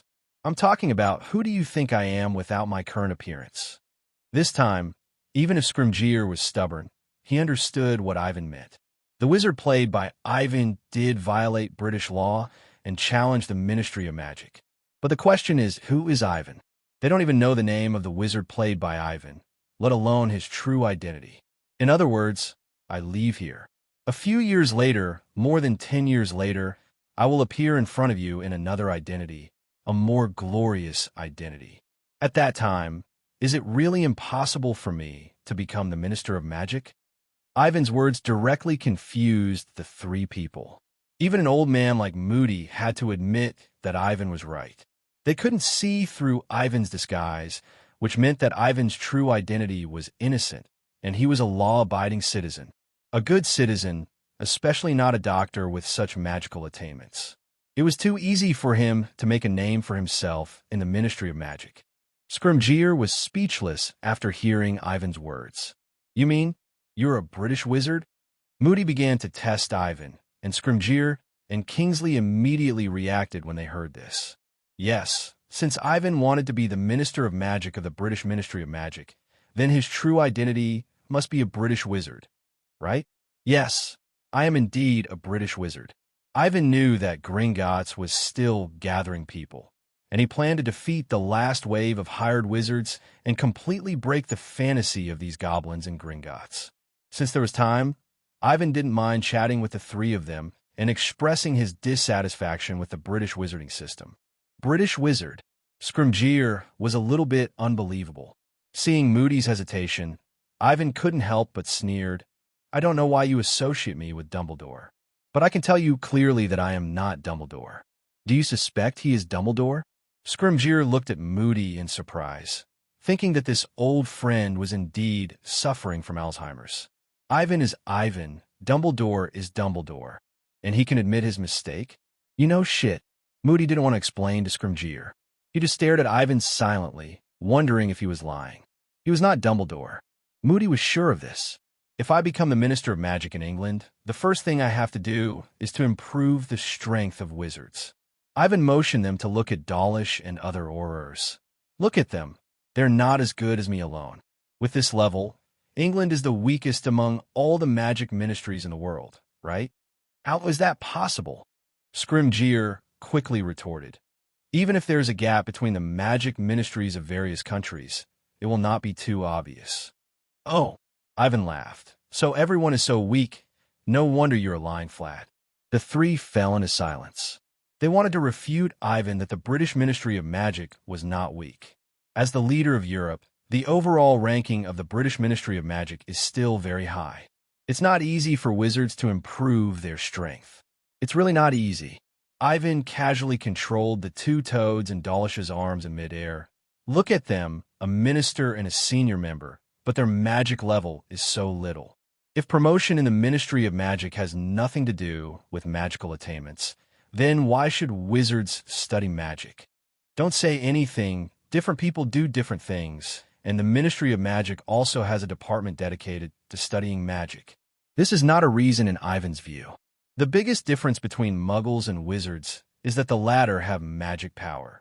A civilization with great power belongs to itself, and it's ridiculous that it would play the same step-by-step as ordinary people. You want to overthrow the Ministry of Magic. Scrimgeour took a breath of cold air. He really thought Ivan could do such a thing now. He alone defeated almost all the Aurors of the Ministry of Magic, and even the vanguard of Gringots was pressed to the ground. With such strength, the chaos that Ivan can bring is even greater than that of Voldemort at the beginning. No. Ivan thought Scrimgeour was a bit extreme. It's too troublesome to build a system from scratch. And I don't need to do this kind of thing. What do you mean? The three of them didn't quite understand what Ivan meant. Could it be that besides him, there was someone else who wanted to harm the Ministry of Magic? The man whose name you can't even mention, you call him Voldemort.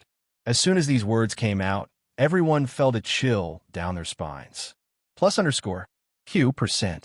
especially Dawlish and others, who grew up under the shadow of Voldemort, and now they are trembling even more. Puff! Ivan couldn't help laughing and said, "Sorry, I know you are very afraid of him. But I still want to say that maybe Voldemort is terrible in your eyes, but to me, he is just so. The power of the Dark Lord is not what you can imagine." One of the Aurors suddenly spoke up, and Ivan scratched his cheek and said, "I remember that the Death Eaters should have been arrested. So what's going on? Remnants? That person is a pureblood wizard." The reason for supporting Voldemort is mainly the interests of both parties. Ivan's origins are unknown, and he criticized the system of the Ministry of Magic right away.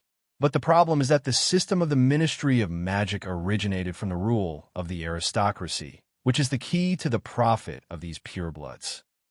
If the Ministry of Magic really becomes a monolithic entity, how can they find loopholes?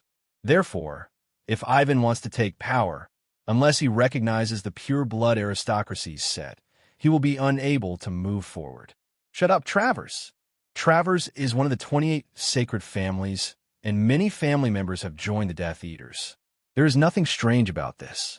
When Voldemort was powerful, at least 2/3 of the pureblood families directly and indirectly supported him. It's okay. Ivan signaled Scrimgeour not to be too angry. After all, it's Voldemort. He was really powerful 10 years ago. Well, it should be about the same as me now. 0. Maybe he knows more magic knowledge than me, but if it comes to magic power, he is probably not as good as me. Ivan fought with Voldemort's residual soul and compared it with Dumbledore. In the previous battle, Ivan did not exert his full strength. In fact, he only used 30% to 40% of his magic level at most, and he was able to suppress the enemy on the spot. You are too arrogant. Scrimgeour and others have already demonized Voldemort. Even though Ivan is very strong, they still think Voldemort is more powerful. Although Voldemort has never left England from beginning to end, it is because Dumbledore is in England. If we really talk about strength, Voldemort, who can fight with Dumbledore, can at least be ranked in the top 5 in the world, even if he cannot be the second in the world. Ivan did not want to refute the attitude of Scrimgeour and others. He slowly stood up from his seat. This scene scared the Aurors who were watching not far away. They thought Ivan was going to fight if he disagreed with him. "Don't be nervous," I said. "You are not my enemy." Ivan threw the toad in the air back to Dawlish, and then lifted the head of Gringots who had been controlled into the air. "Next, watch carefully. Magic may not make your wishes come true, but it can do whatever people want." As Ivan finished speaking, a large number of wizards came from all directions to beg in the name of railcars. There were a lot of hired wizards this time, and with the goblins, they were densely packed. Ivan suspected that these wizards might have covered the whole of Europe. In order to deal with him, Gringots had done its best. "In that case, you are useless." Ivan threw the head of Gringots aside, and then, under the stunned eyes of the British Aurors, he turned into a white storm and rushed towards the hired wizards who surrounded him. The result of the battle was no surprise. One-sided, another crushing. Moody, Scrimgeour, and others had already expected this situation. In front of the Archmage, no matter how much you use the human wave tactics, the outcome will not change. "Well, I had a lot of fun today. BBA." Ivan stood among the fallen mercenary wizards, and he said goodbye to the British Aurors gracefully. "See you again, if we are lucky." Dig. The next moment, with a crisp sound, Ivan's figure disappeared from everyone's sight. Apparition. Ivan performed apparition in a place where he couldn't apparition, and then in front of so many people. A man pushed through the entire Gringotts from the door. He gone. Scrimgeour wanted to track Ivan's apparition, but found that he couldn't do it at all. This is not the apparition that their wizards usually use, but a more profound and complex space spell. To track Ivan's exclusive apparition, the prerequisite is to have some understanding of the Phoenix Force. Otherwise, let alone cracking it, it would be extremely difficult to understand it. Gone. Moody sighed. He knew how frustrated his 2 colleagues were at the moment. But if you can't beat him, you can't beat him, no matter what you say. Instead of being depressed here, You might as well investigate and find out the real identity of that guy. Moody's emotions were adjusted the fastest, and after hearing what he said, Kingsley and Scrimgeour also recovered. Such a dangerous wizard is hiding in a corner of England. This is too dangerous. Scrimgeour immediately planned to send tasks to the Aurors and asked Dawlish and others to only investigate secretly and not to fight Ivan head-on. Ivan's strength is definitely at the level of Voldemort and Dumbledore. If such a guy really has ill will towards the Aurors, everyone will be knocked down in an instant. I think we should notify Chicken Blitto immediately. Kingsley's proposal was recognized by everyone. At this critical moment, it is really hard to feel safe without a strong man like Dumbledore standing behind you. What's more, Fudge and Umbridge are still cursed. They have tried it. It's useless. Any solution is ineffective. Just like the cursed gold coins they encountered before, they encountered that kind of unreasonable strong spell again. The only way now is to find Dumbledore, hoping that the old headmaster can help to remove the curse on the two. On the other side, Ivan left Gringots and returned to Hogwarts. He did not choose to appear directly in the castle, but set the landing point of the apparition to the outside of the Forbidden Forest. Ivan stopped walking and looked at a certain place in the Forbidden Forest. Ivan's keen perception told him that he was the only one here. "Headmaster, have you been waiting for me here for a long time?" Ivan didn't need to guess at all. He knew who was waiting for him here. Except for Dumbledore, there was no other person in Hogwarts, or even in the whole of England, who could compete with Ivan in magic. "I'm just taking a walk here." Dumbledore walked out of the forest, and the old man didn't see Ivan's surprise and anger. He was very calm, as if he didn't care about Ivan's going out at all. "The moonlight is nice tonight." Dumbledore smiled and invited. "Would you like to chat with me, an old man over 100 years old?" Of course. Ivan followed Dumbledore's footsteps. The Forbidden Forest at night was quiet and deep. In the dark shadows, there seemed to be pairs of eyes hidden, watching the old and the young who had rashly entered. However, the Forbidden Forest, which was extremely terrifying in the eyes of ordinary people, became a back garden for Ivan and Dumbledore to enter and exit at will. Monsters in the Forbidden Forest, dangerous magical plants. Even if these things only observed the two people from a distance, they would hide far away. The creature's instincts told them. The two human wizards in front of them were more terrifying than dragons and the most dangerous magical creatures. Gringots. After walking for about 5 minutes, Dumbledore asked first. "Yeah." Ivan was not surprised at all. He said, "I went there to get some things. But, I don't like to steal other people's things, so I only took those that belong to me." "Ah, it's very much like your style." Dumbledore nodded with satisfaction, although he didn't care whether Ivan really stole anything from Gringots. But Dumbledore really didn't want Ivan to steal things. It's not about learning good or bad. It's just stealing things because it's cheap. It's a bit shameful for a natural-born wizard to steal things. So Dumbledore was actually quite relieved that Ivan didn't hide himself, but openly broke into Gringots from outside. After all, he is his disciple, and he is generous and doesn't hide anything. This alone is worthy of praise. Don't you blame me? I don't seem to have any reason to do this. Dumbledore shrugged and said, "Didn't you say that you want to take back what belongs to you?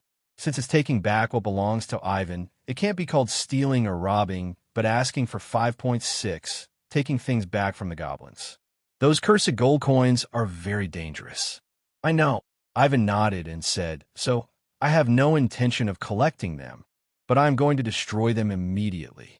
This surprised Dumbledore. The old man could guess that what Ivan was talking about was the soul coffin and the 888 gold coins inside.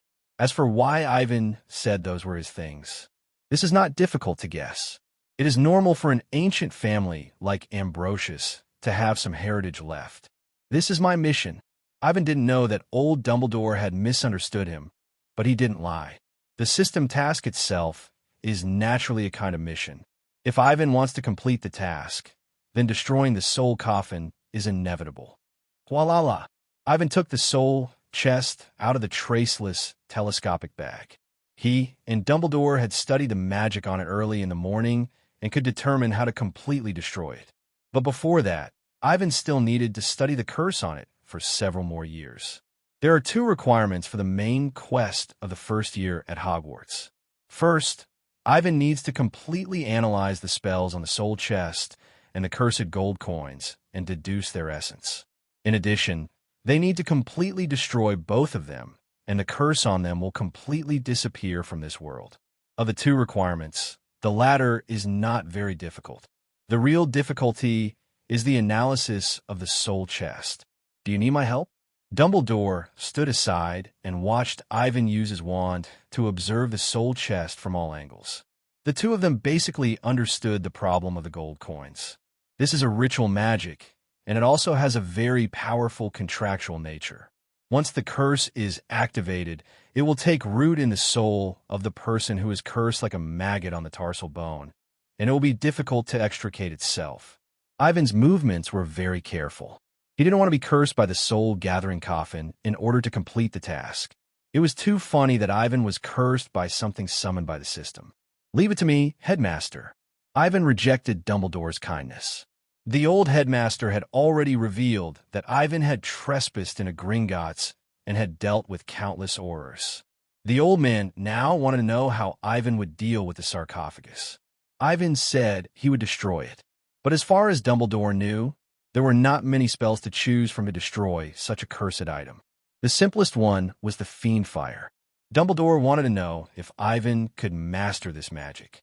Anyway, with him by his side, even if Ivan summoned the Fiend Fire, there would be no risk of losing control. And after this attempt, Ivan could truly experience the evil of black magic, which reminded him to use this power with caution. Just as I thought, Ivan closed his magic eyes and spiritual vision. When I was studying the cursed gold coins before, I thought that the source of the curse was not the gold coins, but on this cloth coffin. The sarcophagus is the source of the curse, and the gold coins are more like a tool to spread the curse. The relationship between the 2 is like that of the man-eating plant and the sweet nectar. The gold coins can seduce human greed, and the final harvest is actually the sarcophagus, the carrier. In other words, the number and type of gold coins have no effect on the curse itself. Even if all the gold coins inside are destroyed, the soul coffin will also take back the lost curse magic and redistribute it to the remaining gold coins. And if one day, all the gold coins will be broken, that doesn't matter. As long as you continue to throw gold coins into the soul coffin, the curse it contains can still create more and more powerful cursed gold coins. To some extent, the soul coffin is a very scary magic prop. No wonder the system asked me to study this thing. Ivan frowned slightly. The curse magic on the soul coffin can replenish itself, rather than a simple magic cycle. The magic of death. Before Ivan spoke, Dumbledore had already said the answer in his mind. Did you figure it out? Ivan was not surprised. Dumbledore was always very secretive. It was quite normal for him to sense the death magic. I once searched for the legend of the god of death with a friend. Gellert Grindelwald? When Ivan said that name, Dumbledore's expression paused slightly, and then he smiled. You know, we used to be very close, even said that together, for the greater good. The last time Ivan discussed with Dumbledore, he quite admired Grindelwald's belief. Is Harry's invisibility cloak the Deathly Hallows? After returning from Christmas, Ivan saw Harry's invisibility cloak. He asked Harry to come and study it for a while. However, Ivan only knew a little about the death magic on the invisibility cloak. Was it originally in your hands? After James and Lily died, the key to the Potter family's vault was kept with me. Dumbledore had obtained the invisibility cloak 10 years ago and had studied it for a long time. The old man did not hide this fact. As a wizard, it is normal to be curious about the power of death. Did you find anything? I did find something, Dumbledore said. We all know that there is magic in nature. The magic of nature is the source of power for magic transformation. Only when wizards truly understand the laws of magic in nature can they deduce the formula of potions and balance the body with the magic in nature. The natural magic here is not the elements in nature. The earth, water, wind, fire, gold wood, water, fire, and earth that ordinary people think of are fundamentally different from the natural magic discussed by Ivan and Dumbledore. To put it bluntly, the former is the material composition of nature, and the real natural magic is often attached to some invisible and intangible concepts. For example, the magic of death, the magic of the starry sky, the magic of time, the magic of the mind, the magic of fate, etc. The death cube is used in the refining of the soul coffin. 023, it can operate forever, which is different from the magic cycle of Hogwarts Castle. Ivan said, this magic prop can passively absorb the death magic traveling in the outside world to supplement its own missing power.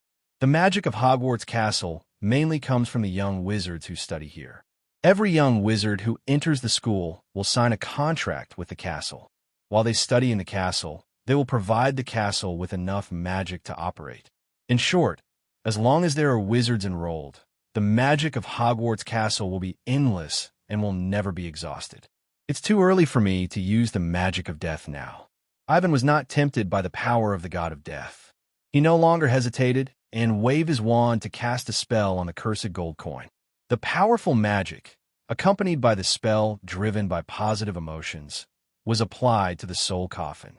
So, the positive and negative forces continued to collide, and the powerful magic broke the magic balance inside the soul coffin. Crack! Just like that, the soul coffin began to break, and then turned into ashes bit by bit, dissipating in front of the two. You did it. Yeah. Ivan was not surprised by this. And as the first-year trial task was completed, the pleasant system prompt sound also rang in Ivan's ears. No need to use any fiery fire curse. The simplest way to destroy a cursed object is to use the opposite magic power to hedge. Of course, this method of cracking is like a fairy tale to other wizards. While most wizards are still chanting spells, Ivan has already begun to touch the essence of magic. This alone is beyond the imagination of ordinary wizards. Congratulations to the host for completing the main task. Current progress. Recover the soul gathering tube. Completed. Trace the source of the curse. Completed. Task reward. Experience value X1. Here it comes. Ivan looked at the system prompt, and his usually calm mood also had waves at this moment. Experience value, a more precious reward than potential points, is the attribute point required to increase the attribute from 5 points to 6 points. Ivan began to think about what attribute this 1 point of experience value should be added to. Ivan, Soul 5, Magic 5, Constitution 1, Thinking 3, Mind 2, Will 2, Potential points 0, Experience points 1, Soul and Magic. These are the only 2 options Ivan could choose now. Although experience points can also be used as potential points, only fools would do so.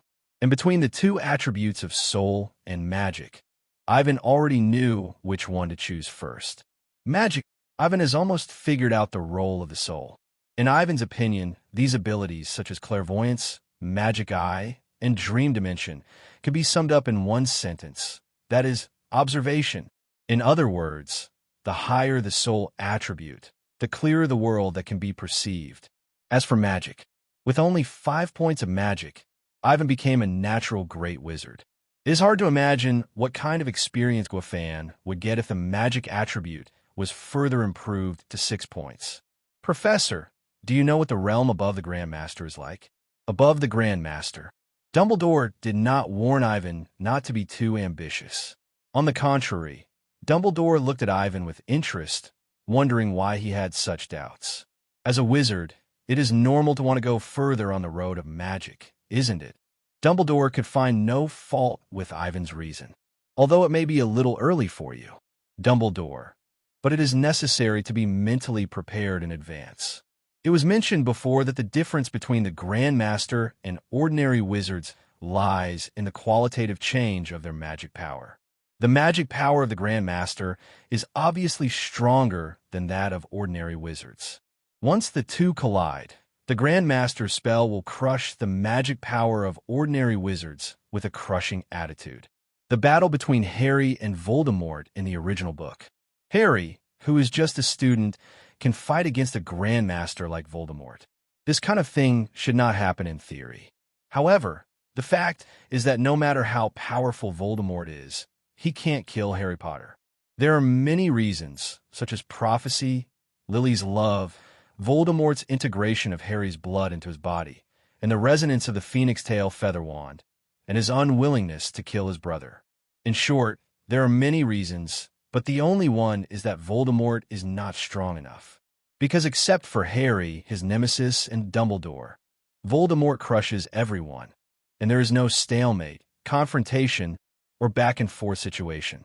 If you want to become a great wizard, magic transformation and blood return are the two paths that wizards can choose.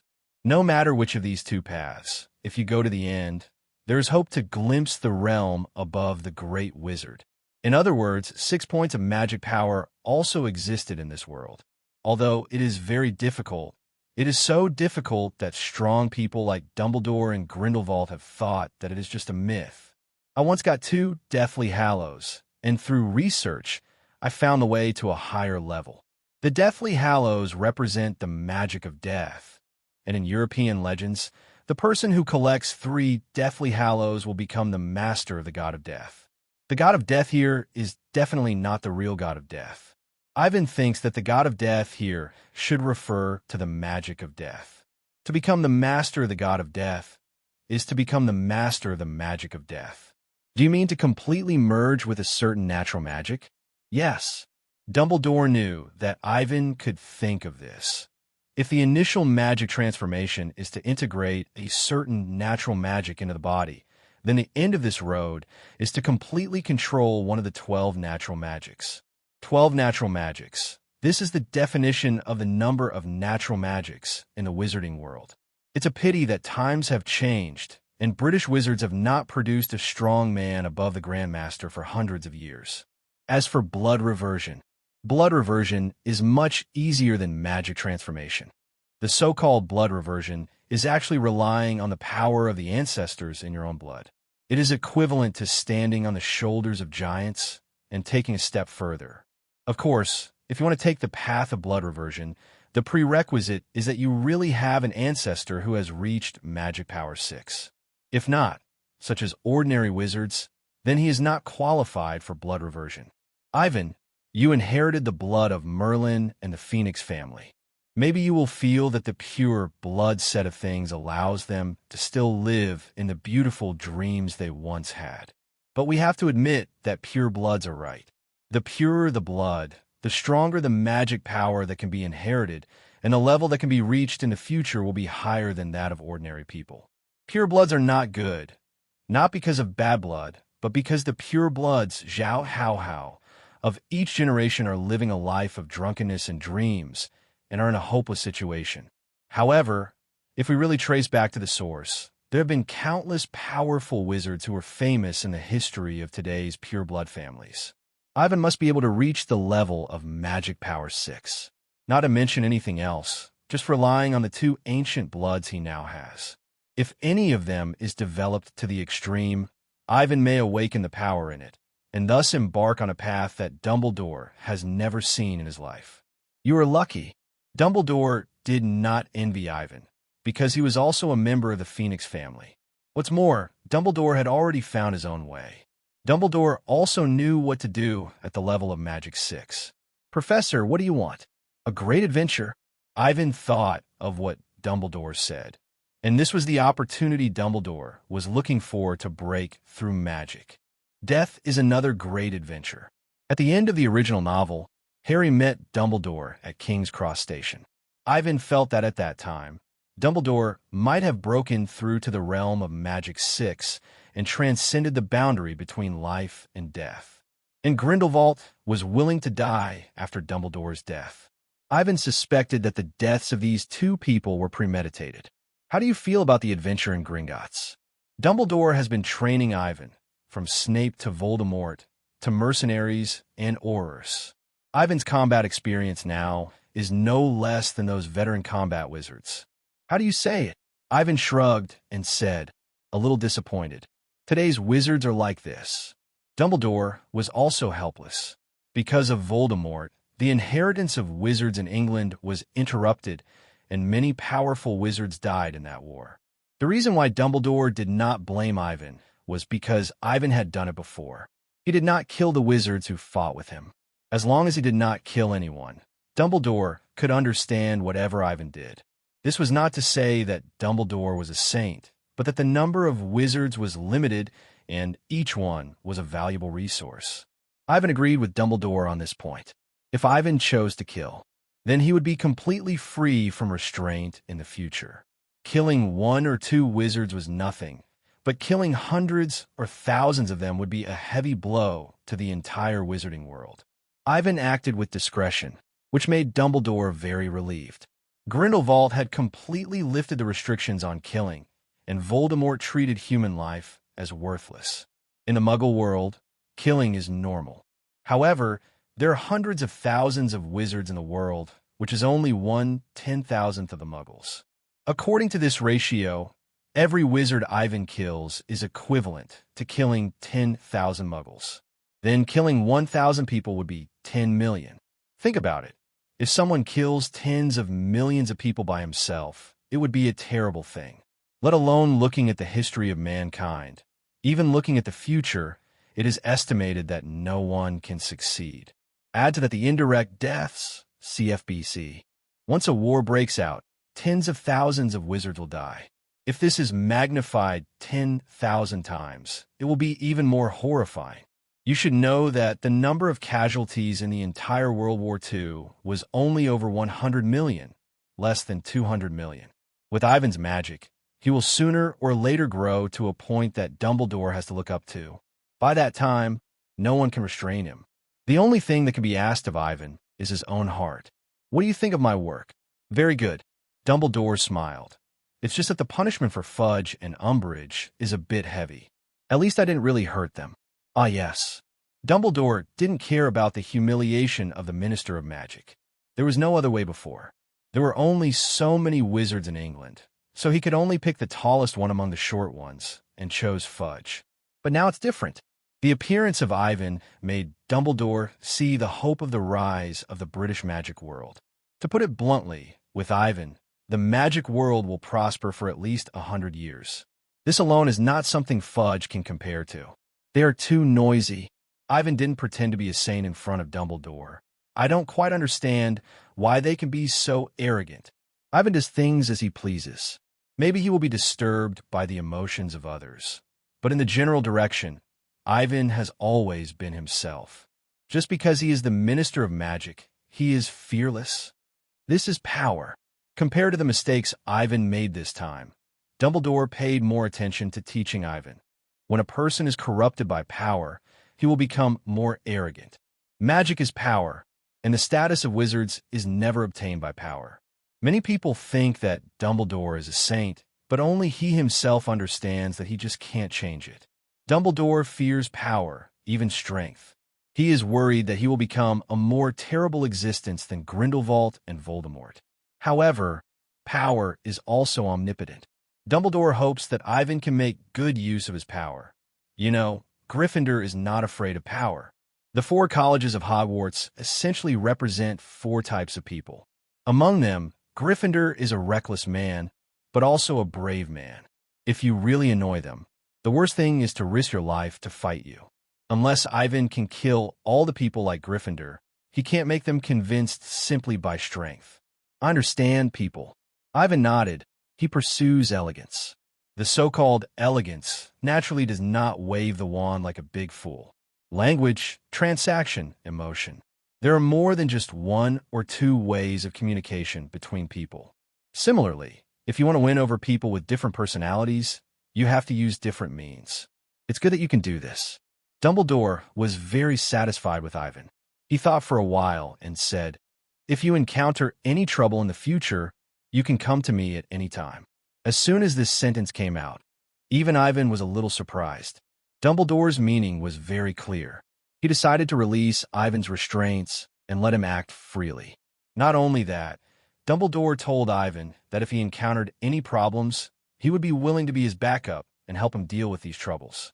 For example, this time, Ivan used Vulcan to clear the way and magic incarnation in front of so many people.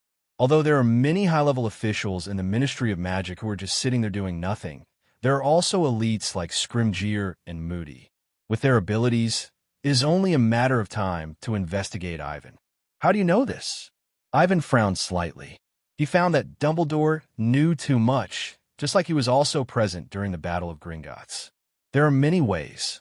Dumbledore did not explain. He smiled and said, "You have to let the old man have some of his own little secrets, right?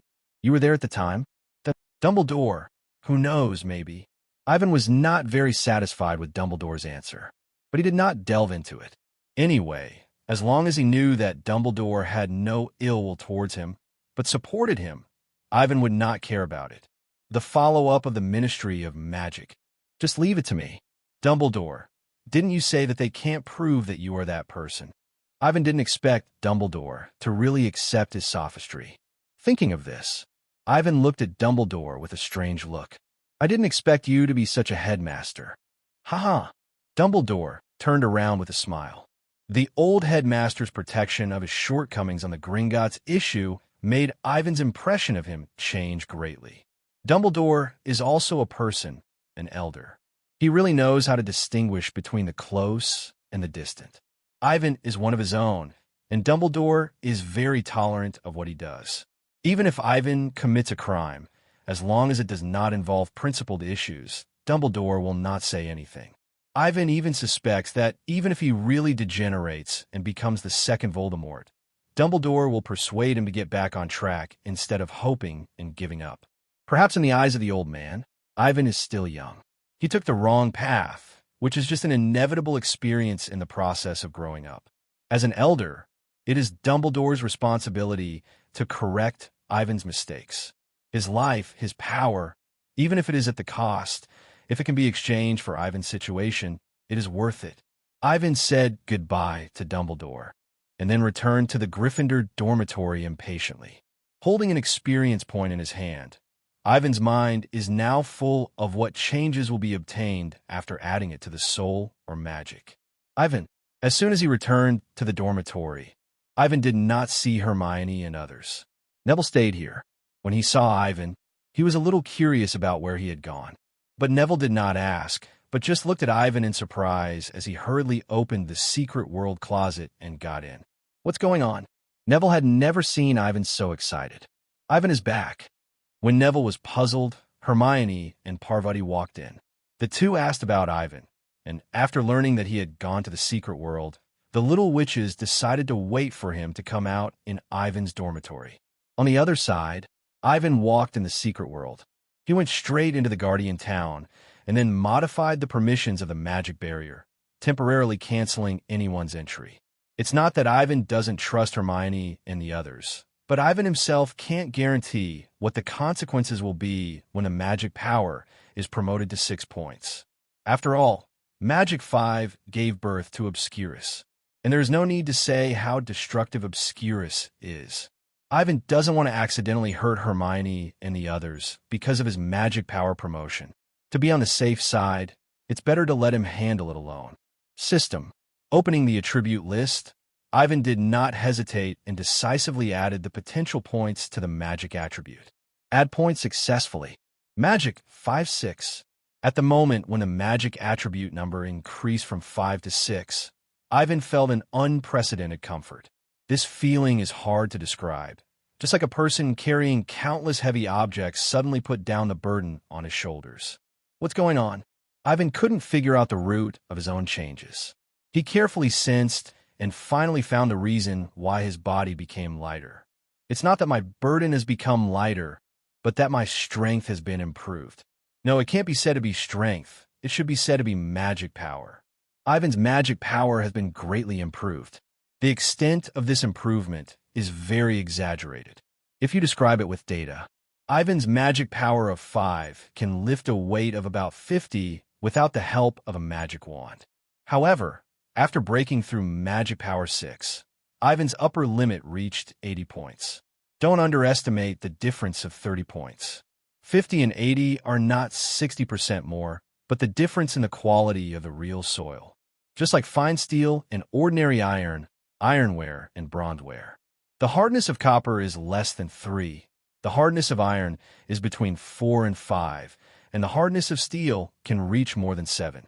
It seems that the data is almost the same, with only 1 or 2 points of difference. But if the weapons made by the 3 are really used for chopping, the steel sword can easily chop the iron sword and the bronze sword. Ivan's magic power is the same. Magic power 6 allows him to do things that were unimaginable before. The root of it is that Ivan can feel some very special fluctuations in the dark. These fluctuations are everywhere. They're like invisible silk threads, covering every corner that Ivan feels. What are these? Ivan opened his spiritual vision and magic eyes, but he couldn't see these threads at all. Please give me flowers. I can be sure that they exist, but I can't see them. Obviously, this is because Ivan's soul attribute has not yet reached the standard. Perhaps only by raising his soul to 6 points can he observe the new world more clearly. What are the uses of these threads? Ivan thought so, and then chose a thin thread closer to him and began to fiddle with it. Boom! The next moment, Ivan felt his whole body moving. The originally peaceful earth was shaking constantly at this time. Before Ivan thought carefully, there was a loud, earth-shattering sound from afar. Ivan quickly entered the magic incarnation state and soared into the sky. Oh my God! In the sky, Ivan stared blankly at the scene in front of him, and the whole person fell into a brief stagnation. A few dozen kilometers away from the exit of the wardrobe, a mountain hundreds of meters high was shattered. For a moment, the earth and rocks rolled, the trees fell, and countless birds and beasts fled in fear under the natural disaster. Isn't this what I did? Ivan looked at his hands. He could feel the magic light emanating from the collapsed mountain. That was Ivan's magic, the remnant of the magic he had just cast. How did you do this? I didn't chant a spell, and I didn't think about anything. The earth cracked, and the rocks collapsed. The damage caused by just this one time reached 100 times, or even 1,000 times, the blasting spell that Ivan had originally cast with all his strength. The earth shook, the mountains were destroyed, and it was like a natural disaster. And all this was just the result of Ivan stretching out his fingers and gently fiddling with it. What is that thin thread? Some kind of law? Ivan had a guess in his mind. He felt that he had vaguely touched the essence of the silk threads touched by Magic 6. How about trying again? Thinking of this, Ivan raised his hand again. This time, Ivan carefully identified the silk threads around him, and he found that their existence had nothing to do with the distance of real matter. Perhaps a silk thread very close to Ivan represents a lake and a mountain range thousands of miles away. The strings of the world. This is Ivan's summary of his newly acquired abilities after testing. Although Ivan cannot see the true appearance of these strings of the world because of his insufficient soul attributes, but Ivan knows that the strings of the world do exist. Is this the essence of magic?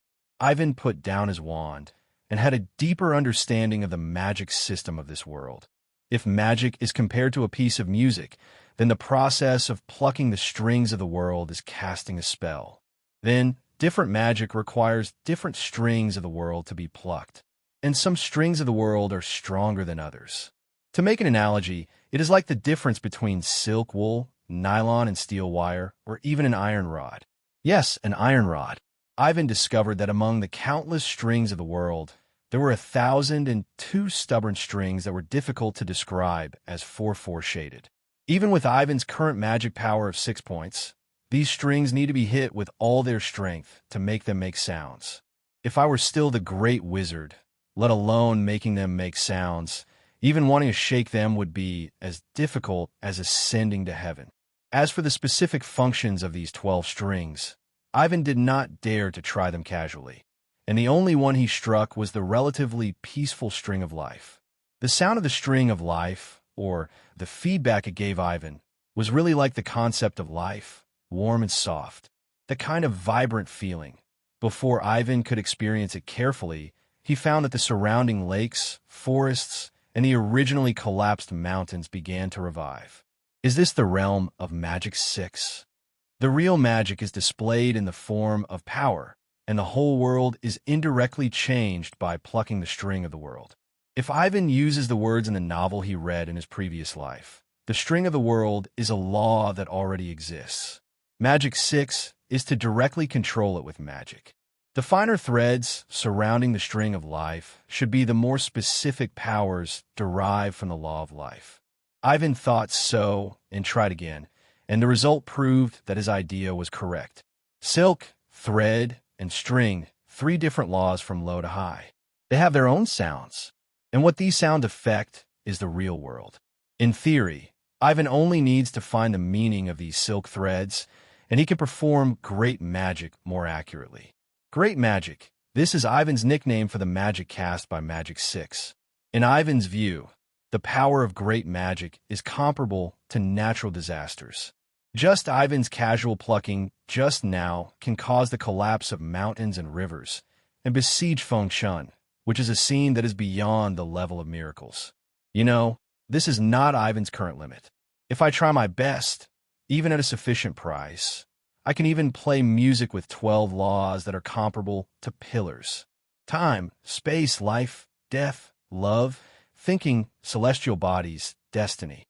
When these extremely powerful concepts are transformed into strings and become a note in composing music, the power they can show is not an exaggeration to say that it is destructive. What a powerful force. Ivan had never thought that there was a level of magic in Harry Potter's magic world. Now, he could destroy Voldemort, even Dumbledore, in an instant. Well, you can't think like that. Ivan found that his mentality at this moment was very similar to when he awakened the Obscurus. The Obscurus carried strong negative emotions, and although the world string did not have such side effects, the vague impulse in his heart was also difficult to suppress. How to say it? It's like the curiosity of a cat. The strings of the world also seem to have an incomparable temptation, attracting Ivan to touch and pluck. Every thread, every string of the world represents a meaning. What a wonderful music it will be when it is played, especially the scene in reality represented by this music, whether it is destruction, rebirth, or creation. Countless strings of the world are right in front of Ivan, waiting for his exploration. No, Ivan suppressed his curiosity. He knew that this might be the burden of awakening the strings of the world. These strings of the world are not something that can be touched easily. Ivan kept reminding himself in his heart, the cost of trying is not something I can't afford. The strings of the world are like blind boxes. They are big and small. Ivan knows that those big boxes contain very terrible power. He can take the initiative to avoid and not touch them. But what about the small boxes? They are countless. It is not an exaggeration to say that they are as numerous as stars. Especially when Ivan was about to try to pluck a lifeline near the string of life, the soul's warning began to sound without warning. The lifeline is not only about resuscitation and rebirth. It also represents the state of different lives and the changes of species. There is no doubt that once Ivan touches the lifeline of a species, the consequences will be disastrous. Changing the genes of a species and causing it to mutate is a small matter. What is more terrifying is breaking the taboo of life and creating a terrible monster. And I'm not sure what these lifelines represent specifically. Will there be a lifeline of someone Ivan knows? Once he touches it, Hermione, Luna, and the others might age and die in an instant. Ivan couldn't imagine such a thing at all. Therefore, before he could control this power, Ivan had to be extremely cautious and never use it with a playful attitude. As for how to solve it, is the soul attribute insufficient? Ivan was basically sure that there was a delicate balance between the soul, magic power, and physique. When the soul attribute reached 6, Ivan would know what each world string represented specifically. Then, he could rely on the thinking attribute to perform more accurate control. If the function of thinking 3.8 is analysis and calculation, then will it be control? Is there a way to make the world string produce the sound I want? Ivan thought it was very likely. Then what about the mind? What's the use of the mind? Music. Soon, Ivan reacted. What is the most important thing about a song? Emotion. The mind is the power of emotions. The process of wizards casting spells is to use their own emotions to infect the rules. In other words, rules and concepts have the ability to accept emotions. The observation of the soul, the strength of magic, the accuracy of will, the calculation of thinking, and then convey to the world the emotions that the wizard's mind wants to express. This is what Ivan concluded, and the path to take after reaching Magic 6. Almost. After ensuring that the power would not get out of control, Ivan finally felt relieved. He was ready to leave. But before leaving, Ivan still needed to comfort the magical creatures who were panicked by the noise just now. There was no way. The noise was really too loud. The natural disaster-like scene scared countless magical creatures. Fortunately, Ivan had the ability to communicate with various creatures, so after some explanation, they gradually calmed down. In addition, knowing that the terrible magic just now was cast by Ivan, a large number of magical creatures, including thunderbirds, became more respectful to Ivan. The instinct of animals told them that Ivan was the overlord of this area.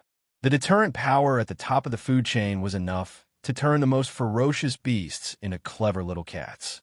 Boom! Waving the magic wand, Ivan used the phantom to change positions while casting the repair spell to restore the damaged earth and the overturned mountains to their original state. If it was before, Ivan's magic power was strong, but it would definitely not be able to do such a large-scale repair. After all, it was a natural disaster. Just like floods, tsunamis, and windstorms, they are force majeure that cannot be stopped by human power. But now it is different. With the magic power increased to 6 points, Ivan not only awakened the power to pluck the strings of the world, but also made an unprecedented breakthrough in magic power. The same spell, the effect at magic power 5, and what Ivan can do now are like two completely different magics. Ooh. Controlling a huge rock nearly 100 meters high, countless dust and gravel around it regrouped as if time was reversed, and perfectly spliced with the cliff next to it, leaving no gaps. Looking at the forest in the distance, it is as vibrant as before, and there is no trace of damage at all. Such a power, in ancient times, even if it called itself a god, no one would doubt it, right? Ivan knew the nature of the so-called gods of Muggles very well, and their prototype was the wizards in the magic world. This is the mainstream view in the wizarding world. Originally, Ivan thought so too, but now, looking at his power to destroy nature at will and restore it easily, Ivan felt that he looked down on those gods. They are indeed wizards, not gods. But what the true gods can do, they can do as well, and even better. But where did they go? The realm of magic power 6 made Ivan see the possibility of wizards becoming gods. However, there are also doubts here, such as where Lucier, who had been to magic power, went. Ivan has a system, which is right. But if it is said that no ancient wizard has ever reached such a realm, Ivan does not believe it. This world. Suddenly, Ivan thought of this secret world. Ivan did not understand the creation of a secret world before. And as the realm is improved, Ivan discovered some secrets of this world. The wizard who created this world holds the power to pluck the strings of the world. Not only that, Ivan carefully sensed and found that the rules of the secret world were very stable. The sky, the earth, the natural ecology, if these are all created from nothing and woven with great magic. Ivan couldn't imagine how powerful a wizard who could do such a thing would be. That was definitely not something that a fledgling magician like him could compare to. If Ivan's attributes do not improve, it will take at least 100 years for Ivan to barely reach the level of the creator of the secret world. What a huge gap! When Ivan thought of this, he was complacent about the improvement of his magic power, and he calmed down instantly. There is still a long way to go in the future. Finally checked again. After making sure that there was nothing missing, Ivan left the secret world. It will take a long time to explore the secret world, and Ivan is not in a hurry. In Ivan's dormitory, the two little witches have left, and only Neville is not waiting for him. Is there something wrong? Ivan was a little surprised, because Neville had not rested yet. After hearing his concerned inquiry, Ivan realized that his actions today made the little wizards worried. "I'm fine. I just made a small breakthrough in magic." Ivan used his thumb and index finger to point to the universe. "I'm sorry to worry you." Breakthrough? Ivan didn't know how to explain. He could only say that he was stronger. "Amazing, Ivan. You are making progress every day, as if there is no limit." Neville envied Ivan, but he also knew that there was no other wizard in the wizarding world with Ivan's talent. "Where are Hermione and the others?" "They were supposed to wait for you to come out," Neville said awkwardly, but Professor McGonagall came. After Ivan's training for a while, Neville's social phobia has improved a lot, but his dullness has not improved much. "Is it so late?" Ivan glanced at the wall clock and found that it was already past the lights-out time. Although the Gryffindor Lounge includes both men and women, there is still a clear distinction between the boys' and girls' dormitories. "Go to bed early." Ivan turned off the lights and said good night to Neville. 993 good night. Neville had been exhausted for a long time, and the reason he could hold on until now was because of his worry about Ivan. Now seeing Ivan return to his normal state, Neville was completely relieved. So, Neville almost slept with his head on his side in pajamas. This amazing sleep quality, even though it was not the first time Ivan saw it, still felt incredible. When he fell asleep, Ivan's consciousness naturally came to the dream dimension. Here, Ivan met with Luna and shared the fact that he had become stronger with this quirky girl. Magic's sudden breaking 6 points not only gave Ivan great power, but also boosted his confidence. Apart from those myths and legends that no one knew where they had gone, Ivan had become the most powerful wizard in the world today. With the magic power to pluck the strings of the world, Ivan was a walking disaster. Of course, he didn't want to become a villain boss. Ivan had 7 years to grow. Now that only a year had passed, it was too early for him to step out from behind the scenes. In a few months, Luna, you will be able to enter Hogwarts and become a first-year student. Ivan touched the girl's head and asked, "Another favorite college?" Ivan, look at this." The next morning, the young wizards were enjoying a sumptuous breakfast prepared by the house elves in the auditorium. "Owls!" someone shouted, and everyone looked up, seeing countless owls carrying packages in their mouths or grabbing them. The next moment, a large number of packages fell from the sky and landed in the hands of the young wizards. "Look at this. Someone broke into Gringots yesterday." "Merlin, how'd he do it?" It seems that even the head of the Auror office was defeated by him. Not only that, it says that the Ministry of Magic dispatched nearly 100 Aurors, but still failed to catch the Dark Wizard. The Daily Prophet is almost entirely about the invasion of Gringots yesterday, and it is extremely detailed, as if the reporter was nearby and saw it with his own eyes. "It's terrible, that's Gringots." Ronald trembled. "No one has ever stolen anything from there." "Come on, do you know who did it?" Hermione said that Ronald had selective amnesia and forgot that Voldemort had manipulated Quirrell to sneak into Gringotts when school started. Now there's a second person who can do it. What's so surprising? Completely different. Penelope was also with them at this time. The senior sister obviously knew more about the wizarding world than the young wizards. It says here that it is a frontal intrusion. My God, do you know what this means? What? He defeated all the guards in Gringotts by himself. Because of work, Penelope naturally understood the structure of Gringotts, and she still had a rough idea of how strong those hired wizards were. It is no exaggeration to say that compared with these hired wizards, she is not enough to be beaten by them. Penelope is very smart and is the most talented and powerful female netizen in school now. In terms of spells, Penelope is not much different from those hired wizards, and may even be better. But in terms of practical experience, Penelope is a complete layman. To put it bluntly, the difference between academics and practitioners is the difference between most wizards who graduated from Hogwarts and hired wizards. Ivan, what do you think about this matter? Penelope looked at Ivan, wanting to hear the younger brother's opinion, but found that the latter's expression was particularly calm. What's going on? Not only Penelope, but even Hermione noticed it. They saw Ivan fold a newspaper very calmly and handed it to Harry, Ronald, and others who were very interested. Shoo! Ivan drank a sip of milk, looking nonchalant. XX. For some reason, an extremely absurd thought arose in the minds of the two women. Could it be that Ivan knew about this a long time ago? But why?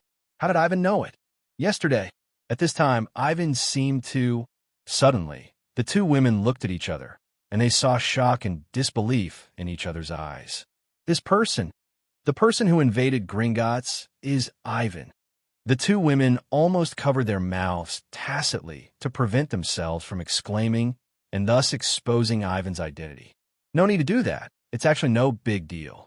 Ivan didn't speak, but his voice rang in the minds of the two women.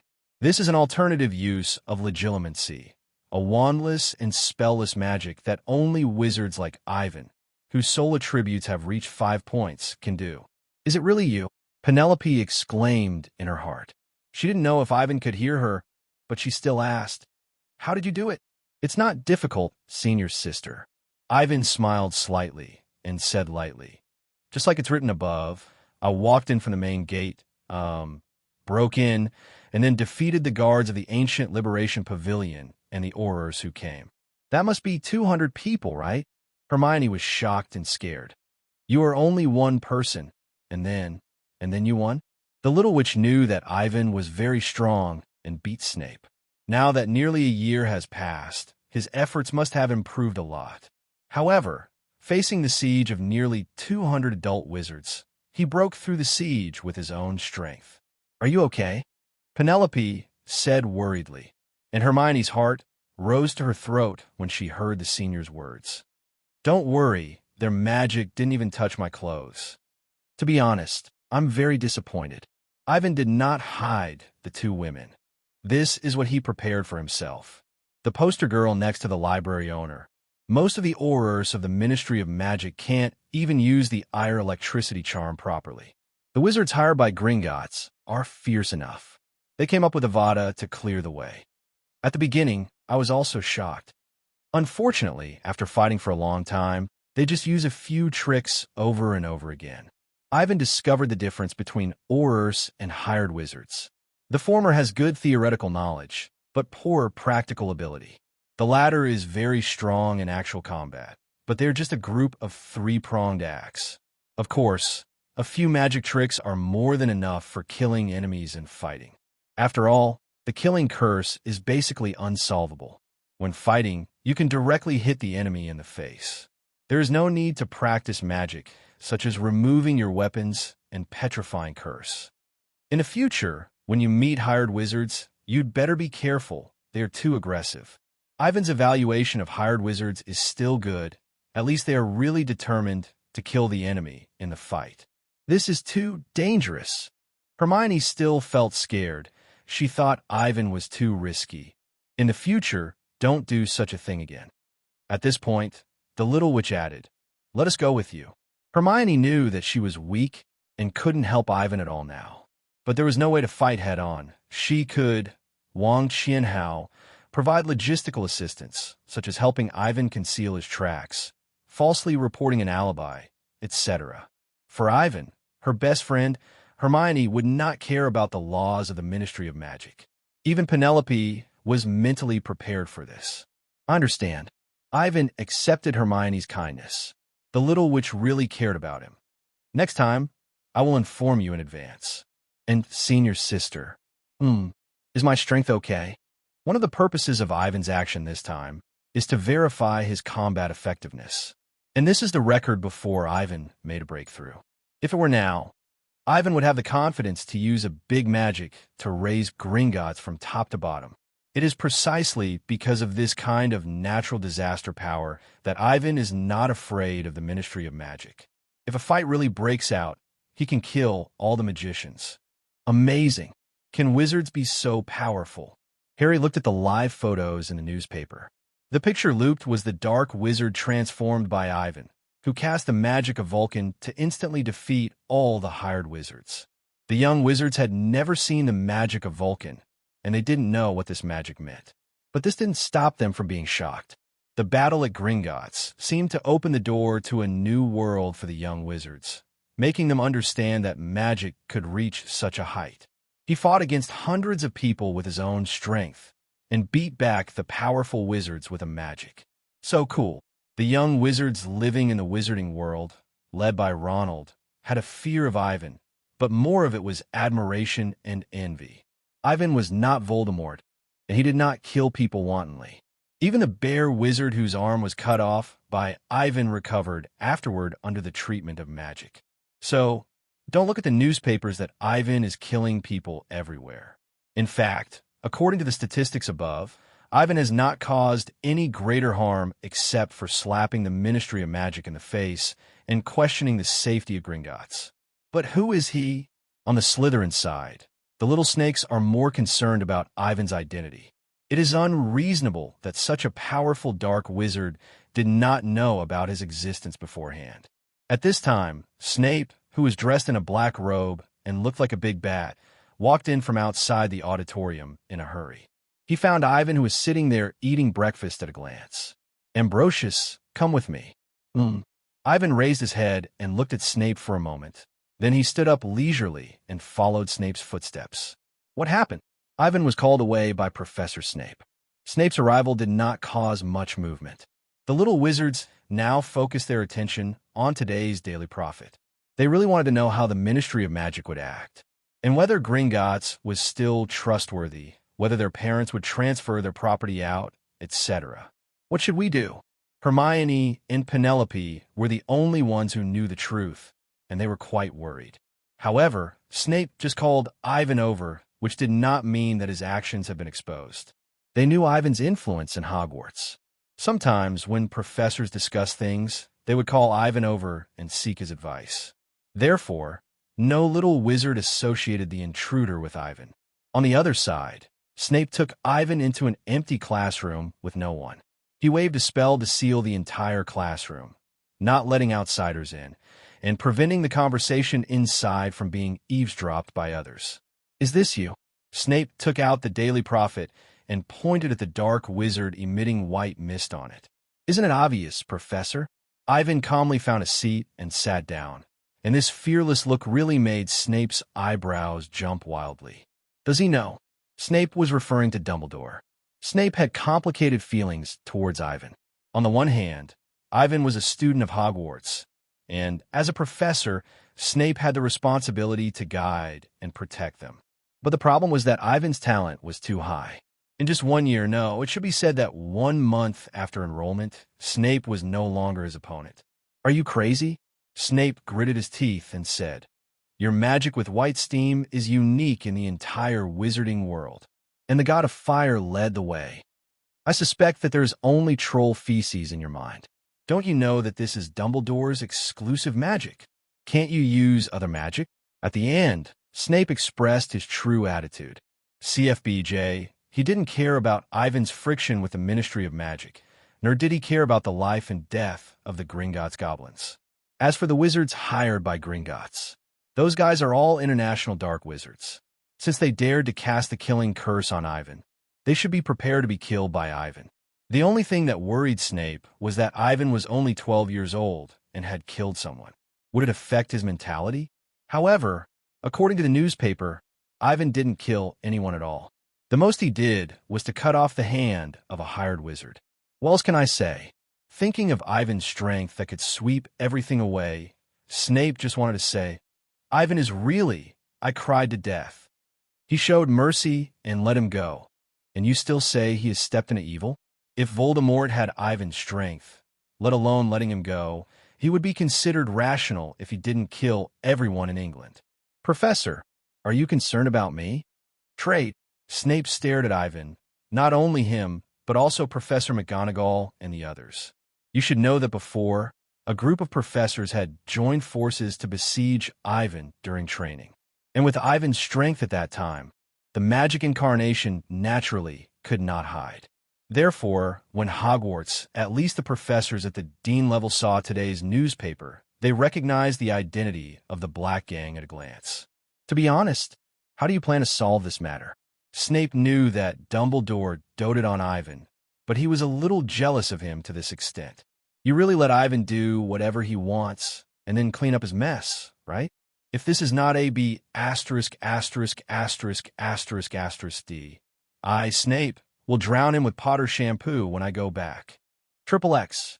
Ivan sighed, and he said helplessly, "Do you know why Voldemort was so rampant in England?" Snape was stunned for a moment, and then quickly reacted and understood what Ivan meant. No need to hide anything anymore. Ivan raised his finger and tapped lightly, and then the space in the entire classroom shattered with glass pressure. "What is this?" Without waiting for Snape to show horror, Ivan fiddled with it again. The space that was originally full of cracks was restored to its original state, as if time had flowed backwards, as if nothing had happened. This magical scene was a bit incredible even for Snape, a wizard. He did know that some magic could do similar things. The wizarding world is so big that there are too many spells invented by people, such as time-stopping, reverse flow, and local space compression and destruction. They're indeed difficult, but not impossible. But the crux of the matter is not here. What did Snape see? A little wizard who had just entered school for less than a year, even if he was a natural great wizard, could not show such magic with just a wave of his hand. There is no doubt that this has overturned Snape's perception of the wizard race. "How did you do it?" "A whole new realm, Professor." With enough strength, Ivan also had the confidence to speak. A new realm. Snape frowned in confusion. He did not understand what Ivan meant. "Let me put it this way," Ivan asked. "Do you know the Great Wizard?" Snape certainly knew this. Voldemort, Dumbledore, and the former Grindelwald, they were great wizards. Moody and Kingsley knew the difference between the Great Wizard and the ordinary wizard. How could Snape not know? Even he, who had close contact with Voldemort and Dumbledore, knew better than those Aurors that there was a gap between the great wizards. "I'm a natural-born great wizard, Professor. You should know that, right? Are you showing off to me?" Ivan smiled and said, "I guess so. It's the truth, isn't it?" "Then, what is a new realm you were talking about?" "God." When Ivan spoke, Snape looked at him like a fool. "Well, of course, I mean the power of God. I call it great magic, which is a new power that has undergone a qualitative change based on magic." Ivan is very optimistic about Snape. He has the potential to become a great wizard. Not only him, but also McGonagall and Nallevi. Although the two deans are a bit old, 70 years old is actually nothing for wizards. Wizards with powerful magic will subconsciously convey their needs to magic when they are old, so as to maintain the activity of their bodies. Like Dumbledore, he is almost 120 years old, and his physical fitness is not bad even though he looks white-haired. It is a bit exaggerated to say that he is a young and middle-aged man, but it is still okay compared to a 50-year-old middle-aged man. Therefore, for wizards, as long as they are not killed, their natural lifespan can easily exceed 100 years. Snape, McGonagall, Flitwick, the three deans are masters of magic in their respective fields. They are not short of magical knowledge and experience, but what they lack is the courage to perform magic transformation, and the most important, luck. The mortality rate of magic transformation is too high. As long as there is fear in the heart, it will inevitably be accompanied by failure. However, now there's Ivan. Ivan can help Penelope and Hermione design magic transformation potions, and naturally, he can also help the deans go further. In front of the magic eye and the soul up to 5 points, there is no luck at all. As long as Ivan wants, he can guarantee the safety of magic transformation. Again, even if it fails, it can protect them and avoid danger.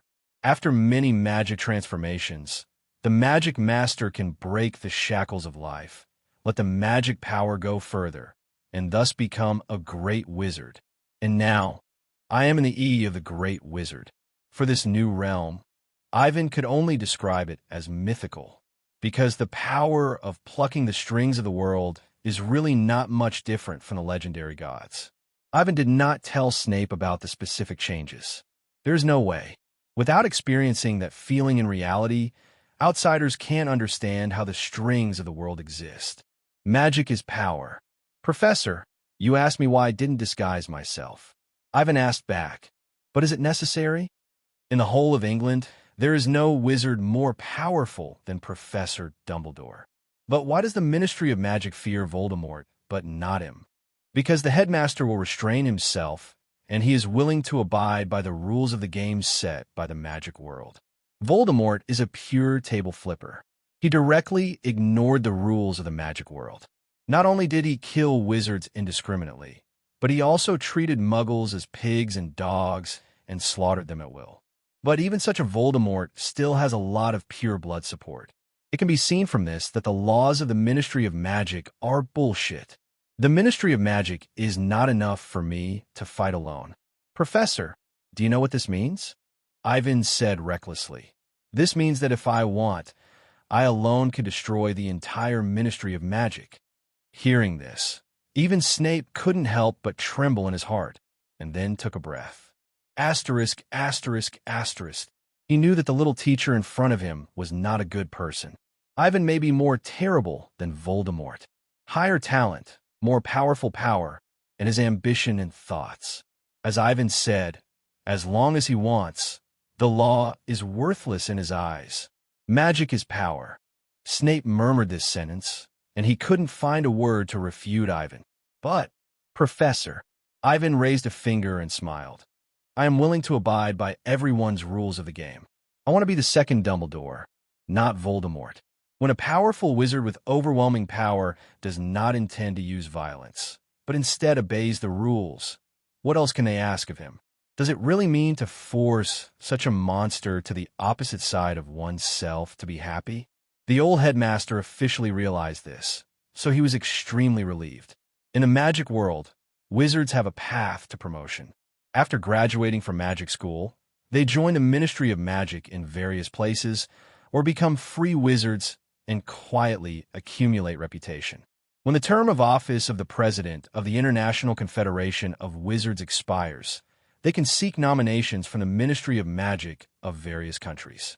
The nominated person will stand on the international stage and get votes. With Ivan's talent, he doesn't need to follow Voldemort's old path. 014108225, Falu, 1944122320. What's the point of standing yourself against countless wizards? I don't really understand Voldemort. With his ability, he could have taken such a broad road, but he chose the most extreme one. Perhaps in the eyes of Voldemort, who was promoted to the Grand Master, the insects of the Ministry of Magic were not enough to walk with him. He would fight his way out with his own hands. But this is not Ivan. Ivan is more inclined to Dumbledore's style of doing things. And, on that basis, he deleted the part of the Virgin Mary. I will continue to grow and work hard to cultivate my own team. Then, I will get the support of the Ministry of Magic. Ivan doesn't really want to be the Minister of Magic, but there is someone around him who is very suitable for this position. That is Hermione. Hermione, in the original book, became the Minister of Magic. It can be seen that Zion Wang is definitely talented in this regard. This chapter was posted in the wrong place. It should be after chapter 127. It has been revised. Hermione became the Minister of Magic, which means that Ivan controls the whole of England. He has a legitimate reason and is a righteous army. England's international status in the magic world is really high. As the base camp of the Western European magic world, the wizards nominated by the British magic world are naturally very competitive. Once Ivan is elected as the president of the International Confederation of Wizards, the entire magic world will change with his will. Those who disobey, stubborn elements, and those who lose their interests. In the future, they will only have one name: a loser. Join us, Professor. Ivan extended an olive branch to Snape. He did not hope to get Snape's following at once. Ivan has already put his attitude of being recruitable here. It has to be admitted that Nep is a top talent in the original book. Voldemort recruited him, and Dumbledore also recruited him. If it wasn't for Harry, Snape, a multifaceted spy who could get along well in both the black and white worlds, wouldn't have died so miserably. Are you kidding? What do you think? Ivan put his hand down. He wasn't angry at all because of Snape's refusal. It's normal to have doubts about talent and look down on Ivan for being too young. Besides, Snape was devoted to Lily and Harry. The Ministry of Magic is coming soon. Ivan stood up, walked out the door with his hands behind his back, and then looked back at Snape, who was still confused. Professor, do you want to come with us? What? Prophecy Magus. I can see the future. Ivan pointed at his eyes and motioned Snape to look at the window. In about half an hour, officials from the Ministry of Magic will come to Hogwarts to invite Dumbledore to attend a meeting. You haven't been exposed, have you? Well, Ivan shrugged indifferently. Who knows, but I think the Ministry of Magic should only come to ask the headmaster. The Fire God's way is too closely related to Dumbledore. Moody knows this magic. However, Ivan thinks that Moody will not betray Dumbledore. Even if he wants to know the truth, he will ask Dumbledore privately. However, Moody is definitely not the only one who has seen the Fire God's way. If the Ministry of Magic wants to use the tea ceremony spell, it is only a matter of time. What do you want to do? The Ministry of Magic came to the door, and the prisoner was not afraid, but wanted to get close to him. Snape has never seen such a bold and arrogant dark wizard. Yes, the black market. Even if he is still young, Ivan now gives Snape the same feeling as a dark wizard who ignores the law. Of course, it doesn't mean that dark wizards are bad people. Snape himself is a dark wizard.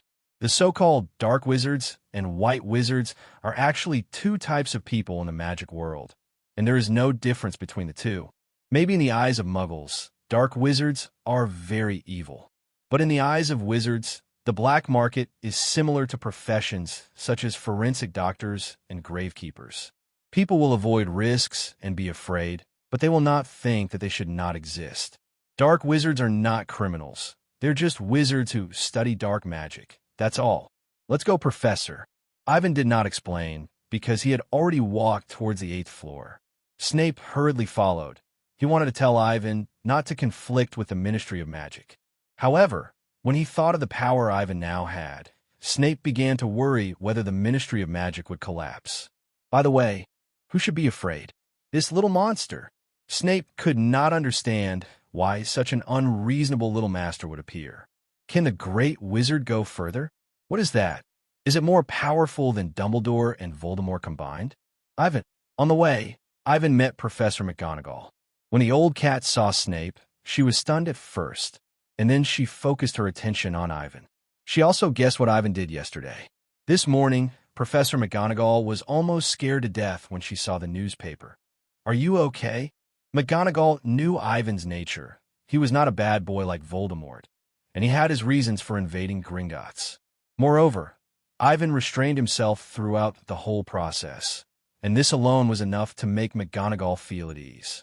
For the previous batch of cursed gold coins, Ivan's attitude toward McGonagall was much gentler than that toward Snape. Ivan respected Professor McGonagall very much and truly regarded her as an elder like Dumbledore. Well, Snape was much worse in this respect. Ivan regarded Snape more as a very capable general manager of the company, a prey to be poached as a subordinate. In contrast, Ivan never thought of letting McGonagall and Flitwick work for him. He wanted to improve the strength of the two, but he would not let them follow him. The two were more suitable to stay in Hogwarts and continue to teach the new teacher. As for Ivan, his goal was to become the new headmaster of Hogwarts after Dumbledore abdicated. In addition, considering the issue of qualifications, Ivan felt that the next headmaster would still have to be Professor McGonagall, and he could wait for more than 10 years, when he was about 24-25 years old, and then become a regular headmaster. Cursed gold coin. That's something from the Ambrosius family. So, Professor McGonagall. I destroyed them. Professor McGonagall and Nipu were stunned. Soon, they reacted. Just as you think, they are dangerous, Ivan said. As the heir of the Ambrosius family, I have the obligation to destroy them. But, directly invade Gringots. Professor, you don't think that the goblins, no Dizho, will spit out what they swallowed, right? Ivan's words made it difficult for the two deans to refute. Yes, everyone knows how greedy the goblins and Gringots are.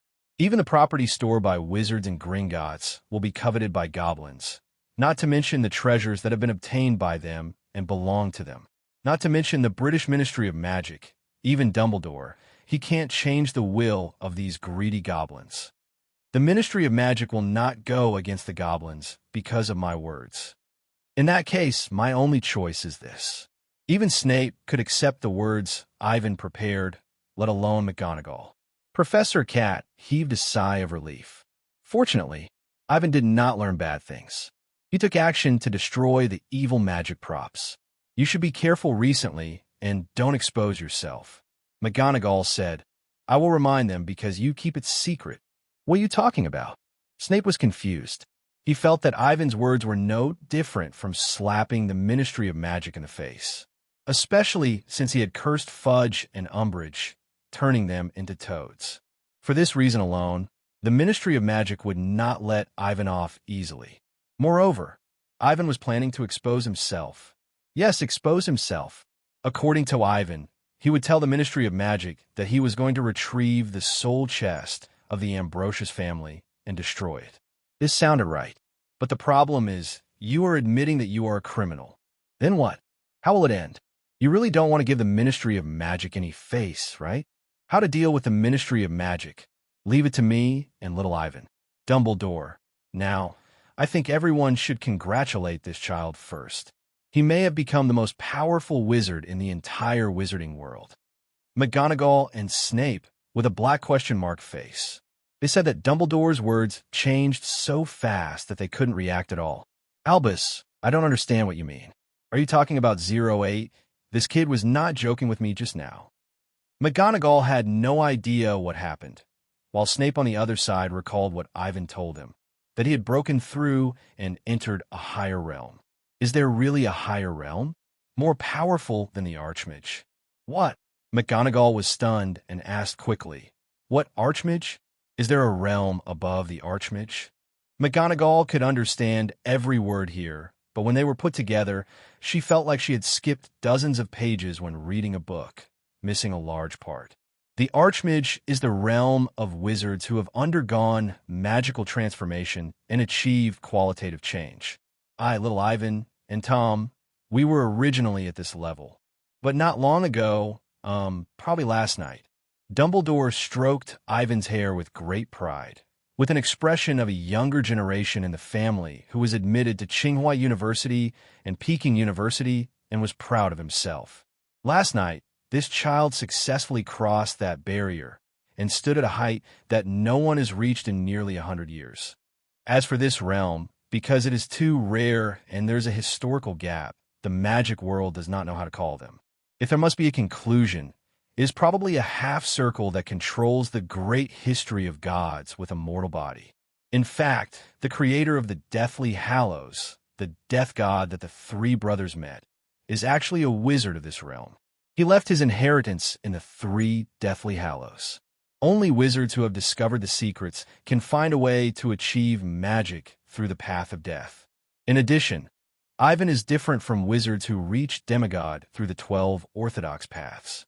His magic power of 6 was obtained by adding points. In other words, Ivan's magic power of 6 has no attributes of its own. In other words, Ivan has 12 or even more attributes, which is a perfect magic power with no attributes and all attributes. The difference is unknown to Ivan because he has not met the second demigod wizard. He just has a feeling. That is, his magic power of 6, like the previous magic power of 5 and thinking of 3, is an all-around enhancement. It feels like listening to a myth. Snape should have said something to Dumbledore, but the legend of the Grim Reaper, especially the existence of the Resurrection Stone, made him unwilling to doubt it. If what Dumbledore and Ivan said was false, it meant that the legend of the Grim Reaper was false and the Resurrection Stone did not exist. In that case, he would never see Lily again. Therefore, Snape did not refute it, contrary to his usual behavior. He deliberately hoped that what the two said was true. There really is a Grim Reaper. There really is a Resurrection Stone, and it really can bring back the beloved woman. Isn't this too flattering? Passive legitimacy allowed Ivan to hear Snape's thoughts word for word. In theory, as a master of brain occlusion, Snape's thoughts should not be read by Ivan. However, the Resurrection Stone and Lily made Snape's emotions fluctuate violently. Such a man could not hide from Ivan's eavesdropping. It's better not to hear it. Ivan was completely speechless about Snape. It was really like a childhood sweetheart could not resist a gift from heaven. He licked the dog until he had nothing. In fact, the easiest way to win over Snape was to resurrect Lily. But Ivan could not do this, even if he could really bring people back to life. Life and death are natural laws. Breaking them by force is not necessarily a good thing. I'm not talking about good things here, but side effects. Magic is the power of the mind. As long as the magic power is sufficient and the right method is found, resurrecting the dead is just like controlling time and space. It is part of Ivan's power, and there is no good or bad, right or wrong. But the problem is that a person who should have died has been reborn. Once this happens, it will have a huge impact on people's worldview and values. Resurrecting the dead is not an easy task, and it must not be exposed. Of course, the most important point is that Ivan does not know how to control the magic of death. Death is much more dangerous than life. If he is not careful, Ivan himself may turn into dry bones. Wait. McGonagall 397 rubbed her temples. She did understand, but she understood. But wasn't the god of the world a bit too exaggerated? Ivan was so small, but he was even more powerful than Dumbledore, and even reached the level of the legendary gods. McGonagall suddenly felt that the world was changing too fast, and she couldn't keep up with the pace. Actually, there's no difference. Ivan told the three about the world string and the great magic. After listening, the three had different expressions. Snape was shocked and couldn't accept it. Although Professor McGonagall was also surprised, she was more excited. As for Dumbledore, Dumbledore seemed to have known it for a long time, and he was still smiling. This is where the headmaster and I are confident. To be honest, the power we have has far surpassed the Ministry of Magic. Now it's not us who should be worried, but they should be afraid. Speaking of this, Ivan added, I don't have the idea of being an enemy of the Ministry of Magic. I prefer the current peace and tranquility to a chaotic wizarding world. Of course, when Ivan becomes the chairman of the International Confederation of Wizards, the result will be different. Anyway, by that time, Ivan has already enjoyed more than 10 years of peace. This unchanging wizarding world should also change its appearance. McGonagall and Snape are not from the same era as Dumbledore. If it was Grindelwald who was here, he would definitely see the shadow of Dumbledore when he was young and Ivan. More aggressive and more arrogant. He's like this, you really don't care? Snape looked at Dumbledore, wanting to say that he had trained another Dark Lord. However, Dumbledore shrugged helplessly. He really had no choice. Not to mention that he didn't want to fight before. Now he couldn't beat him, so there was even less choice. They are coming. At this moment, McGonagall suddenly reminded. The three of them cast their eyes on the fireplace in the headmaster's office, only to see a burst of green flames rising, and then several figures walked out one after another. The leader was the director of the Auror office, Scrimgeour, and with him came Moody, Kingsley, and Dawlish, and the three of them took out their wands and cleaned the dust off their bodies. Oh, you really should renovate the fireplace. Every time I come here, I get covered in dust. Moody was very familiar with Dumbledore, and he did not hide his complaints. But when he turned around, he found that there were other people in the headmaster's office besides Dumbledore. Snape and Minerva. Moody greeted Professor McGonagall. He knew both of them and was quite familiar with them. Only Ivan was not very familiar. However, when Moody was observing Ivan, the latter also raised his head and smiled at him. Kr. Somehow, Zhongtong felt that Ivan looked familiar. But no matter how he thought about it, he could not remember where he had seen the little wizard in front of him. Have we met before? Moody limped forward and put his face directly in front of Ivan. The magic I kept turning, as if he wanted to see through him. Oh, here we go again. Dawlish was speechless at Moody's reaction. He stepped forward and introduced. This is Professor Dumbledore's favorite student, Ivan Ambrosius. He came to our Ministry of Magic with him last time. But even though Dawlish said this, Moody still stared at Ivan. Of course, he knew who the boy in front of him was. But just because he knew, it was more worthy of suspicion, wasn't it? Dumbledore's Vulcan opened the way. There were not many people in the world who could do it. As Dumbledore's favorite student, Ivan knew this. Spell, and the probability of mastering it was not zero.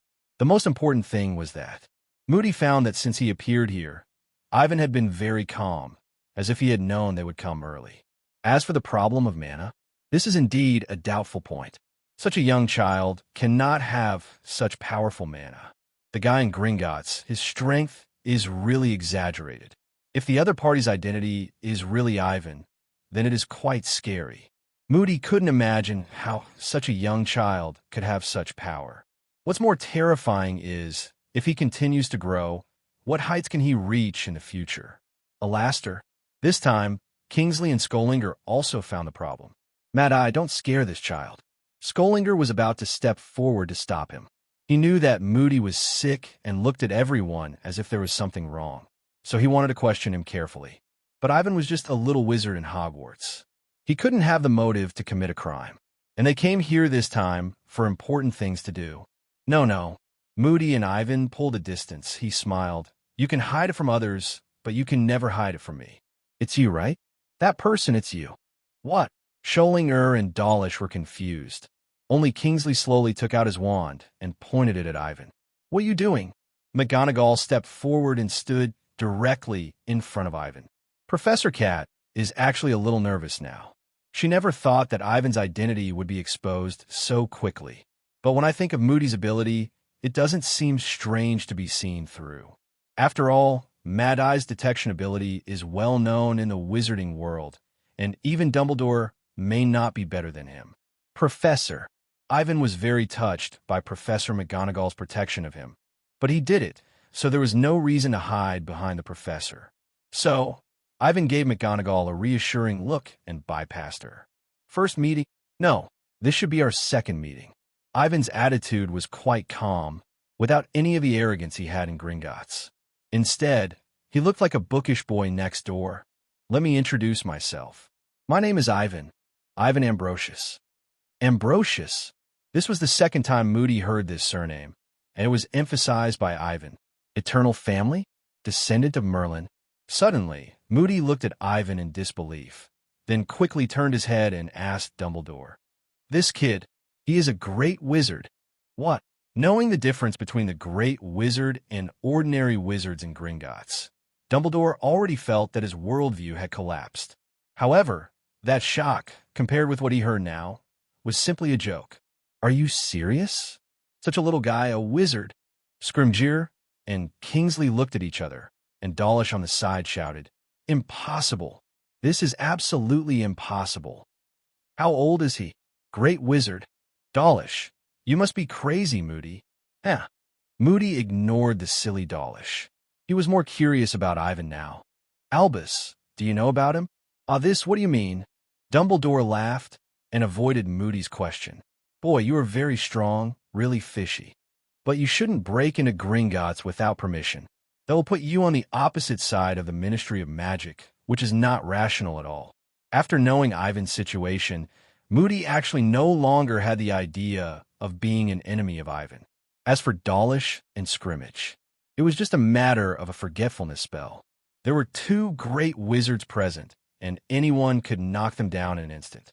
Add another forgetfulness spell to ensure that they can return to the Ministry of Magic with peace of mind. As for Kingsley, he is a member of the Order of the Phoenix and an absolutely loyal person to Dumbledore, so he doesn't need a forgetfulness spell. The first thing he did was to cast the Oblivion spell. Ivan really wanted to ask, are these guys really Aurors who represent justice, rather than some second-year defense against the dark arts professor? Scrimgeour felt that his worldview had been greatly impacted, but with Moody's reminder, he immediately discovered the similarities between Ivan and the Dark Wizard of Gouligay. The same temperament, the same demeanor. Although the appearance is different, the feeling given is almost exactly the same. This also means that Ivan has never thought of hiding himself. He just stood here openly in front of the officials of the Ministry of Magic. Arrogance, it's really too arrogant. Mr. Director, do you want to stay here with me? Ivan smiled at Scrimgeour and saw that the wand he had originally held in his hand suddenly began to decompose, and just like that, it turned into ashes and dissipated under the gaze of everyone. My wand! Scrimgeour's pupils trembled, and he looked at the dust in his palm, his face full of disbelief. How did you do that? Destroying the wand was nothing, but being able to turn the wand into nothing without any spells or gestures. Exaggeration is not enough to describe the mood of the Aurors present, and even Snape and McGonagall. Ivan's move undoubtedly overturned their understanding of magic. Don't be nervous, Mr. Skollinger. After Ivan finished speaking, he waved his hand and saw the ashes condense between his fingers. The next moment, Skollinger's wand was reshaped as if time had gone back. Look, isn't it okay? Ivan played with Skollinger's wand, waited a few times, and then handed it back to the other party. Skollinger stood there blankly and almost subconsciously took the wand. At this moment, the director of the Auror office had realized that he was no match for Ivan. No, not just him. No one in the entire British Ministry of Magic could compare with Ivan. And the consequences of being an enemy of such a strong man are simply unimaginable. Remember what I told you before? It is so stupid to let a politician who is obsessed with power and profit be the Minister of Magic. The conflict between Ivan and the Ministry of Magic, to put it bluntly, is a curse on Fudge and Umbridge. As for Gringots and goblins, these are actually not the responsibility of the Ministry of Magic. They are purely the goblins' own problems. Even if Scrimgeour has a sense of justice, he can't stand up for the goblins and bring a great enemy like Ivan to England. No matter how stupid a person is, he probably won't do such a thing.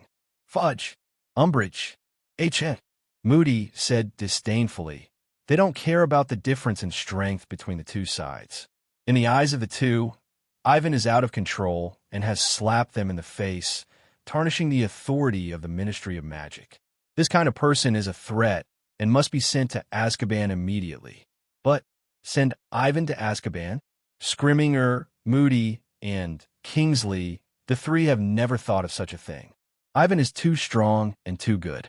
Once he grows up, the British magic world will stand at the top of the entire wizarding world and reproduce the glory of Merlin. To strangle Ivan in the cradle is to cut off the way back. So, in a vague way, Moody and Kingsley began to take positions.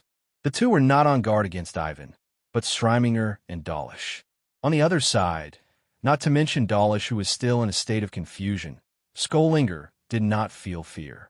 The head of the Auror office just stood there quietly, looking at Ivan. What do you want to do? Skollinger is a strict and righteous man. He is not afraid of death. If Ivan is the second Voldemort, Skollinger will attack him without hesitation. At most, he will die. I said it before. I will say it again now. Ivan glanced at Dumbledore, who nodded slightly to show his support. I plan to abide by the rules of the game in the wizarding world, instead of relying on his own strength like Voldemort, and flipping the table at will. Skollinger, are you willing to abide by the law? It's hard to say. Ivan's words immediately made Skollinger's heart rise to his throat. If the rules are reasonable, I will naturally not break them. But if someone makes trouble unreasonably, then you can't blame me for playing. Fortunately, Gwyfan's answer made Skollinger quite satisfied. So, please give me flowers, as long as Ivan doesn't kill people at will. Skollinger can accept it. As for the Gringots incident and the curse on Fudge and Umbridge, these things can be big or small. First of all, the losses. During the whole process, Ivan didn't kill anyone. Fudge and Umbridge, as well as the Aurors, did lose face, but they were not as skilled as others, so there was really nothing to say. What Ivan did, to put it bluntly, was that he was young and hot-tempered and made some people lose face. If we really want to talk about the harm, it is almost zero. After all, the goblins only lost the dead soul's chest and the gold coins inside. According to Ivan, it was the inheritance of Ambrosius, and it was his thing. And Ivan's reasons were very sufficient. The goblins are greedy, and it is impossible to take things back through formal channels once they get them. In this case, we can only use force. Okay, Skollinger understood, and he raised his wand. Only this time, he didn't aim at Ivan, but at Dawlish, who had been standing aside in a daze since just now. Not only Skollinger, but also Moody and Kingsley. For a moment, 3 reading sticks were pointed at him. This scene almost scared Dawlish to death. Wait a minute. Dawlish finally woke up from the truth that Ivan was the mysterious black wizard. He didn't understand the current situation at all, and was hit in the face by 3 magic wands. Can anyone explain to me what happened? Dawlish threw the magic wand aside very sincerely, then raised his hands and surrendered. It's time to choose a team, Mr. Dawlish. Without waiting for the 3 to explain, Ivan stood in front of Dawlish. The boy said with an extremely pure smile, cold words that were enough to make people tremble. Choose to follow Fudge or me? What? Dawlish wanted to refute Ivan, saying that he was a little devil. What qualifications did he have to recruit him? Unfortunately, the reality is in front of us. Ivan is too strong. With a breath, the magic wand turns into ashes, and with a flick of the finger, the material is reshaped. Even if Delish is unreliable, he can see how high the gold content of Ivan's move is. Wait. Dawlish raised his hands and said loudly that he could still be saved. Don't use the Oblivion Charm on me. I am not in the same group with Fudge. Moody and Kingsley were quite speechless after hearing this. But since Dawlish is willing to change his allegiance, there is no need to cast the Oblivion Charm. Of course, this depends on Ivan's intention.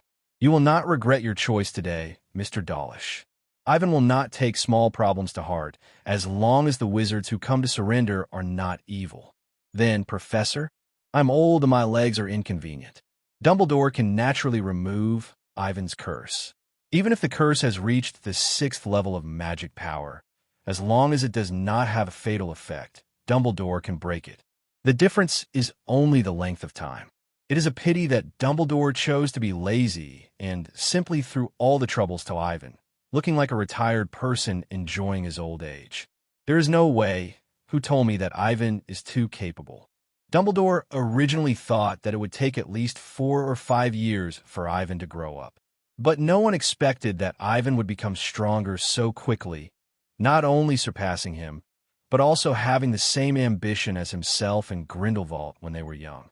If Ivan was not too young, Dumbledore would have let him go out to explore. Yes, you are old. Ivan shook his head. He looked at Moody and others, and then his eyes fell on McGonagall and Snape. I will go with you. Knowing that Ivan was going to the Ministry of Magic to remove the curse on Fudge and Umbridge, McGonagall hurriedly followed Ivan's footsteps. Professor Cat was very worried about Ivan. It was not about his strength, but he hoped that he could leave some room and be more tactful when doing things. What identity are you going to the Ministry of Magic with? Snape asked this question, and Moody, Kingsley, Deletion, and Scrimgeour squeezed and looked at Ivan. Although Ivan is now capable of taking over the entire Ministry of Magic. But just as McGonagall worried, Ivan is too young. If he wants to become the Minister of Magic, he needs not only strength but also reputation. It is unrealistic for a 12-year-old child to be in charge of the British magic world. If this really happens, Britain will definitely be laughed to death by wizards all over the world, mocking that there is no one in the British magic world, and they actually let a baby take the stage. Ivan smiled. I think with Fudge and Umbridge's eyes, they should not associate me with the previous dark wizards. Moody was able to discover it mainly because Ivan did not choose to hide. However, even the speculation on temperament and image still requires sufficient knowledge and experience. Fudge and Umbridge, even if they were given 2 more brains, would not be able to notice Ivan's true identity. You say that as if Fudge is a fool. Scrimgeour and Dawlish didn't know how to refute it. After all, Ivan was right. Fudge really had no experience in magic. Now, I am the genius wizard of Hogwarts, Ivan Ambrosius. Ivan had been to the Ministry of Magic once before, and the wizards there knew that Hogwarts had produced a genius that only appears once in 1,000 years. Going to help again, this time, was Ivan's way of building momentum for himself. Ivan could break the curse that no one in the entire Ministry of Magic could break. This alone was enough to make Ivan's reputation soar. Boom! The next moment, accompanied by green flames, a group of people passed through the Flynn network and entered the hall of the Ministry of Magic. The second time he came, Ivan was quite calm.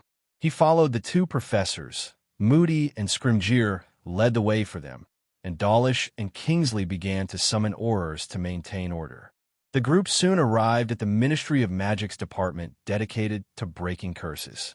Barty, Amelia, Cynics, and Mr. Weasley, everyone was here, waiting for Dumbledore's arrival. But everyone looked around and couldn't find his figure. Amelia stepped forward. She had a very good relationship with McGonagall, so she said bluntly, "You are finally here. Where is Dumbledore?" Albus didn't come. What? McGonagall's words really surprised everyone present.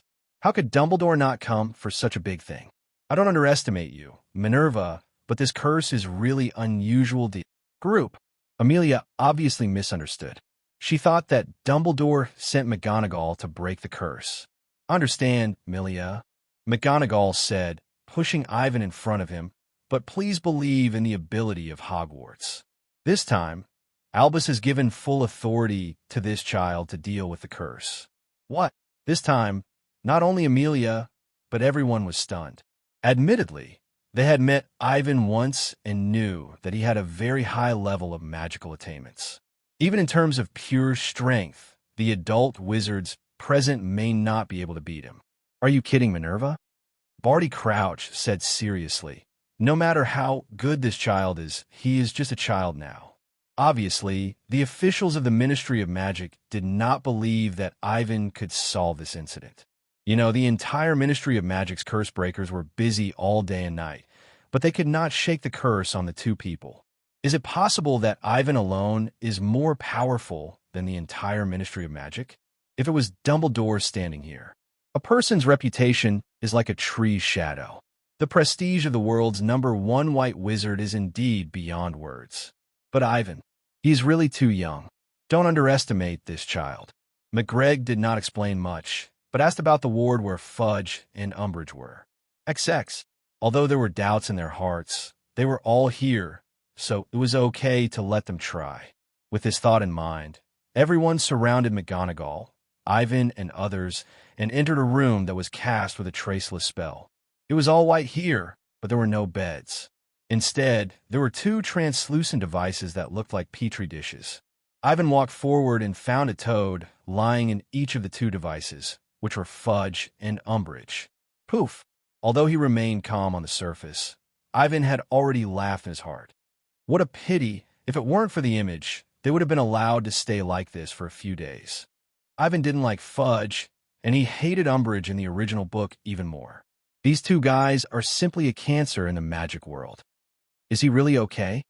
Mr. Weasley was still a little worried, but McGonagall and Moody didn't say anything, so he could only believe Ivan. It's no big deal, just a small curse.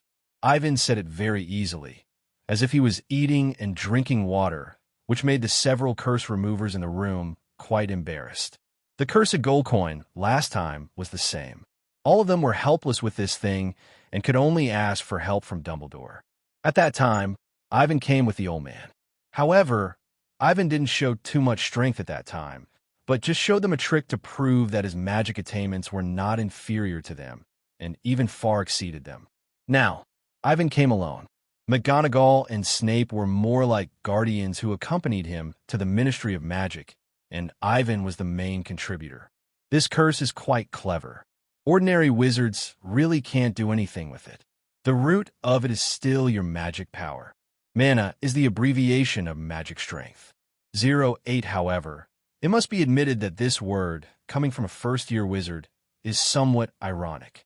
A group of adult wizards, elites at that, were educated by Ivan as little wizards. They all doubted who was the little network master between them and Ivan. Of course, a little skill is needed. Ivan did not use a wand. Since he was here to show off his power, he naturally had to show his strongest side. Ivan first waved his hand to turn the culture tank containing Toad Fudge into nothing. This move made all the officials of the Ministry of Magic present stunned. Vanishing spell? Silent and wandless vanishing spell? But it is the alchemical item that disappeared, right? It was an alchemical item with considerable magic resistance, but it was still wiped out by Ivan. Apart from anything else, this magic power alone was beyond their reach. Without the culture tank, Toad Fudge just floated in the air. Ivan pointed in the air. The next moment, the toad in the air twisted and changed, and Fudge fell to the ground with a thud. What happened? Where's this place? Fudge still looked frightened, and his memory was still stuck at the moment when he was turned into a toad by Ivan. For Fudge, his mind was blank the second before, and then he appeared here. Rufus? Barty? Amelia? Fudge quickly stood up from the ground and did not forget to tidy up his wizard robes. He looked around and saw that everyone was looking at him, and immediately asked about the current situation. When he learned that he was cursed by a dark wizard and turned into a toad, Fudge's face almost turned green with anger. Damn it! Damn dark wizard! Damn robber! Catch him, must catch him! Having lost so much face, Fudge could not suppress the anger in his heart, and he wanted to take Ivan to Azkaban and give him a Dementor's kiss. Excuse me, Mr. Minister. Seeing that Fudge was losing control, Ivan quickly cast a calming spell over him and said, I still need to remove the spell for Ms. Umbridge. Can we talk about other things after I change her back? What? Fudge was just angry and only noticed Ivan, the little wizard, at this moment. He wanted to reprimand Ivan. But soon, Fudge learned from his colleagues what Ivan was here for. It was Ivan who broke the vicious curse of the Dark Wizard, and that was when all the curse breakers in the Ministry of Magic were powerless. Fudge was so surprised that he couldn't speak, and what shocked him even more was Ivan's identity. He was Dumbledore's favorite student and the successor that he focused on training. This point could be seen even now. Dumbledore didn't come in person to lift Fudge's curse, which was so important, but instead handed it over to a first-year little wizard. This trust and ceremonial alone showed how much Dumbledore valued Ivan. Fudge's magic level was indeed average, but his political sense was quite sharp, and he almost noticed the threat at the first time. Dumbledore asked Ivan to come here to improve this kid's reputation. And who will be the target of Ivan's rising status and influence? Obviously, it's him, the current Minister of Magic himself. What frightened Fudge even more was that 2 consecutive defeats, the Cursed Gold and the Battle of Gringots, would be enough to ruin his reputation once reported. Fudge was still preparing for re-election, and he would never accept such a result. However, before Fudge could say anything, the Ministry of Magic officials around him had interrupted his thoughts. Mr. Ambrosius, please remove the curse on Umbridge. Scrimgeour and Amelia, the 2 high-ranking officials of the Ministry of Magic representing Aurors and Justice, spoke at the same time. Even Fudge had to give in. Well, Ivan didn't look at Fudge. He reproduced the previous casting process again, and Umbridge returned to its original state. Oh my God, it's terrible. Am I okay? Who saved me? Thank you so much. Umbridge's affected and coquettish voice, coupled with her expression, almost made Ivan vomit all his breakfast today. 053. It's really disgusting. Ivan really regretted letting this guy return to human form. The toad's appearance suits her very well. Anyway, whether she turns back to human form or not, this guy looks like a big pink toad. The matter has been resolved, and the subsequent recovery still needs the attention of the curse breakers. Ivan knows the principle of boiling a frog in warm water. He has already stepped onto the stage of the British wizarding world, and there will be plenty of opportunities to perform in the future. Especially after these 2 incidents, the entire Ministry of Magic will know that there is an unimaginable little wizard in Hogwarts. He has extremely powerful magic power and can easily defeat trolls and dark wizards. Not only that, Ivan's ability to easily break the curse has brought great shock to the Ministry of Magic. It is conceivable that if the Ministry of Magic encounters unsolvable problems in the future, they will definitely think of Ivan, such a powerful little wizard with extraordinary strength. 2 professors, let's go back. Ivan left without hesitation, and Amelia and others didn't think much of it. A little wizard, of course, should focus on his studies. On the contrary, it is too embarrassing for adults like them to bother a child like Ivan. However, Fudge didn't think so. The Minister of Magic looked at the backs of Ivan and the other 2 leaving, and his face was very ugly. After returning to Hogwarts from a Ministry of Magic, Ivan said goodbye to the 2 professors. The 2 still had to attend classes, and Ivan also needed to reunite with Harry, Hermione, and others. Dumbledore said nothing. Dumbledore really believed in Ivan, which can be seen from the fact that he entrusted everything to Ivan. Then I'll go back first, Headmaster. Go, Dumbledore. Also, although it's a bit late for me to say this now, but little Ivan, I still hope you can enjoy your life in Hogwarts. Of course, Ivan never thought of leaving Hogwarts. If there is a place in the entire wizarding world that Ivan likes most, it is definitely this magic school. He has decided to treat this place as his home. And now is not the time for me to step onto the stage. Ivan has a clear plan for his own path. Not to mention himself, Hermione and others have not grown up yet. Therefore, there is no need to be so anxious about many things. Ivan still has plenty of time. The tacit understanding with Dumbledore made Ivan not need to explain too much. He knew that the old man could understand his thoughts. After the trip to the Ministry of Magic, Ivan's identity had been exposed to Moody and other high-level officials of the Ministry of Magic. No, it cannot be said that the high-level officials. In fact, most of the high-level officials, including the Minister of Magic, did not know the true situation of Ivan. Here we can see how much Ivan values the members of the Ministry of Magic. Compared with political status and management ability, Ivan cares more about the combat effectiveness of the wizards themselves. There is nothing he can do about it. What kind of internal affairs do wizards play? That is not what they should do. They all have magic, and they are still fighting for power and intrigue. Ivan doesn't know what to say to them. Ivan, near the end of the semester, the exam is imminent. Hermione and Parvati borrowed Penelope's first-year notes and began to review seriously. The two girls have already helped Ivan to take a seat. Today is the last class of the semester, followed by the extremely torturous exam week. The young wizards need to take written tests and interviews according to the requirements of the professors of each subject. Of course, these assessments are not difficult for Hermione and Parvati, who are top students. Needless to say, Ivan didn't even need to take the exam, and he was directly rated O, the highest. When Professor Snape asked you to go out just now, I was scared. Knowing that the dark wizard who invaded Gringots was Ivan, Hermione was very worried. Fortunately, nothing happened. Before seeing Snape coming, the little witch even thought that Ivan had been exposed, and Snape came to inform him to run away quickly. Fortunately, this did not happen because Ivan came back. What can happen to me? Ivan snapped his fingers at the little witch, and the latter covered his forehead in pain with a displeased face. But it is indeed exposed. Hermione was startled and asked quickly, "Then what?" "Nothing." Ivan smiled slightly and said calmly, "The Ministry of Magic is not as powerful as you think. In fact, it is not an exaggeration to say that the current Ministry of Magic is strong on the outside, but weak on the inside." Listening to Ivan's disdain for the Ministry of Magic, Hermione once again felt Ivan's confidence now. Unlike Hermione in the original book, the little witch now has a very deep understanding of strength. Without sufficient military support, the Ministry of Magic is nothing. Just like last time and this time, Ivan, the curse that the Ministry of Magic cannot break, needs to be solved by me and the headmaster.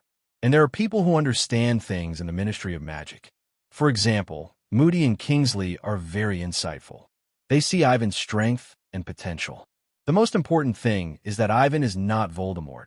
He has enough capacity.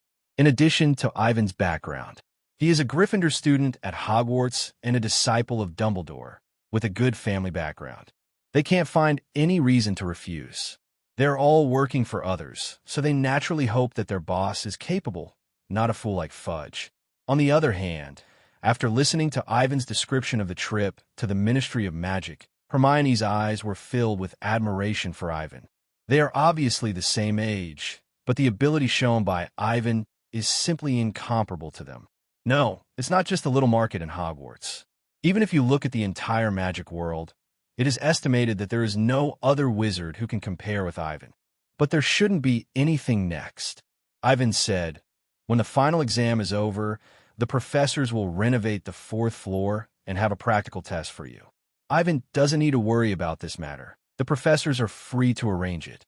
As for Ivan himself, the Battle of Gringots was the test of his first year. Now that the test is completed and it ended perfectly, Ivan completely relaxed, and he has begun to plan how to spend the next summer vacation. However, Hermione did not envy Ivan's exemption from the test. The little witch's favorite thing is to take the test, which makes her feel extremely excited. The only bad thing is probably that Hermione cares too much about the results. In the next few days, Hermione let Ivan see what crazy preparation for the test is. Obviously, Ivan could be 100% sure that with the ability of the little witch, it is a sure thing to get an O in all subjects. But Hermione, who was born with a holy body for exams, could not relax at all. She was not nervous or worried. The little witch had a good mentality.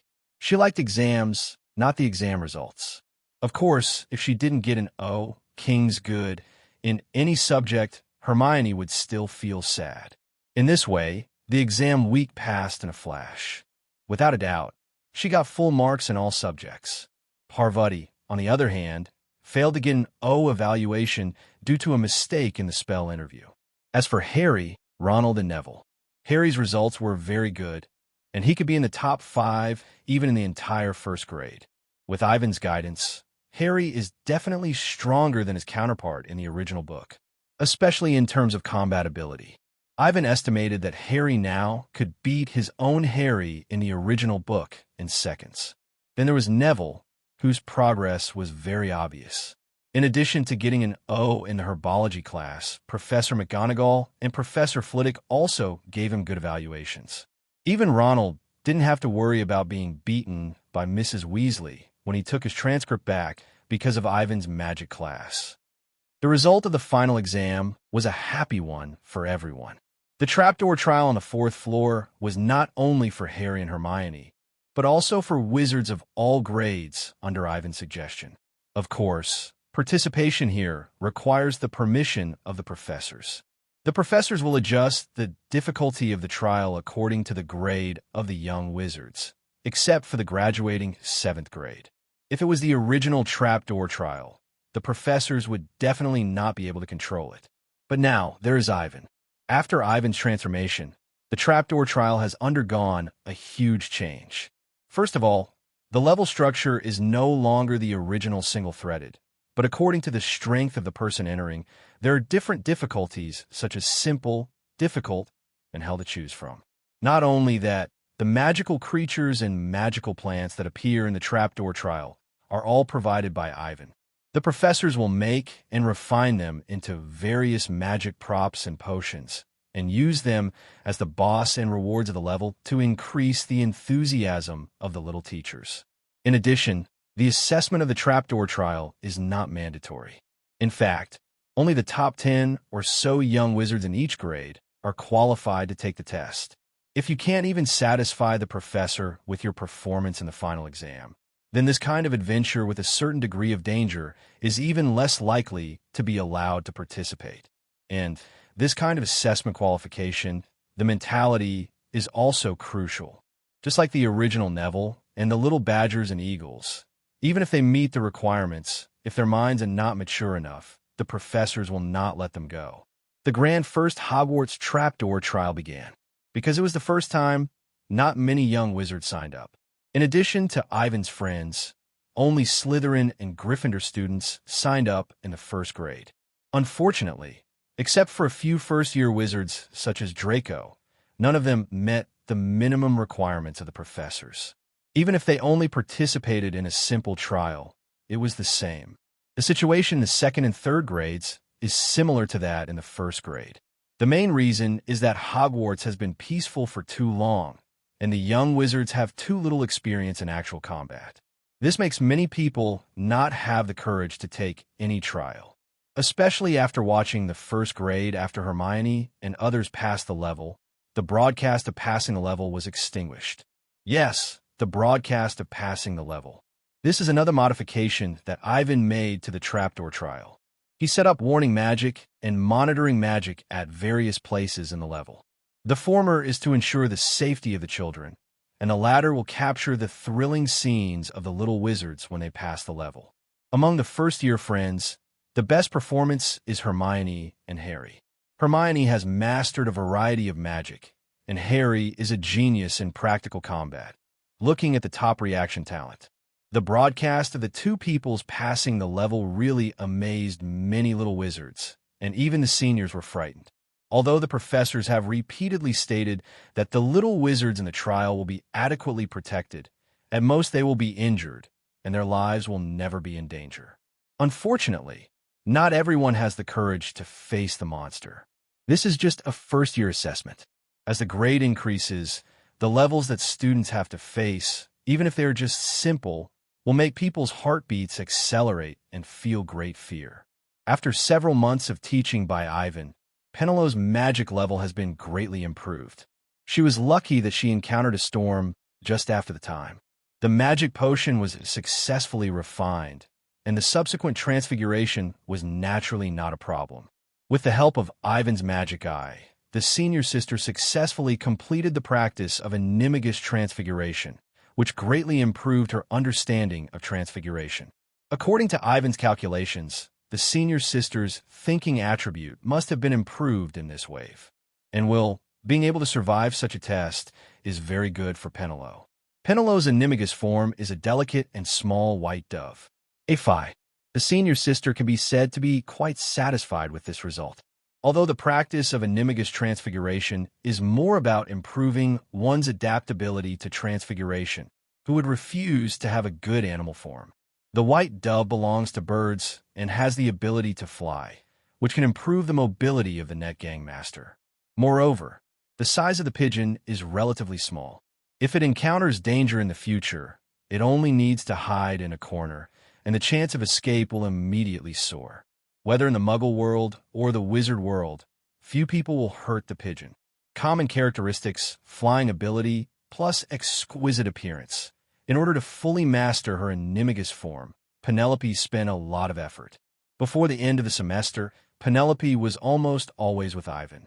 Ivan also invented several spells suitable for her according to her specific situation, including attack and defense, and several improved transformation spells. Ivan even analyzed the white state of the student. According to the magic circuit in the Animagus form, and Ivan's understanding of memory magic when casting without a wand, he successfully developed a method to engrave magic into the animal form. The only disadvantage is that this engraving cannot choose 2 advanced spells, and the number is limited. Not only that, each engraved spell has a different cooling time. With Penelope's current magic talent, she can probably choose 6 spells to solidify after transforming into a white dove. She can use the disillusionment spell, the armor spell, the bubblehead spell, the freezing spell, and the apparition spell. The engraving of these 5 spells, even with Ivan's help, still took up a lot of time and energy. The water and fire invulnerability and the freezing spell are okay. They are elementary spells. Although the disillusionment spell and the armor spell are difficult, they are only intermediate spells, barely touching the threshold of advanced spells. Even with Ivan's improvements and methods, if Penelope relies on herself, she will need at least several years to integrate these 2 spells with the white dove form. Fortunately, Ivan's magic control is too amazing, and he directly compressed several years into 1 month. Now, except for the most difficult apparition spell, Penelope's white dove form is no weaker than ordinary magical creatures. Not to mention the attack power, there are really many ways to save her life. The disillusionment charm can make the pigeon invisible. The armor charm can resist various spells and physical attacks. And the bubblehead charm even takes into account the problem of falling into the water. There is also the freezing charm. Once you encounter a difficult dodge or a situation where the flight trajectory is blocked, cast the freezing charm to slow down the surrounding objects. In this way, with sufficient reaction time, you can accurately avoid objects and escape from their gaps. If the senior sister can also engrave the apparition spell in the future, then the Animagus transformation will really become a magical skill. If you can't beat them, just change your body and find a place to hide. Apparition takes time, and there is a possibility of being hit by the anti-apparition spell. But after Ivan's research, he found that the apparition of Animagus in animal form is somewhat different from that of human wizards. This means that the anti-wizard apparition spell is ineffective against Animagus. Of course, this does not mean that the apparition of each Animagus is different. If that were the case, anti-apparition Kinkawa would have a lot of work to do. In fact, this difference is more like a big category. Simply put, after all Animagus become animals, no matter what kind, cats, dogs, birds, insects, they're classified into one system. And the magic used by these transformed animals is collectively called animal magic by Ivan. At present, there are only two people in Hogwarts who have mastered animal magic. One is Professor McGonagall, and the other is Penelope. The older cat girl heard about the animal magic invented by Ivan and was very interested. She is an Animagus. With Ivan's help, the risk of engraving is minimized. Coupled with Professor McGonagall's own magical attainments, the number of magic she can cast in the form of a tabby cat far exceeds Penelope, reaching an extremely terrifying 10. Yes, 10. After Professor McGonagall turned into a tabby cat, she can engrave a full 10 kinds of spells. This makes Professor McGonagall still have a fairly objective combat power, even if she turns into a cat. Fortunately, Professor McGonagall has a good character. Otherwise, with this ability, if used in a sneak attack, she can even take advantage of Voldemort's inattention and send him away directly. Amazing! Is this the senior? She passed, really passed. Penelope passed the 5th grade test of hell difficulty. At this time, in the Hogwarts auditorium, bubble-like projections were floating above the heads of the little wizards. Today's test was played inside. There are not many students in Hogwarts, 7 grades, and only so many people in total. According to the arrangement of Ivan and the professor, the trial lasted for 6 days, and students from grades 1 to 6 were given the test respectively. Because of the different difficulty levels, senior students can know the content of the level in advance and get a certain amount of preparation time. For example, Penelope, who has now completed the 5th grade test. The senior chose the hell difficulty test of her grade. The girl did not live up to Ivan's guidance during this period. Compared with herself a few months ago, Penelope's current magic attainments can easily beat him. Even if Penelope was asked to participate in the 6th grade test, the girl could pass the difficult level. In addition, in order to make the students of Hogwarts feel more involved, Ivan specially invented this projection magic. Looking at the various excited or envious shouts in the hall, Ivan knew that such a final challenge type of trial would become one of the 10 new activities of Hogwarts. This is much more meaningful than the meaningless House Cup. Professors such as McGonagall, Flitwick, and Sprout were a little worried at first, but the result of the trial was unexpectedly good. They had to admit one thing, that is, they were indeed a little behind the times. The tradition of the House Cup has continued for thousands of years, and its existence will naturally continue to be passed on. But this does not mean that Hogwarts cannot add some new tricks. The final exam was a very good attempt. In 5 days, many young wizards showed their extraordinary talents through the projection of the exam. Envy, admiration, and jealousy. These young wizards who stood out gained a lot of popularity and became the focus of the academy. As for those who were eliminated, Ivan also gave them consolation prizes. Apart from anything else, as long as you have the courage to stand up, even if you don't pass any level, you are still worthy of praise. And this is only the first time. Next year, Ivan will make the final exam more perfect. The young wizards also have experience. Next time they participate, they will definitely not be thrown out of the level without doing anything like now. No one wants to lose face, and everyone hopes that they are the one who stands out. Ivan wants to establish a competitive ladder in Hogwarts in this way. It becomes clear at a glance who is stronger and who is weaker and who is better. Congratulations. Ivan and his friends were sitting in a corner of the auditorium. When he saw Penelope coming over, he immediately congratulated him. Not to mention the various admirations of Hermione, Parvati, and others. Penelope wanted to know Ivan's evaluation. How do you feel? Not bad. Penelope was unscathed. With her strength, it was actually quite easy to pass the 5th grade hell level assessment. The only difference was whether the fight was beautiful enough. Obviously, Penelope's performance was quite eye-catching. The unrestrained posture of walking in the garden and the domineering power of smashing the guardian golem with a spell directly made it no exaggeration to say that Penelope was the most capable witch among the students of Hogwarts. 0. I feel like I should participate in the 6th grade trial. Penelope told the truth. She now knew Ivan very well and knew that he was not a leader that people would stay away from. Ivan was the kind of person who would unconsciously attract people just by standing there. So in a not very serious situation, Penelope and Ivan's relationship became more and more intimate, and they already looked like a boss and a personal secretary. There will be a chance next year.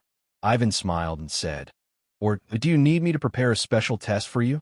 However, Penelope was a little embarrassed. Senior Penelope, you are so amazing. Hermione came over and looked at Penelope with envy. Hermione, your performance is also very good. Penelope also watched the projection of Hermione and others on the first day. Although they were still very immature, their performance was equally amazing. It is hard to imagine that a group of first-year wizards can do that. The magic they mastered, their understanding of spells, and their decisiveness and courage on the spot made many seniors feel ashamed.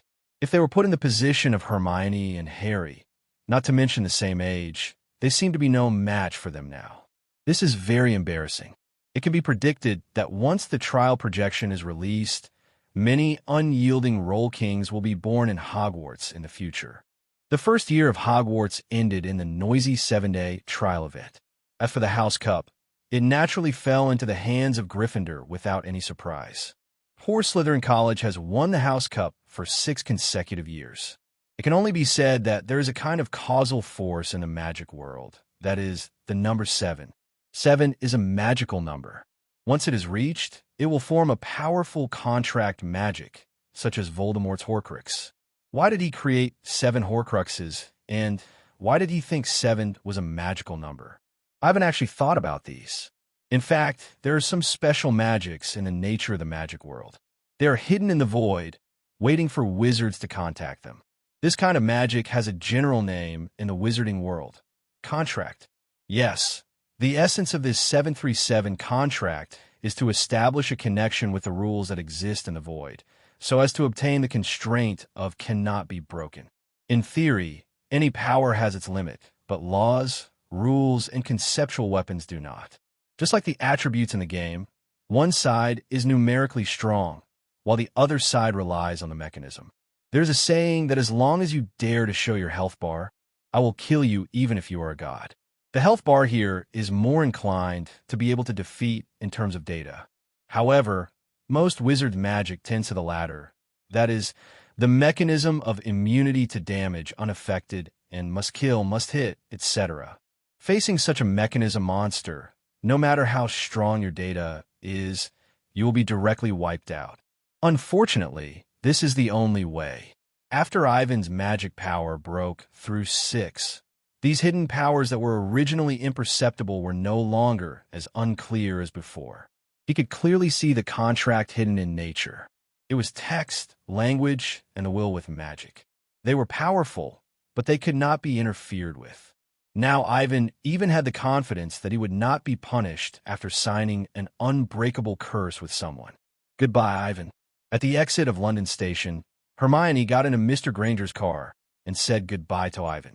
Have a happy summer vacation.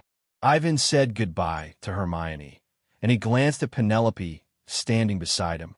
Are you really okay, senior? I have already told my mother. Penelope is about to enter the 6th grade. She is 15 years old and has become an adult and can live away from her parents. After discussing with her mother, Penelope plans to go directly to the internship stage. Her future job is to follow Ivan and be his secretary. In this case, it is reasonable to start adapting early. Penelope's mother agreed with her daughter's decision, and her only request was that she invite Ivan to visit her home during the summer vacation.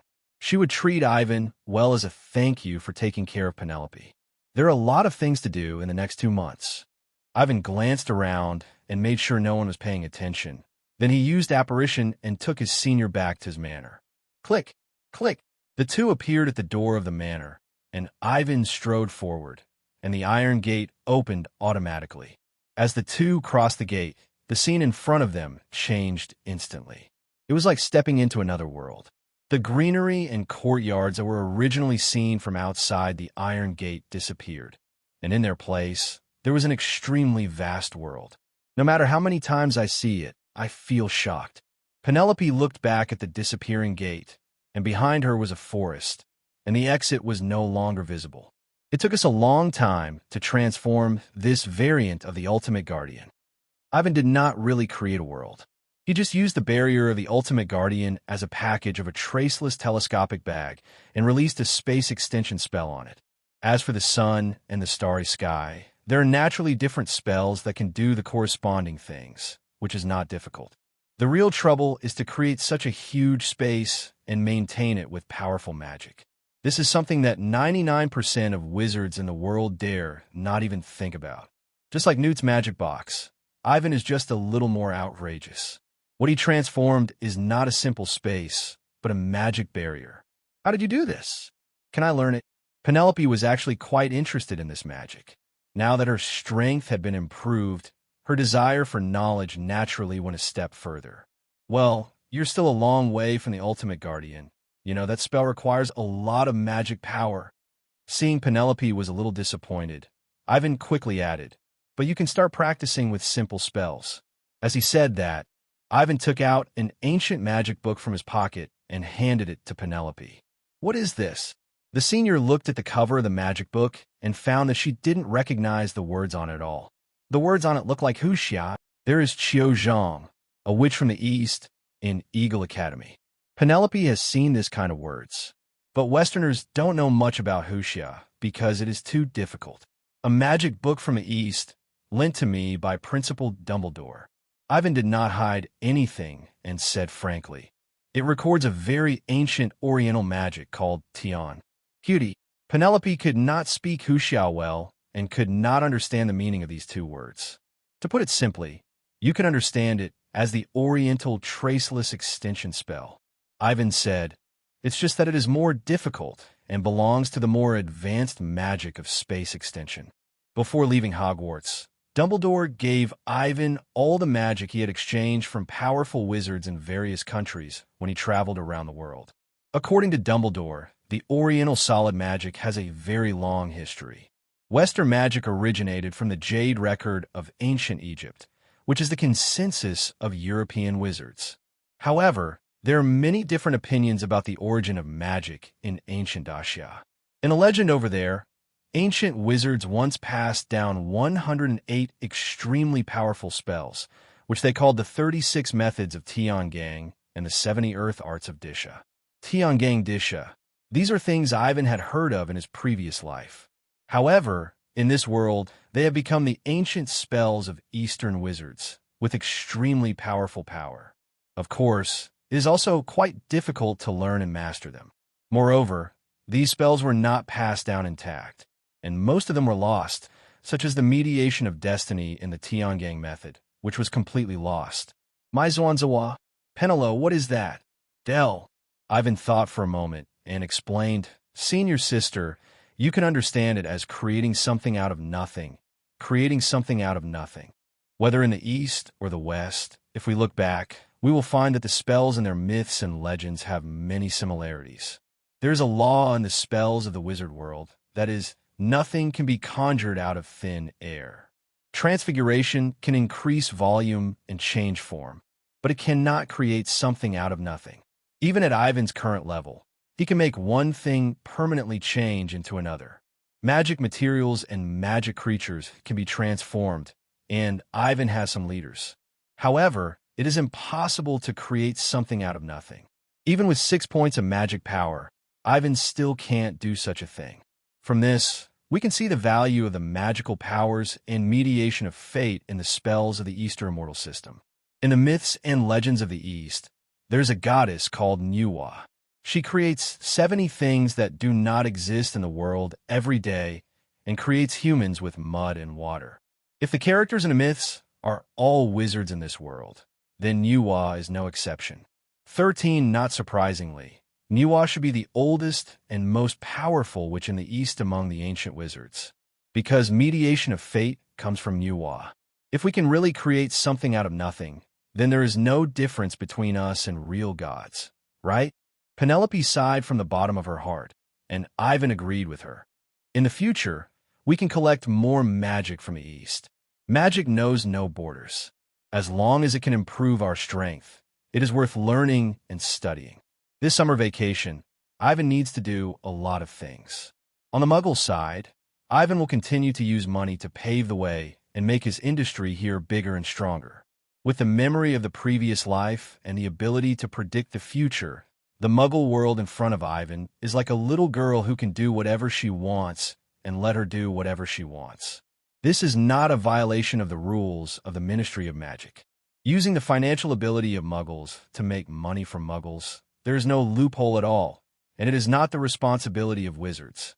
The company's affairs are all about the team. After the disintegration of the bear, Ivan took advantage of this gust of wind to make a lot of money. Now that he has no shortage of funds, he can just buy a lot of physical industries. In addition, the 1990s was the beginning of the information industry, and Ivan also needed to prepare early in this regard. He is obviously a wizard, but he plays the rhythm of urban literature. Ivan didn't know how to complain. He looked at Penelope, senior sister. Do you still remember what to do? Of course. Stand by your side and arrange time and schedule. Penelope is quite talented in the secretarial field. She has a photographic memory like Hermione, and she is very careful. Many times, Penelope can remind Ivan of small problems that he doesn't notice at the first time. Don't worry too much about Muggle matters, Ivan said. With such a basic foundation, no matter how much you spend, it won't collapse. In the next 2 months, I will continue to develop spells suitable for you based on your magical characteristics. The training of Animagus animal form and the subsequent magical transformation, especially the latter, I hope that you can complete the last step in the best condition. Ivan has been refining the potion needed for magical transformation since Christmas. The preparation of the potion is divided into many steps. Not only is it extremely cumbersome, but every link requires concentration and there can be no deviation.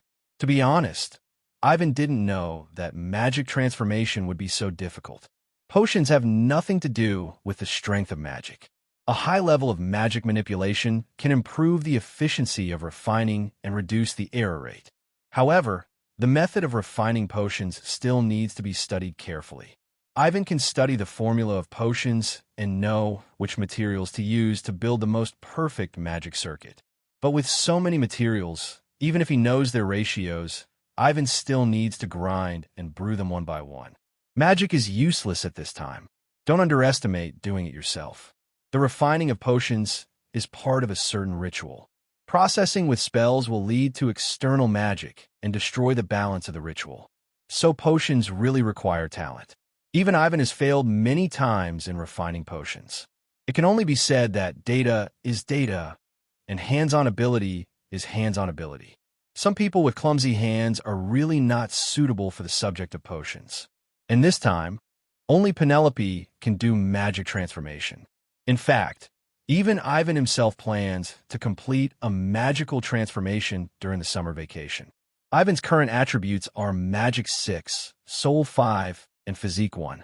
The other three-dimensional attributes will, thinking and mind, basically maintain around 3 points.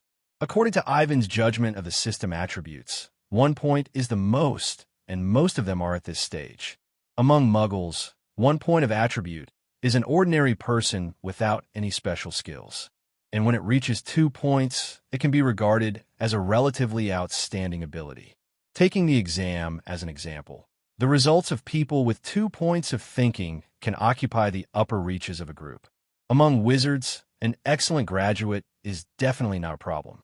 Further 3 points of attributes will make you an elite no matter where you are, like Hermione, who will reach the height of the Minister of Magic in the future.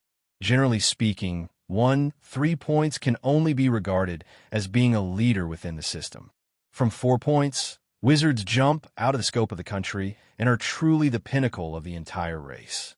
Such people will appear in decades. They are destined to be recorded in history. Theoretically, if the attribute can reach 4 points, it has basically reached the final form of the wizard profession. If you want to become stronger, you will no longer be a simple wizard. Just like Dumbledore, Ivan, Grindelwald, and Voldemort, they either awakened the inherited bloodline of their family or relied on magic to transform and break the limiter. As mentioned before, ordinary wizards are like 2 completely different creatures compared to archmages. This statement is not wrong. Wizards are wizards, and archmages are archmages. The 4 have already left the category of wizards and stepped onto the ladder of becoming gods. The god here does not refer to real gods, but refers to ancient wizards. By analogy, 6 attributes are the dividing line between humans and gods. Ivan can clearly feel that after the magic power breaks through 6 points, he is no longer limited to life. His comparison object is the whole world. Looking at the whole world, Ivan continues to become stronger by understanding the laws and concepts. Throughout the summer vacation, Ivan and Penelope have been preparing potions that suit them. The preparation of potions is extremely complicated, and like the transformation of Animagus, it needs to be buried in a specific environment for a certain period of time. In order to save time and increase the success rate, the two have prepared a large number of potions. And today is the time to harvest potions. In a laboratory where various magics were cast, the senior sister helped Ivan, and the two placed bottles of potions on the table and carefully checked them. Success! Among the 10 bottles of potions, only 3 were successful in the end, 2 of which belonged to Ivan and 1 to Penelope. The same potion cannot be taken a second time. This means that Ivan's second bottle of potion was prepared in vain. Is this a bit of a waste? Penelope asked this question. She still can't forget that a month ago, Ivan took out a large amount of materials from the traceless telescopic bag. Even if she was poor, she was shocked when she learned the names of these materials. Not to mention the precious herbs, the materials from the various magical creatures, as well as the extremely rare magic metals, such as mithril and fine gold, are really eye-opening. Penelope knew that Ivan had a secret space where a large number of magical creatures lived. However, Penelope never expected that the resources in the secret space would be so rich. Especially when Ivan took out those materials that she could only see in ancient books and had long disappeared, the senior sister completely gave up thinking. Extinct magical creatures and plants, minerals and gems that need countless years to condense. The existence of the secret space is like a huge treasure house. Is this the inheritance of the Ambrosius family? Penelope didn't know the origin of the secret world. The only thing she could think of was the inheritance inherited by the eternal descendants. Compared with the wealth of the Ambrosius family, the so-called sacred 28 families are simply like a joke. The two are completely incomparable. What gold galleons, what magic books, what precious alchemical props. Ambrosius may have directly created an ecosystem. Of course, Ivan heard these thoughts from the senior sister, but he ignored them and did not explain them. The system cannot be told to others. Therefore, for these magical treasures, Ivan now simply pushed them to the inheritance of the Ambrosius family. It must be said that the inheritance of the Ambrosius family is really a perfect target for scapegoating. So far, even Dumbledore has never doubted this. Don't worry about the materials.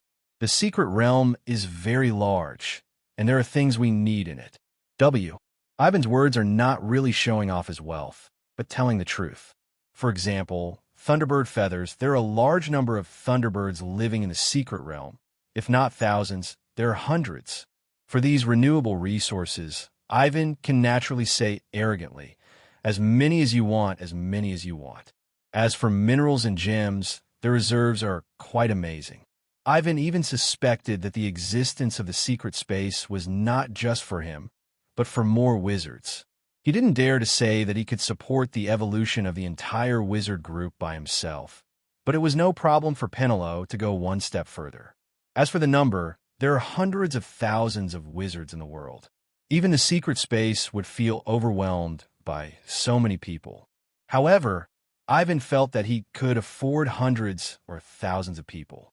I'm not worried about the magical plants and animals, but those minerals, they should be very precious, right? It doesn't matter, Ivan said. I went to investigate before, and the situation there is very special. Special. The magic of time. Ivan felt that he should have noticed it a long time ago. Let's not talk about plants and animals, but gold mines and the like. These resources are not formed in hundreds or thousands of years. The birth of minerals and gems requires tens of millions of years, and the conditions are very harsh. If the secret space is created by the system out of thin air, then let's not talk about it. But with a little bit of exploration, Ivan found that the secret space was not created by the system, but it gave Ivan a key to the secret realm through rewards. Yes, the secret space existed originally, and it existed in the magic world. It was just that for some reason, its whereabouts were unknown, and no one had ever found it. Ivan guessed that the protective layer outside the secret space was probably a very advanced soul magic, just like the Fidelius charm, which allows people to hide secrets in their souls. Perhaps in ancient times, there were extremely powerful wizards who used a more powerful confidentiality magic than the Fidelius charm to seal the entire secret space somewhere. Then, because of an accident, all those who knew about the secret space all died. Ivan had thought about this when studying the Fidelius curse.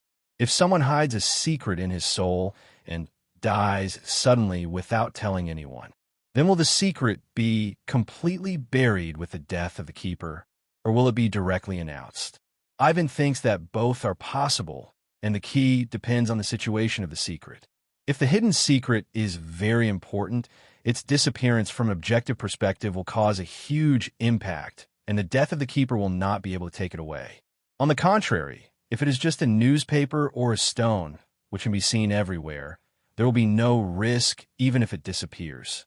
Maybe it is true, it is possible that through the death of the secret keeper, it can be truly separated from the world's cognition. The birth of the secret space uses a lot of powerful magic that we cannot, Li Haojiao, understand at present. Ivan explained, for example, those minerals tens of millions of years have been compressed by tens of thousands, and this acceleration will change as we use them. Mineral reserves have an upper limit, and when the upper limit is reached, the time acceleration will stop. And when Ivan takes these resources from the ground, the time spell cast by the wizard on it will be activated, accelerating its condensation process.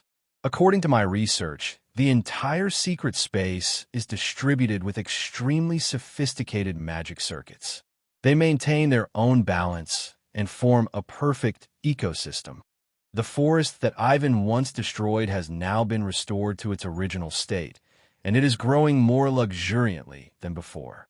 All this is like an invisible big hand controlling the entire secret space from a macro perspective, allowing the animals, plants, inorganic matter, and natural weather inside to last forever. Let me go first. The senior wanted to use herself to explore the way for Ivan. FO. This potion was arranged by Ivan, so naturally he had to be the king. I'll wash the bed. Therefore, Ivan rejected Penelope, picked up the potion on the table, and came to the prepared natural magic fusion point. Among the 12 kinds of magic, Ivan chose the night according to his own and Penelope's status. The night, also known as the starry sky, is the magic of the celestial body. The reason for choosing this is that the night magic is the purest and easiest to obtain natural magic in the magic world today. Compared with the night and the celestial body, other natural magic, such as time, space, love, soul, death, and thinking, are too abstract. Only the night magic comes from the starry sky above the heads of all living beings. To make this potion, it needs to be divided into 3 bottles so that they can be bathed in enough sunlight, moonlight, and starlight in 3 different places. Then, use magic to control, combine the 3 into 1, and balance the magic.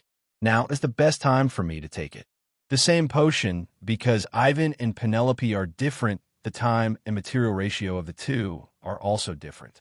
The best time for Ivan to take the potion should be 9 o'clock in the evening, while Penelope should be later at 21:310. Of course, this is not always the case. Just like Penelope wants to take it first, it is the slight effect brought by Ivan's ability to fine-tune the time difference through magic. Theoretically, it is not just at night. With Ivan, Penelope can complete the magic transformation even if she takes the potion during the day. After all, there is no difference between stars during the day and at night. The reason why you can't see the stars during the day is because the sun is too dazzling and covers the faint light of the stars. However, the stars are always there and will not disappear because of the day. But these have nothing to do with Ivan and Penelope. The secret world has all kinds of environments. Just as Ivan had guessed before, this place is like a treasure house specially prepared for wizards. Not only does it have a large number of substantial resources, but also various plants and animals. Now, even the environment needed for natural magic has been arranged for you. The two of them performed phantom, shifting, and came directly from the secret town to the top of a high mountain. This is the closest place to the sky that can be found nearby. Blake, a family named after the night. Ivan estimated the time. The bottle in his hand was crystal clear and filled with black liquid. But if you look closely, you'll find that there are countless stars in the liquid, as if a galaxy is placed in it, beautiful and dreamy. 28 holy families. This is my guess. Ivan, the ancestors of the Holy Family, may have undergone magical transformation, and the anti-group purified their bloodline. Of course, not every family can succeed. The result of magical transformation is not only success, or success is divided into different situations. Ivan explained, after drinking the potion, you either live or die, and for most wizards, as long as they can survive, the magic transformation cannot be considered a failure. For example, Voldemort lost his handsome appearance due to the transformation of dark magic and turned himself into a monster without a nose. Is this considered a failure? No, it certainly wasn't a failure. Voldemort got the power he wanted, and the price was just a useless appearance. While getting power, there are some side effects. This result is nothing for a wizard who transforms by magic. Hearing this, Penelope was a little nervous. She is also a girl, so she naturally doesn't want to become ugly. Especially in front of Ivan. Penelope wants to maintain her youth and doesn't want to be disliked by Ivan. Don't worry, senior sister. Ivan noticed this and comforted. To put it bluntly, the side effects are the result of the magic power being out of control. With me here, the magic power will not affect you, so there's no need to worry about those.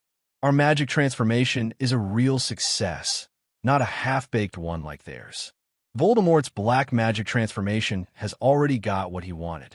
In terms of power alone, it is not worse than the perfect magic transformation. In contrast, the ancestors of the Holy Family are different. Their so-called success is the third level of the concept of success. The first level, perfect transformation, no side effects. In the second stage, you get all the power, but with certain side effects. In the third stage, you don't get the power, but you purify your bloodline, and there are no side effects. In the fourth stage, you get nothing, only side effects. As for the worst fifth stage, the magic transformation fails, and you die directly. For you, the most important thing about magic transformation is actually to purify your bloodline. Every wizard in the magic world has some ancient blood in their bodies, and they are the descendants of some powerful beings. Ivan and Dumbledore discuss this point. They have the same idea.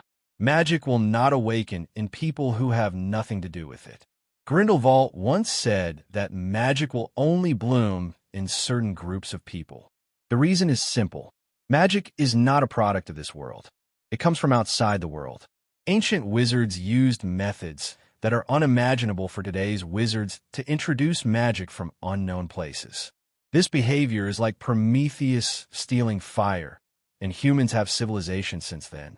And the group of people who got magic at that time were the first wizards. After that, I don't know how many years have passed. The origin wizard passed down his bloodline, and those who obtained this bloodline were wizards, people who could awaken magic. As for the magic contained in nature, according to Ivan's calculations, it is very likely that it was the product of the intersection of two dimensions when the first-generation wizard connected to another dimension, and thus tilted down. Of course, there's another possibility. That is, the world whose magic was stolen by the first-generation wizard is not these 12 natural dimensions, but above them. The 12 natural magic powers were created by the first-generation wizard using magic in this world. If so, Ivan can imagine the power of those old predecessors. Stealing power from the unknown, opening up dimensions with magic, and even after falling, still hiding countless secrets in nature, making its will omnipresent. To some extent, these ancient wizards are really no different from gods. Do you see any bloodline in me? On the other side, Penelope listened to Ivan's explanation and showed a curious look. Tracing back to the roots, my family does not have such a long history. Just think of it as opening a blind box. Maybe the senior sister will awaken a powerful bloodline. Ivan made a joke, and at the same time, comforted Penelope's emotions, telling her not to worry too much. Bloodline is the best thing to have, but it doesn't matter if you don't have it. Magic transformation itself is a ladder to godhood. The more times you do it, the higher the failure rate and the higher the mortality rate. The result of bloodline tracing is ancient wizards. But the wizard ancestors also relied on magic transformation to gain power from scratch. In Ivan's opinion, Penelope might as well be the first generation and be the origin of her own bloodline instead of becoming the second generation. Let's get started. Ivan took out his wand and set up a protective magic. Penelope stepped out of the barrier and stood there, silently guarding Ivan. Gurgle. Ivan drank the potion in one gulp. He raised his head and looked up at the bright stars in the night sky. Woo! Although he was prepared, the pain of the magic transformation still made Ivan tremble all over. Compared with the magic transformation, the process of Animagus transformation is simply child's play and cannot be generalized. The magic power was running wild in Ivan's body. He suppressed the automatic protection of the magic incarnation, which made it more difficult for Ivan to control the magic power. Multitasking, or even triple tasking, the potion impact brought about by this gradually faded under Ivan's persistence. About a quarter of an hour later, when Ivan opened his eyes again, the pair of black eyes suddenly bloomed with bright stars. Penelope looked into Ivan's eyes, as if she saw two deep starry skies. The magic hidden in the night, one of the 12 origin rules, celestial body, symbolizes the stars and the night sky. Is this the result of magic transformation? Ivan's eyes returned to normal again. He felt the changes in his body and couldn't help but sigh. Although the magic power has not increased, it is much easier to control. It should be because of the improvement of thinking and will attributes. There is also an affinity for magic. Ivan feels that his compatibility with the incarnation of magic, that is, Emo Moran, has increased several times. Obviously, this is the result of the improvement of physical attributes. In Ivan's guess, physique is an important attribute that connects magic and soul, and is a bridge between the material world and the world of nothingness. Ivan Ambrosius. Age, 12. Race, wizard. Gender, male. Bloodline, Ambrosius family. Talents, transfiguration magus, prophecy magus, silent one, astrologer, night singer. Attributes, 1 ordinary, 2 excellent, 3 outstanding, 4 rare, 5 legendary, 6 apocalypse, 7 miracle. Soul, 5. Magic, 5. Physique, 2. Thinking, 4. Mind, 3. Will, 3. Physique, thinking, mind, will, the 4 attributes have been improved by 1 point each. Ivan's potion types are the same as Penelope's, but their recipes are completely different. The concentration of the senior's night potion is relatively low, and its effectiveness is not comparable to Ivan's. There is nothing we can do about it. Penelope's first magical transformation. Safety is more important than benefits. After completing the first magical transformation, the physical condition has been broken through, and the senior can start the next transformation. From easy to difficult, the step is too big. Even Ivan's magic, I can't save Penelope's life 100%. Did you get new talent? After calculating the benefits of the attributes, which are almost the same as his own estimates, Ivan then focused on the talent column. Night Singer and Stargazer. Stargazer, Ivan can understand, should be the ability to predict the future by observing the changes in celestial bodies and the starry sky. This talent is somewhat repeated with Prophecy Magus. However, after Ivan's careful perception, he found that the prediction directions of the two looked very different. First is Prophecy Magus. Its ability is to let Ivan see the future picture, and it can also direct the emergence of a certain fate fragment that Ivan wants to know. The observation of the Stargazer, on the other hand, is a judgment of the general trend, which is a crushing situation. How to say it? It's like the wise men in ancient times in the East who can predict fate. The prophecy Magus cannot tell Ivan a person's origin and future, but the talent of the stargazer can. For example, when Ivan saw Neville, if he didn't have the original book as a foundation, he couldn't believe that this dull boy would become a professor of herbology at Hogwarts in the future. However, now, with the talent of the stargazer, Ivan only needs to glance at it to know what Neville may achieve. Asterisk, asterisk, asterisk, asterisk. Of course, this kind of observation is not necessarily a prophecy. The prophecy Magus directly predicts fate, while the stargazer only sees the possibility of the future. The former cannot be changed, but the latter has various variables.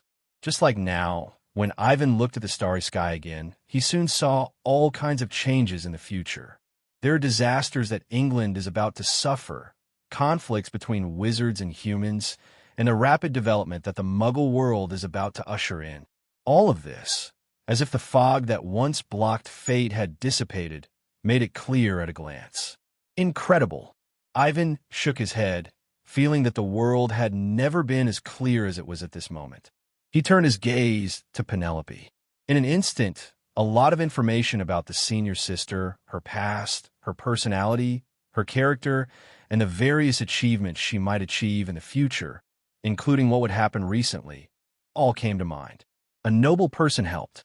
The fortune of a senior sister can be summarized in these 4 words. As for who the noble person is, it is naturally Ivan. Obviously, because of Ivan's appearance, the senior sister's fate has changed. And through the ability of the astrologer, Ivan can see where this change started, which is his contact with the student. But fate and future trends cannot be easily told to others. Even I have to be cautious. This is not to say that leaking the opportunity will bring any harm to Ivan, but the direction of fate is uncertain, and any slight change will cause the original predicted results to deviate. Therefore, the stargazer's observation needs to be carried out every day to ensure that there will be no anomalies that will destroy their layout. Especially the stargazer himself, because he knows his fate. Every move is an anomaly, almost always affecting the outcome observed at that moment. This ability is both a blessing and a curse. Knowing the beautiful ending, he is unwilling to change, so he begins to restrict his actions to ensure that every step he takes is in the right place. Ridiculous. However, Ivan shook his head. Worrying that what you do will destroy the beautiful future is itself a lack of strength. With enough power, no matter how it changes, it will eventually lead to the ending I need. Even if someone dies because of this, as long as Ivan can revive them, the so-called tragedy can be reversed. The profession of astrologer is of great help to Ivan. In the short term, there is prophecy Magus, and in the long term, there is astrology. The combination of the two is to control the fate of the people. Of course, Ivan will not be so arrogant as to think that he can do everything. He still has some numbers. Maybe in the future, when all attributes reach 7 points, Ivan can say that he has no rivals in this world. But now, Ivan calmed down and focused on the second new ability. Night Singer. What kind of talent is this? Night Singer. Description: a wizard who guides the stars, can move the stars to absorb the magic of the night, and greatly improve the level of magic manipulation. Bloodline magic, Dark Night Shuttle, astrology. Dell. Ivan stroked his chin. This description feels like a fog. It's the same as saying nothing. Judging purely from the literal meaning, the Night Singer has 2 main abilities. One is that at night, the wizard can obtain magic power from the starry sky. The magic power here does not refer to the magic power, which is nothing at all. So, the Night Singer will have a buff at night, which makes the release spell more powerful. Ivan has truly experienced this. When he casts a spell with the blessing of the night, the power is indeed enhanced by about 20% on the original basis. Don't underestimate this 20%. The strength of the wizard's spell is similar. A 20% increase is enough to gain an overwhelming advantage in a one-on-one spell battle. And the level of magic control. The level of magic control here is not just simple magic control, but also the bonus of spell learning and research. It is indeed easier to read and study at night than during the day. Ivan recalled how he felt this morning. Compared to now, he is indeed much more relaxed now, just like the fog that was originally shrouding his head has all dissipated at once. In other words, the Night Singer can also improve the learning efficiency of wizards. In the short term, this ability is useless, but in the long run, the accumulation of knowledge will be greatly increased. Ivan almost understood the role of the night magic. As I calculated, the main strengthening direction of the night magic is academic wizards. For example, Ravenclaw is very suitable for the night magic. And this is why Ivan chose to use the night magic to perform magic transformation for Penelope. Finally, it is this dark night shuttle and astrology. 2. Blood magic. The ability to awaken blood magic was indeed beyond Ivan's expectations. In his estimation, the potency of his own potion is several times that of Penelope. This difference in concentration will inevitably lead to different effects of the two people's magic transformation.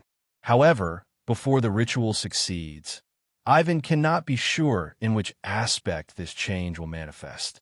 Now it seems that it is these two unique blood magics. Ivan opened the system's description of the Dark Night Shuttle. Dark Night Shuttle. Effect: bloodline magic that can teleport in the dark. Short distance teleportation? Isn't that Flash?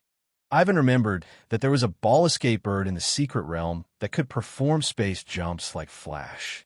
Ivan has been studying this ability. Those who have played games know the importance of displacement skills, and Ivan will naturally not miss it. Unfortunately, the flash of the ball escape bird has its limitations. That is, it has a great limit on the volume of objects. In short, the flash of the ball escape bird is not suitable for human wizards. It is much more difficult than imagined to modify it into a short-distance teleportation magic that wizards can use. Ivan can do it. The only difference is the length of time. However, during this period, Ivan was busy refining potions and really had no time to focus on such a harmless little thing. As for Flash, there are already Phantom Shift and Phoenix Shift, and the space jump of the ball escape bird is not urgently needed. Now, there's a ready-made one. Ivan displayed his ability to travel in the dark right in front of Penelope. Abu! Ivan disappeared almost instantly. When he reappeared, he was already standing beside the senior. What is this? Penelope thought it was apparition at first, but after thinking about it carefully, she found that it was wrong. No, this is not apparition, but a new kind of travel magic. Dark night travel. Ivan did not hide anything and said bluntly, a kind of magic that uses shadows to jump short distances. Having tried the Dark Night Shuttle, Ivan already knew the magic and advantages of this spell. First of all, the principle of the Dark Night Shuttle is very similar to the apparition, both of which use a unique plane to jump in space. However, the difference is that the apparition compresses itself into a line and completes the space transfer by converting from 3 dimensions to 2 dimensions and then from 2 dimensions to 3 dimensions. In contrast, the Dark Night Shuttle is not that complicated. It does not require dimensional transformation, but uses the boundary between reality and illusion, that is, the shadow of all things, as a springboard to shuttle directly. Shadow. Penelope was a little surprised and only heard Ivan say, "Yes, son. As long as it is covered by the shadow, this magic can appear instantly." The instant appearance here does not mean emerging from the shadow, but like stepping on the shadow, stepping on the opponent's shadow. The limited range is a radius of 20 meters, and it can only appear in areas with shadows. The shadows here are not just other shadows, but Ivan's own shadow can also shuttle. In addition, if it is in a dim area or at night, the shadow restriction will be removed, and it can flash freely within a radius of 20 meters. This flash has no delay, and there is no need to imagine turning around like apparition. It is precisely because of this lack of steps that the speed of Night Shuttle is very fast. Theoretically, as long as Ivan's reflexes can keep up, he can even complete dozens or even hundreds of shadow shuttles in 1 second. Of course, Doing so will put a great burden on the Master's spirit. The magic power of Shadow Shuttle is not weaker than that of Iron Armor Curse, and if so many high-level spells are conceived in an instant, even an adult's energy will probably be exhausted in an instant. Therefore, the Flying Thunder God technique is only a theory, but due to the wizard's physical fitness, flashing 4 or 5 times in a row is probably the limit. Ivan tried it and experienced the joy of the ball escape bird, and then ended his research on the blood magic of Shadow Shuttle. Astrology law. Description: in ancient times, wizards hid their magic all over the world, and the starry sky was the treasure house of the night singers. Effect: listen to ancient secrets in the language of the starry sky and learn hidden magic. It's actually a library? Ivan was a little surprised. He originally thought that the astrology law was just another simple blood magic, but he never thought that it was actually a library. It is said that it is better to teach a man how to fish than to give him a fish. The astrology law refers to the latter. Although Shadow Shuttle is powerful, it is only a magic after all, and it has its limits. In comparison, the astrology law, which can be infinitely improved and can master the lost magic as long as it continues to learn, is obviously more growth-oriented. What height you can reach depends on your own efforts. The more you learn, the more magic you master, and your strength will naturally improve steadily. Is this the inheritance? The inheritance of Hei Yi Gang. Ivan had a vague guess whether the wizard system of the 12 kinds of magic power all hides such secrets. Although the ancient wizards have passed away, they have left behind the last precious knowledge, or research materials, or the experience of the predecessors. The purpose is to allow later generations to stand on the shoulders of giants and win higher crowns. It is really hard to imagine how the ancient wizards did this. After finishing the experience of the new power, Ivan told Penelope the secret he discovered, which was considered to be a history for the senior sister. The awakening of blood magic is completely random, which depends on the wizard's inheritance. For a treasure trove of knowledge like astrology, Ivan feels that it is not inevitable, and there are also qualification requirements. There is a saying that the more you know, the more you will feel inferior. Studying the starry sky is studying the universe. When mentioning the universe, ordinary people will think that it is a dazzling galaxy and an extremely vast new world. However, wizards who touch the starry sky know that it is not that simple. The universe is dark, deep, and lonely. Exploring the universe is like being locked in a silent room. If you can't bear the loneliness from your heart, you are not qualified to bear this power. It is a gift, but also a curse, the curse of knowledge. Not only that, Ivan said to Penelope, who was eager to try and was eager to get the astrological law. Although it was just a glimpse, many of the magics I saw in the starry sky are very dangerous. If I have to make an analogy, the magic path of the night system is very similar to the Cthulhu mythology. It is twisted, chaotic, and even crazy. For ordinary people, just listening to the secrets of magic from it is a torture, enough to make people feel collapsed. Therefore, the will attribute is very important. Without sufficient will attributes, even if Penelope got the astrological law, he couldn't explore it at will. But I still want it. Penelope is a typical Ravenclaw. They are wise and calm, but they have a desire for knowledge far beyond ordinary people. Such people may not be good at dealing with people, but they are top talents in research and teaching. Of course, Penelope is not a person who is not good at speaking. She can enter Ravenclaw mainly because of her own talents, and she is more inclined to Ravenclaw. Ivan was a little helpless about this.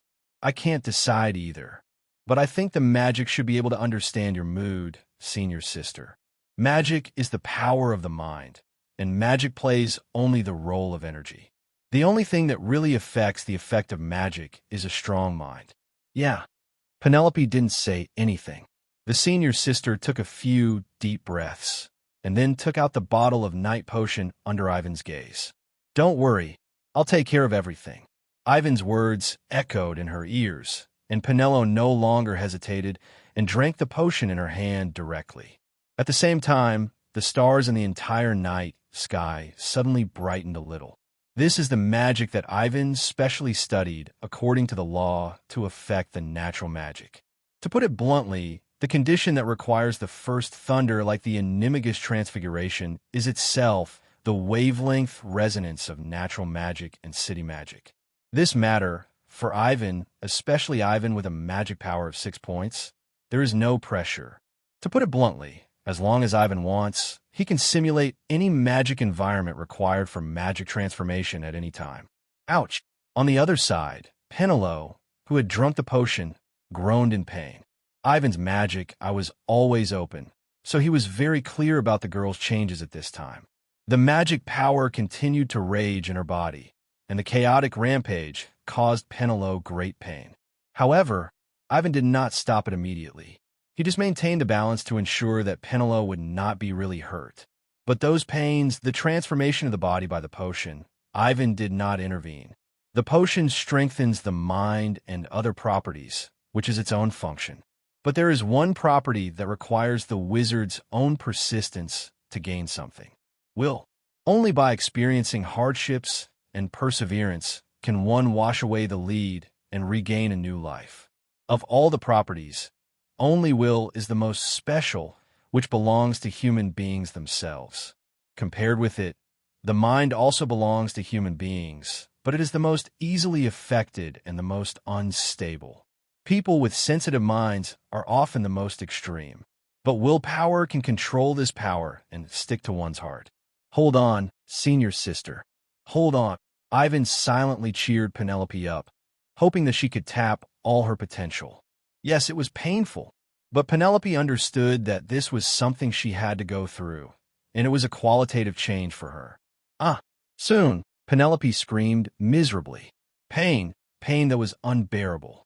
This made Penelope want to give up for a while, and wanted to reach out to Ivan, begging for his help. Senior sister. Seeing this, Ivan reached out to the girl while controlling the magic adjustment. After all, Ivan was not a cruel person. He told Penelope at the beginning that as long as the girl called him, he would definitely respond.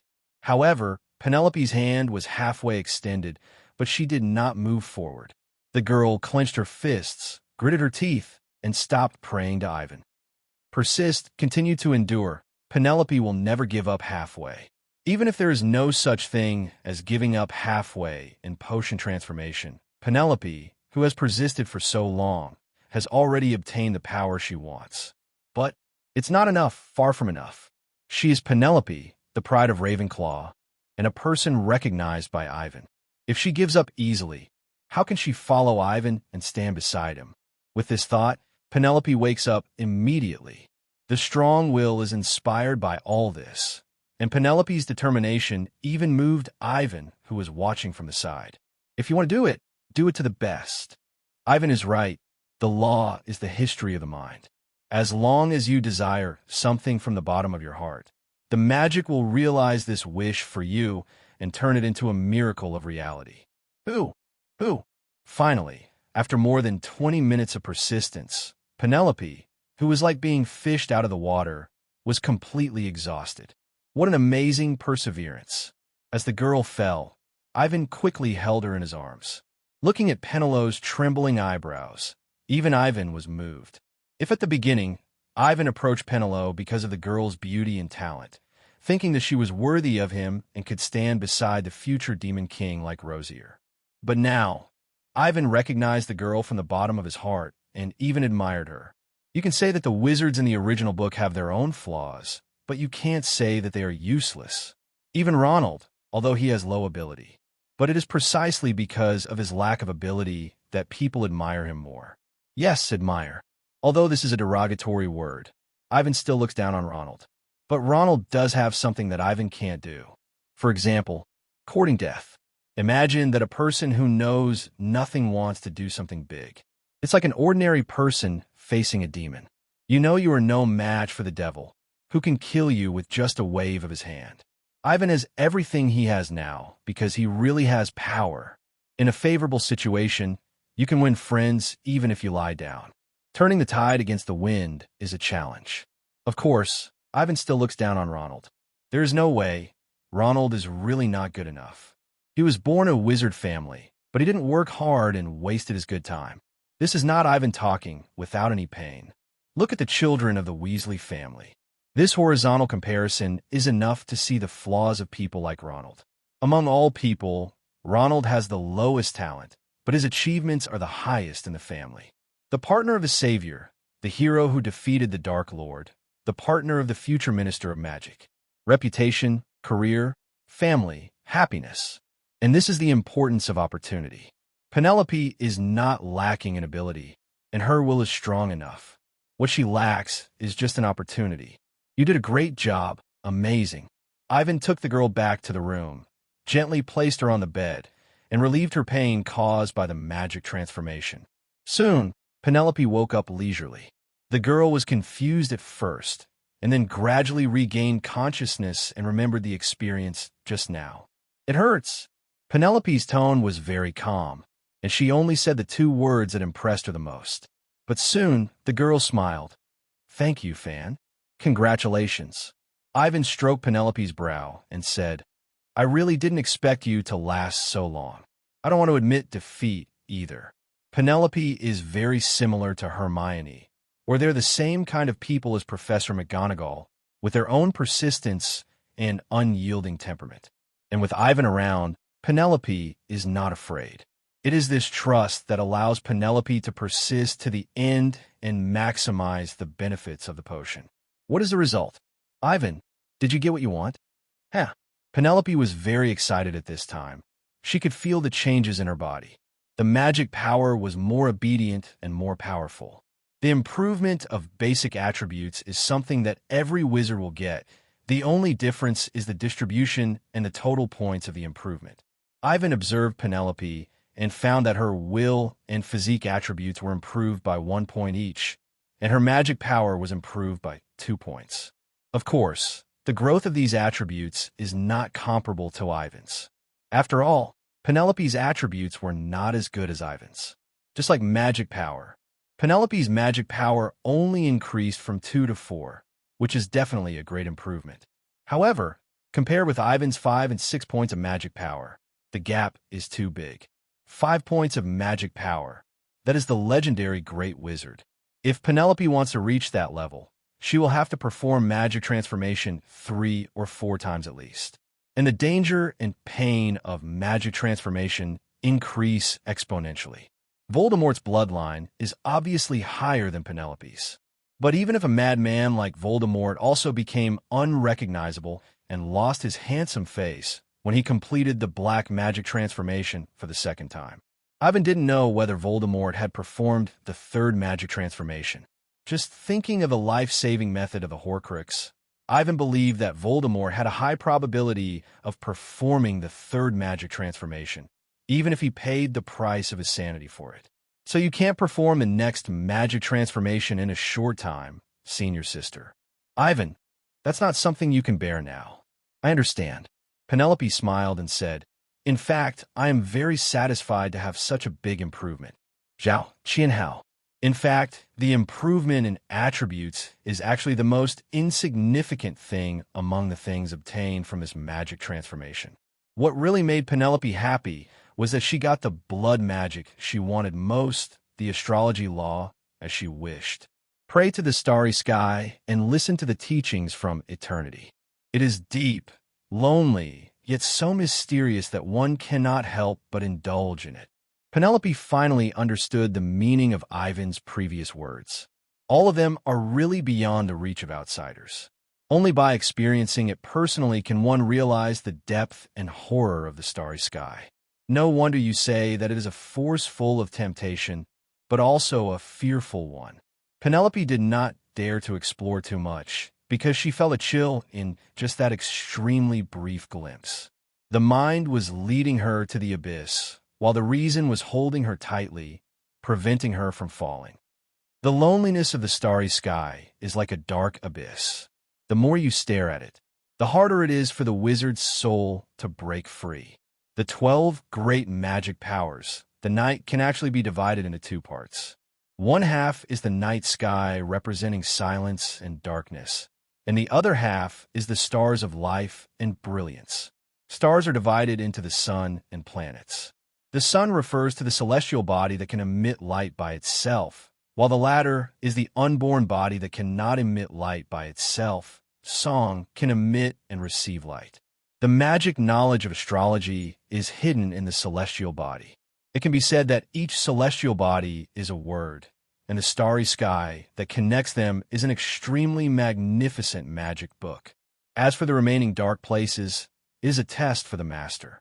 If you don't have enough heart and will, you can't cross the darkness and touch the stars in the sky. Why is it so restricted? Penelope didn't understand. Since the ancient wizards hid the magic in the night sky, it should be passed on. This behavior of putting the book there and locking it up, Penelope couldn't understand. Perhaps they're also very contradictory. Based on the clues Ivan has now, some clues can be seen from the secret space 397. According to my speculation, the ancient wizards were probably not destroyed by external forces, but perished by themselves. Themselves? Penelope. Ivan, do you mean that the ancient wizards had a civil strife? Yes. This is the most likely guess I can think of to exterminate the ancient wizards. 11. Ivan told Penelope the part of the information he had and asked the senior to analyze it with him. As a result, even Penelope felt that Ivan's guess made sense. The ancient wizards had an extremely brilliant magic civilization, and they possessed unparalleled powerful power. However, there is not only one person who possesses this power. Ivan guessed that the 12 kinds of magic had their own schools and positions in ancient times. They pursued different paths and wanted to reach the highest realm that magic could reach in this world. Number 7. 7, a number with magic that can break fate and conquer death. Now Ivan is more and more sure that the limit of the points that the system can improve is. Ivan has already felt the realm of Magic 6. That is not just ordinary power, but completely standing at another height. It's not that Ivan is proud, but he really feels that he has broken away from the category of human beings, even Lingwan Yugong. Wizards are still human beings, and the great wizards are beginning to break away from the category of human beings. At Ivan's level, it is a real ascension of life. Not to mention anything else, Ivan has a hunch that lifespan is no longer a limit.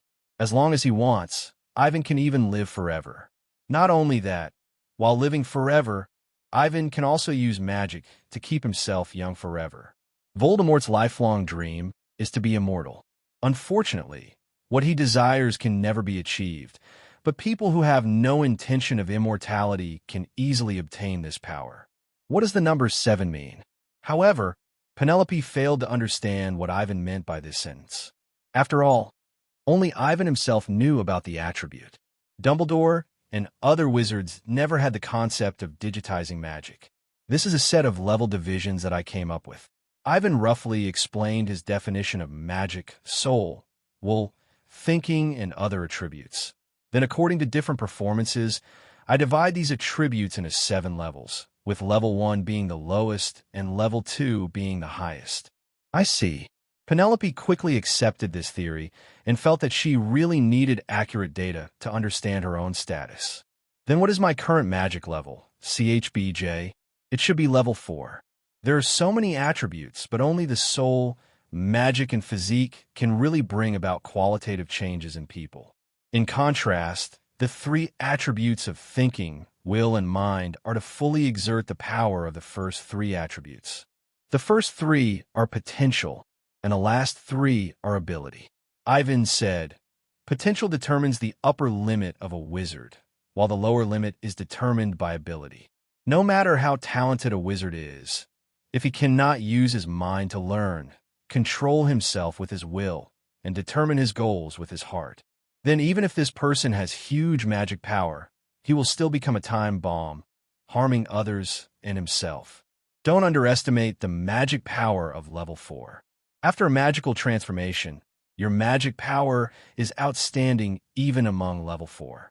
After all, Penelope had already transformed into an Animagus. In such a short time, she completed another magical transformation, and her potential can be imagined. It is no exaggeration to say that Penelope has surpassed Professor McGonagall in terms of potential. If we use the levels in the game as a reference, The level cap of the original Penelope, who just appeared, is 63, and Professor McGonagall is 67. This is the gap between the two. Although the senior is excellent, she is still inferior to McGonagall, who is considered one of the best witches in the world. Not only Penelope, but even Hermione, if there is no Ivan, she can only reach level 61 in the future, which is the best. In terms of magic talent alone, Hermione is actually 10 levels lower than Penelope. In the original book, Hermione is better. That is because of their different fates. Not Penelope is not good enough. Otherwise, looking at a longer time span, when the two are in their 50s or 60s, Penelope's strength will definitely be higher than Hermione. Again, the fate after birth and the last 3 items determine the lower limit of a wizard. In the wizarding world, the best way to break the level limit is to take risks and practice complex magic, such as Animagus Transfiguration, Magic Transfiguration, and Dark Magic Transfiguration. Animagus Transfiguration can improve the last 3 attributes, and it is also of great help to strengthen magic and soul. Therefore, when Professor McGonagall completed the Animagus Transfiguration, her level cap also changed from 67 to 169. Penelope, on the other hand, also increased from 63 to 65. The risk of Animagus Transfiguration is much worse than Magic Transfiguration, so the benefits obtained are also incomparable to Magic Transfiguration. Not to mention anything else, just Penelope's magic transformation this time can break the 70 level cap and reach the height of 71. Hello, everyone! As we wrap up this video, I want to share a quick note. I have a Patreon account. If you'd like to support me and enjoy on-demand audiobooks, you can become a Patreon member. Alternatively, you can check out my Google Drive link, which has 500+ novel audiobooks available through my Ko-fi or Patreon shop. I appreciate your support.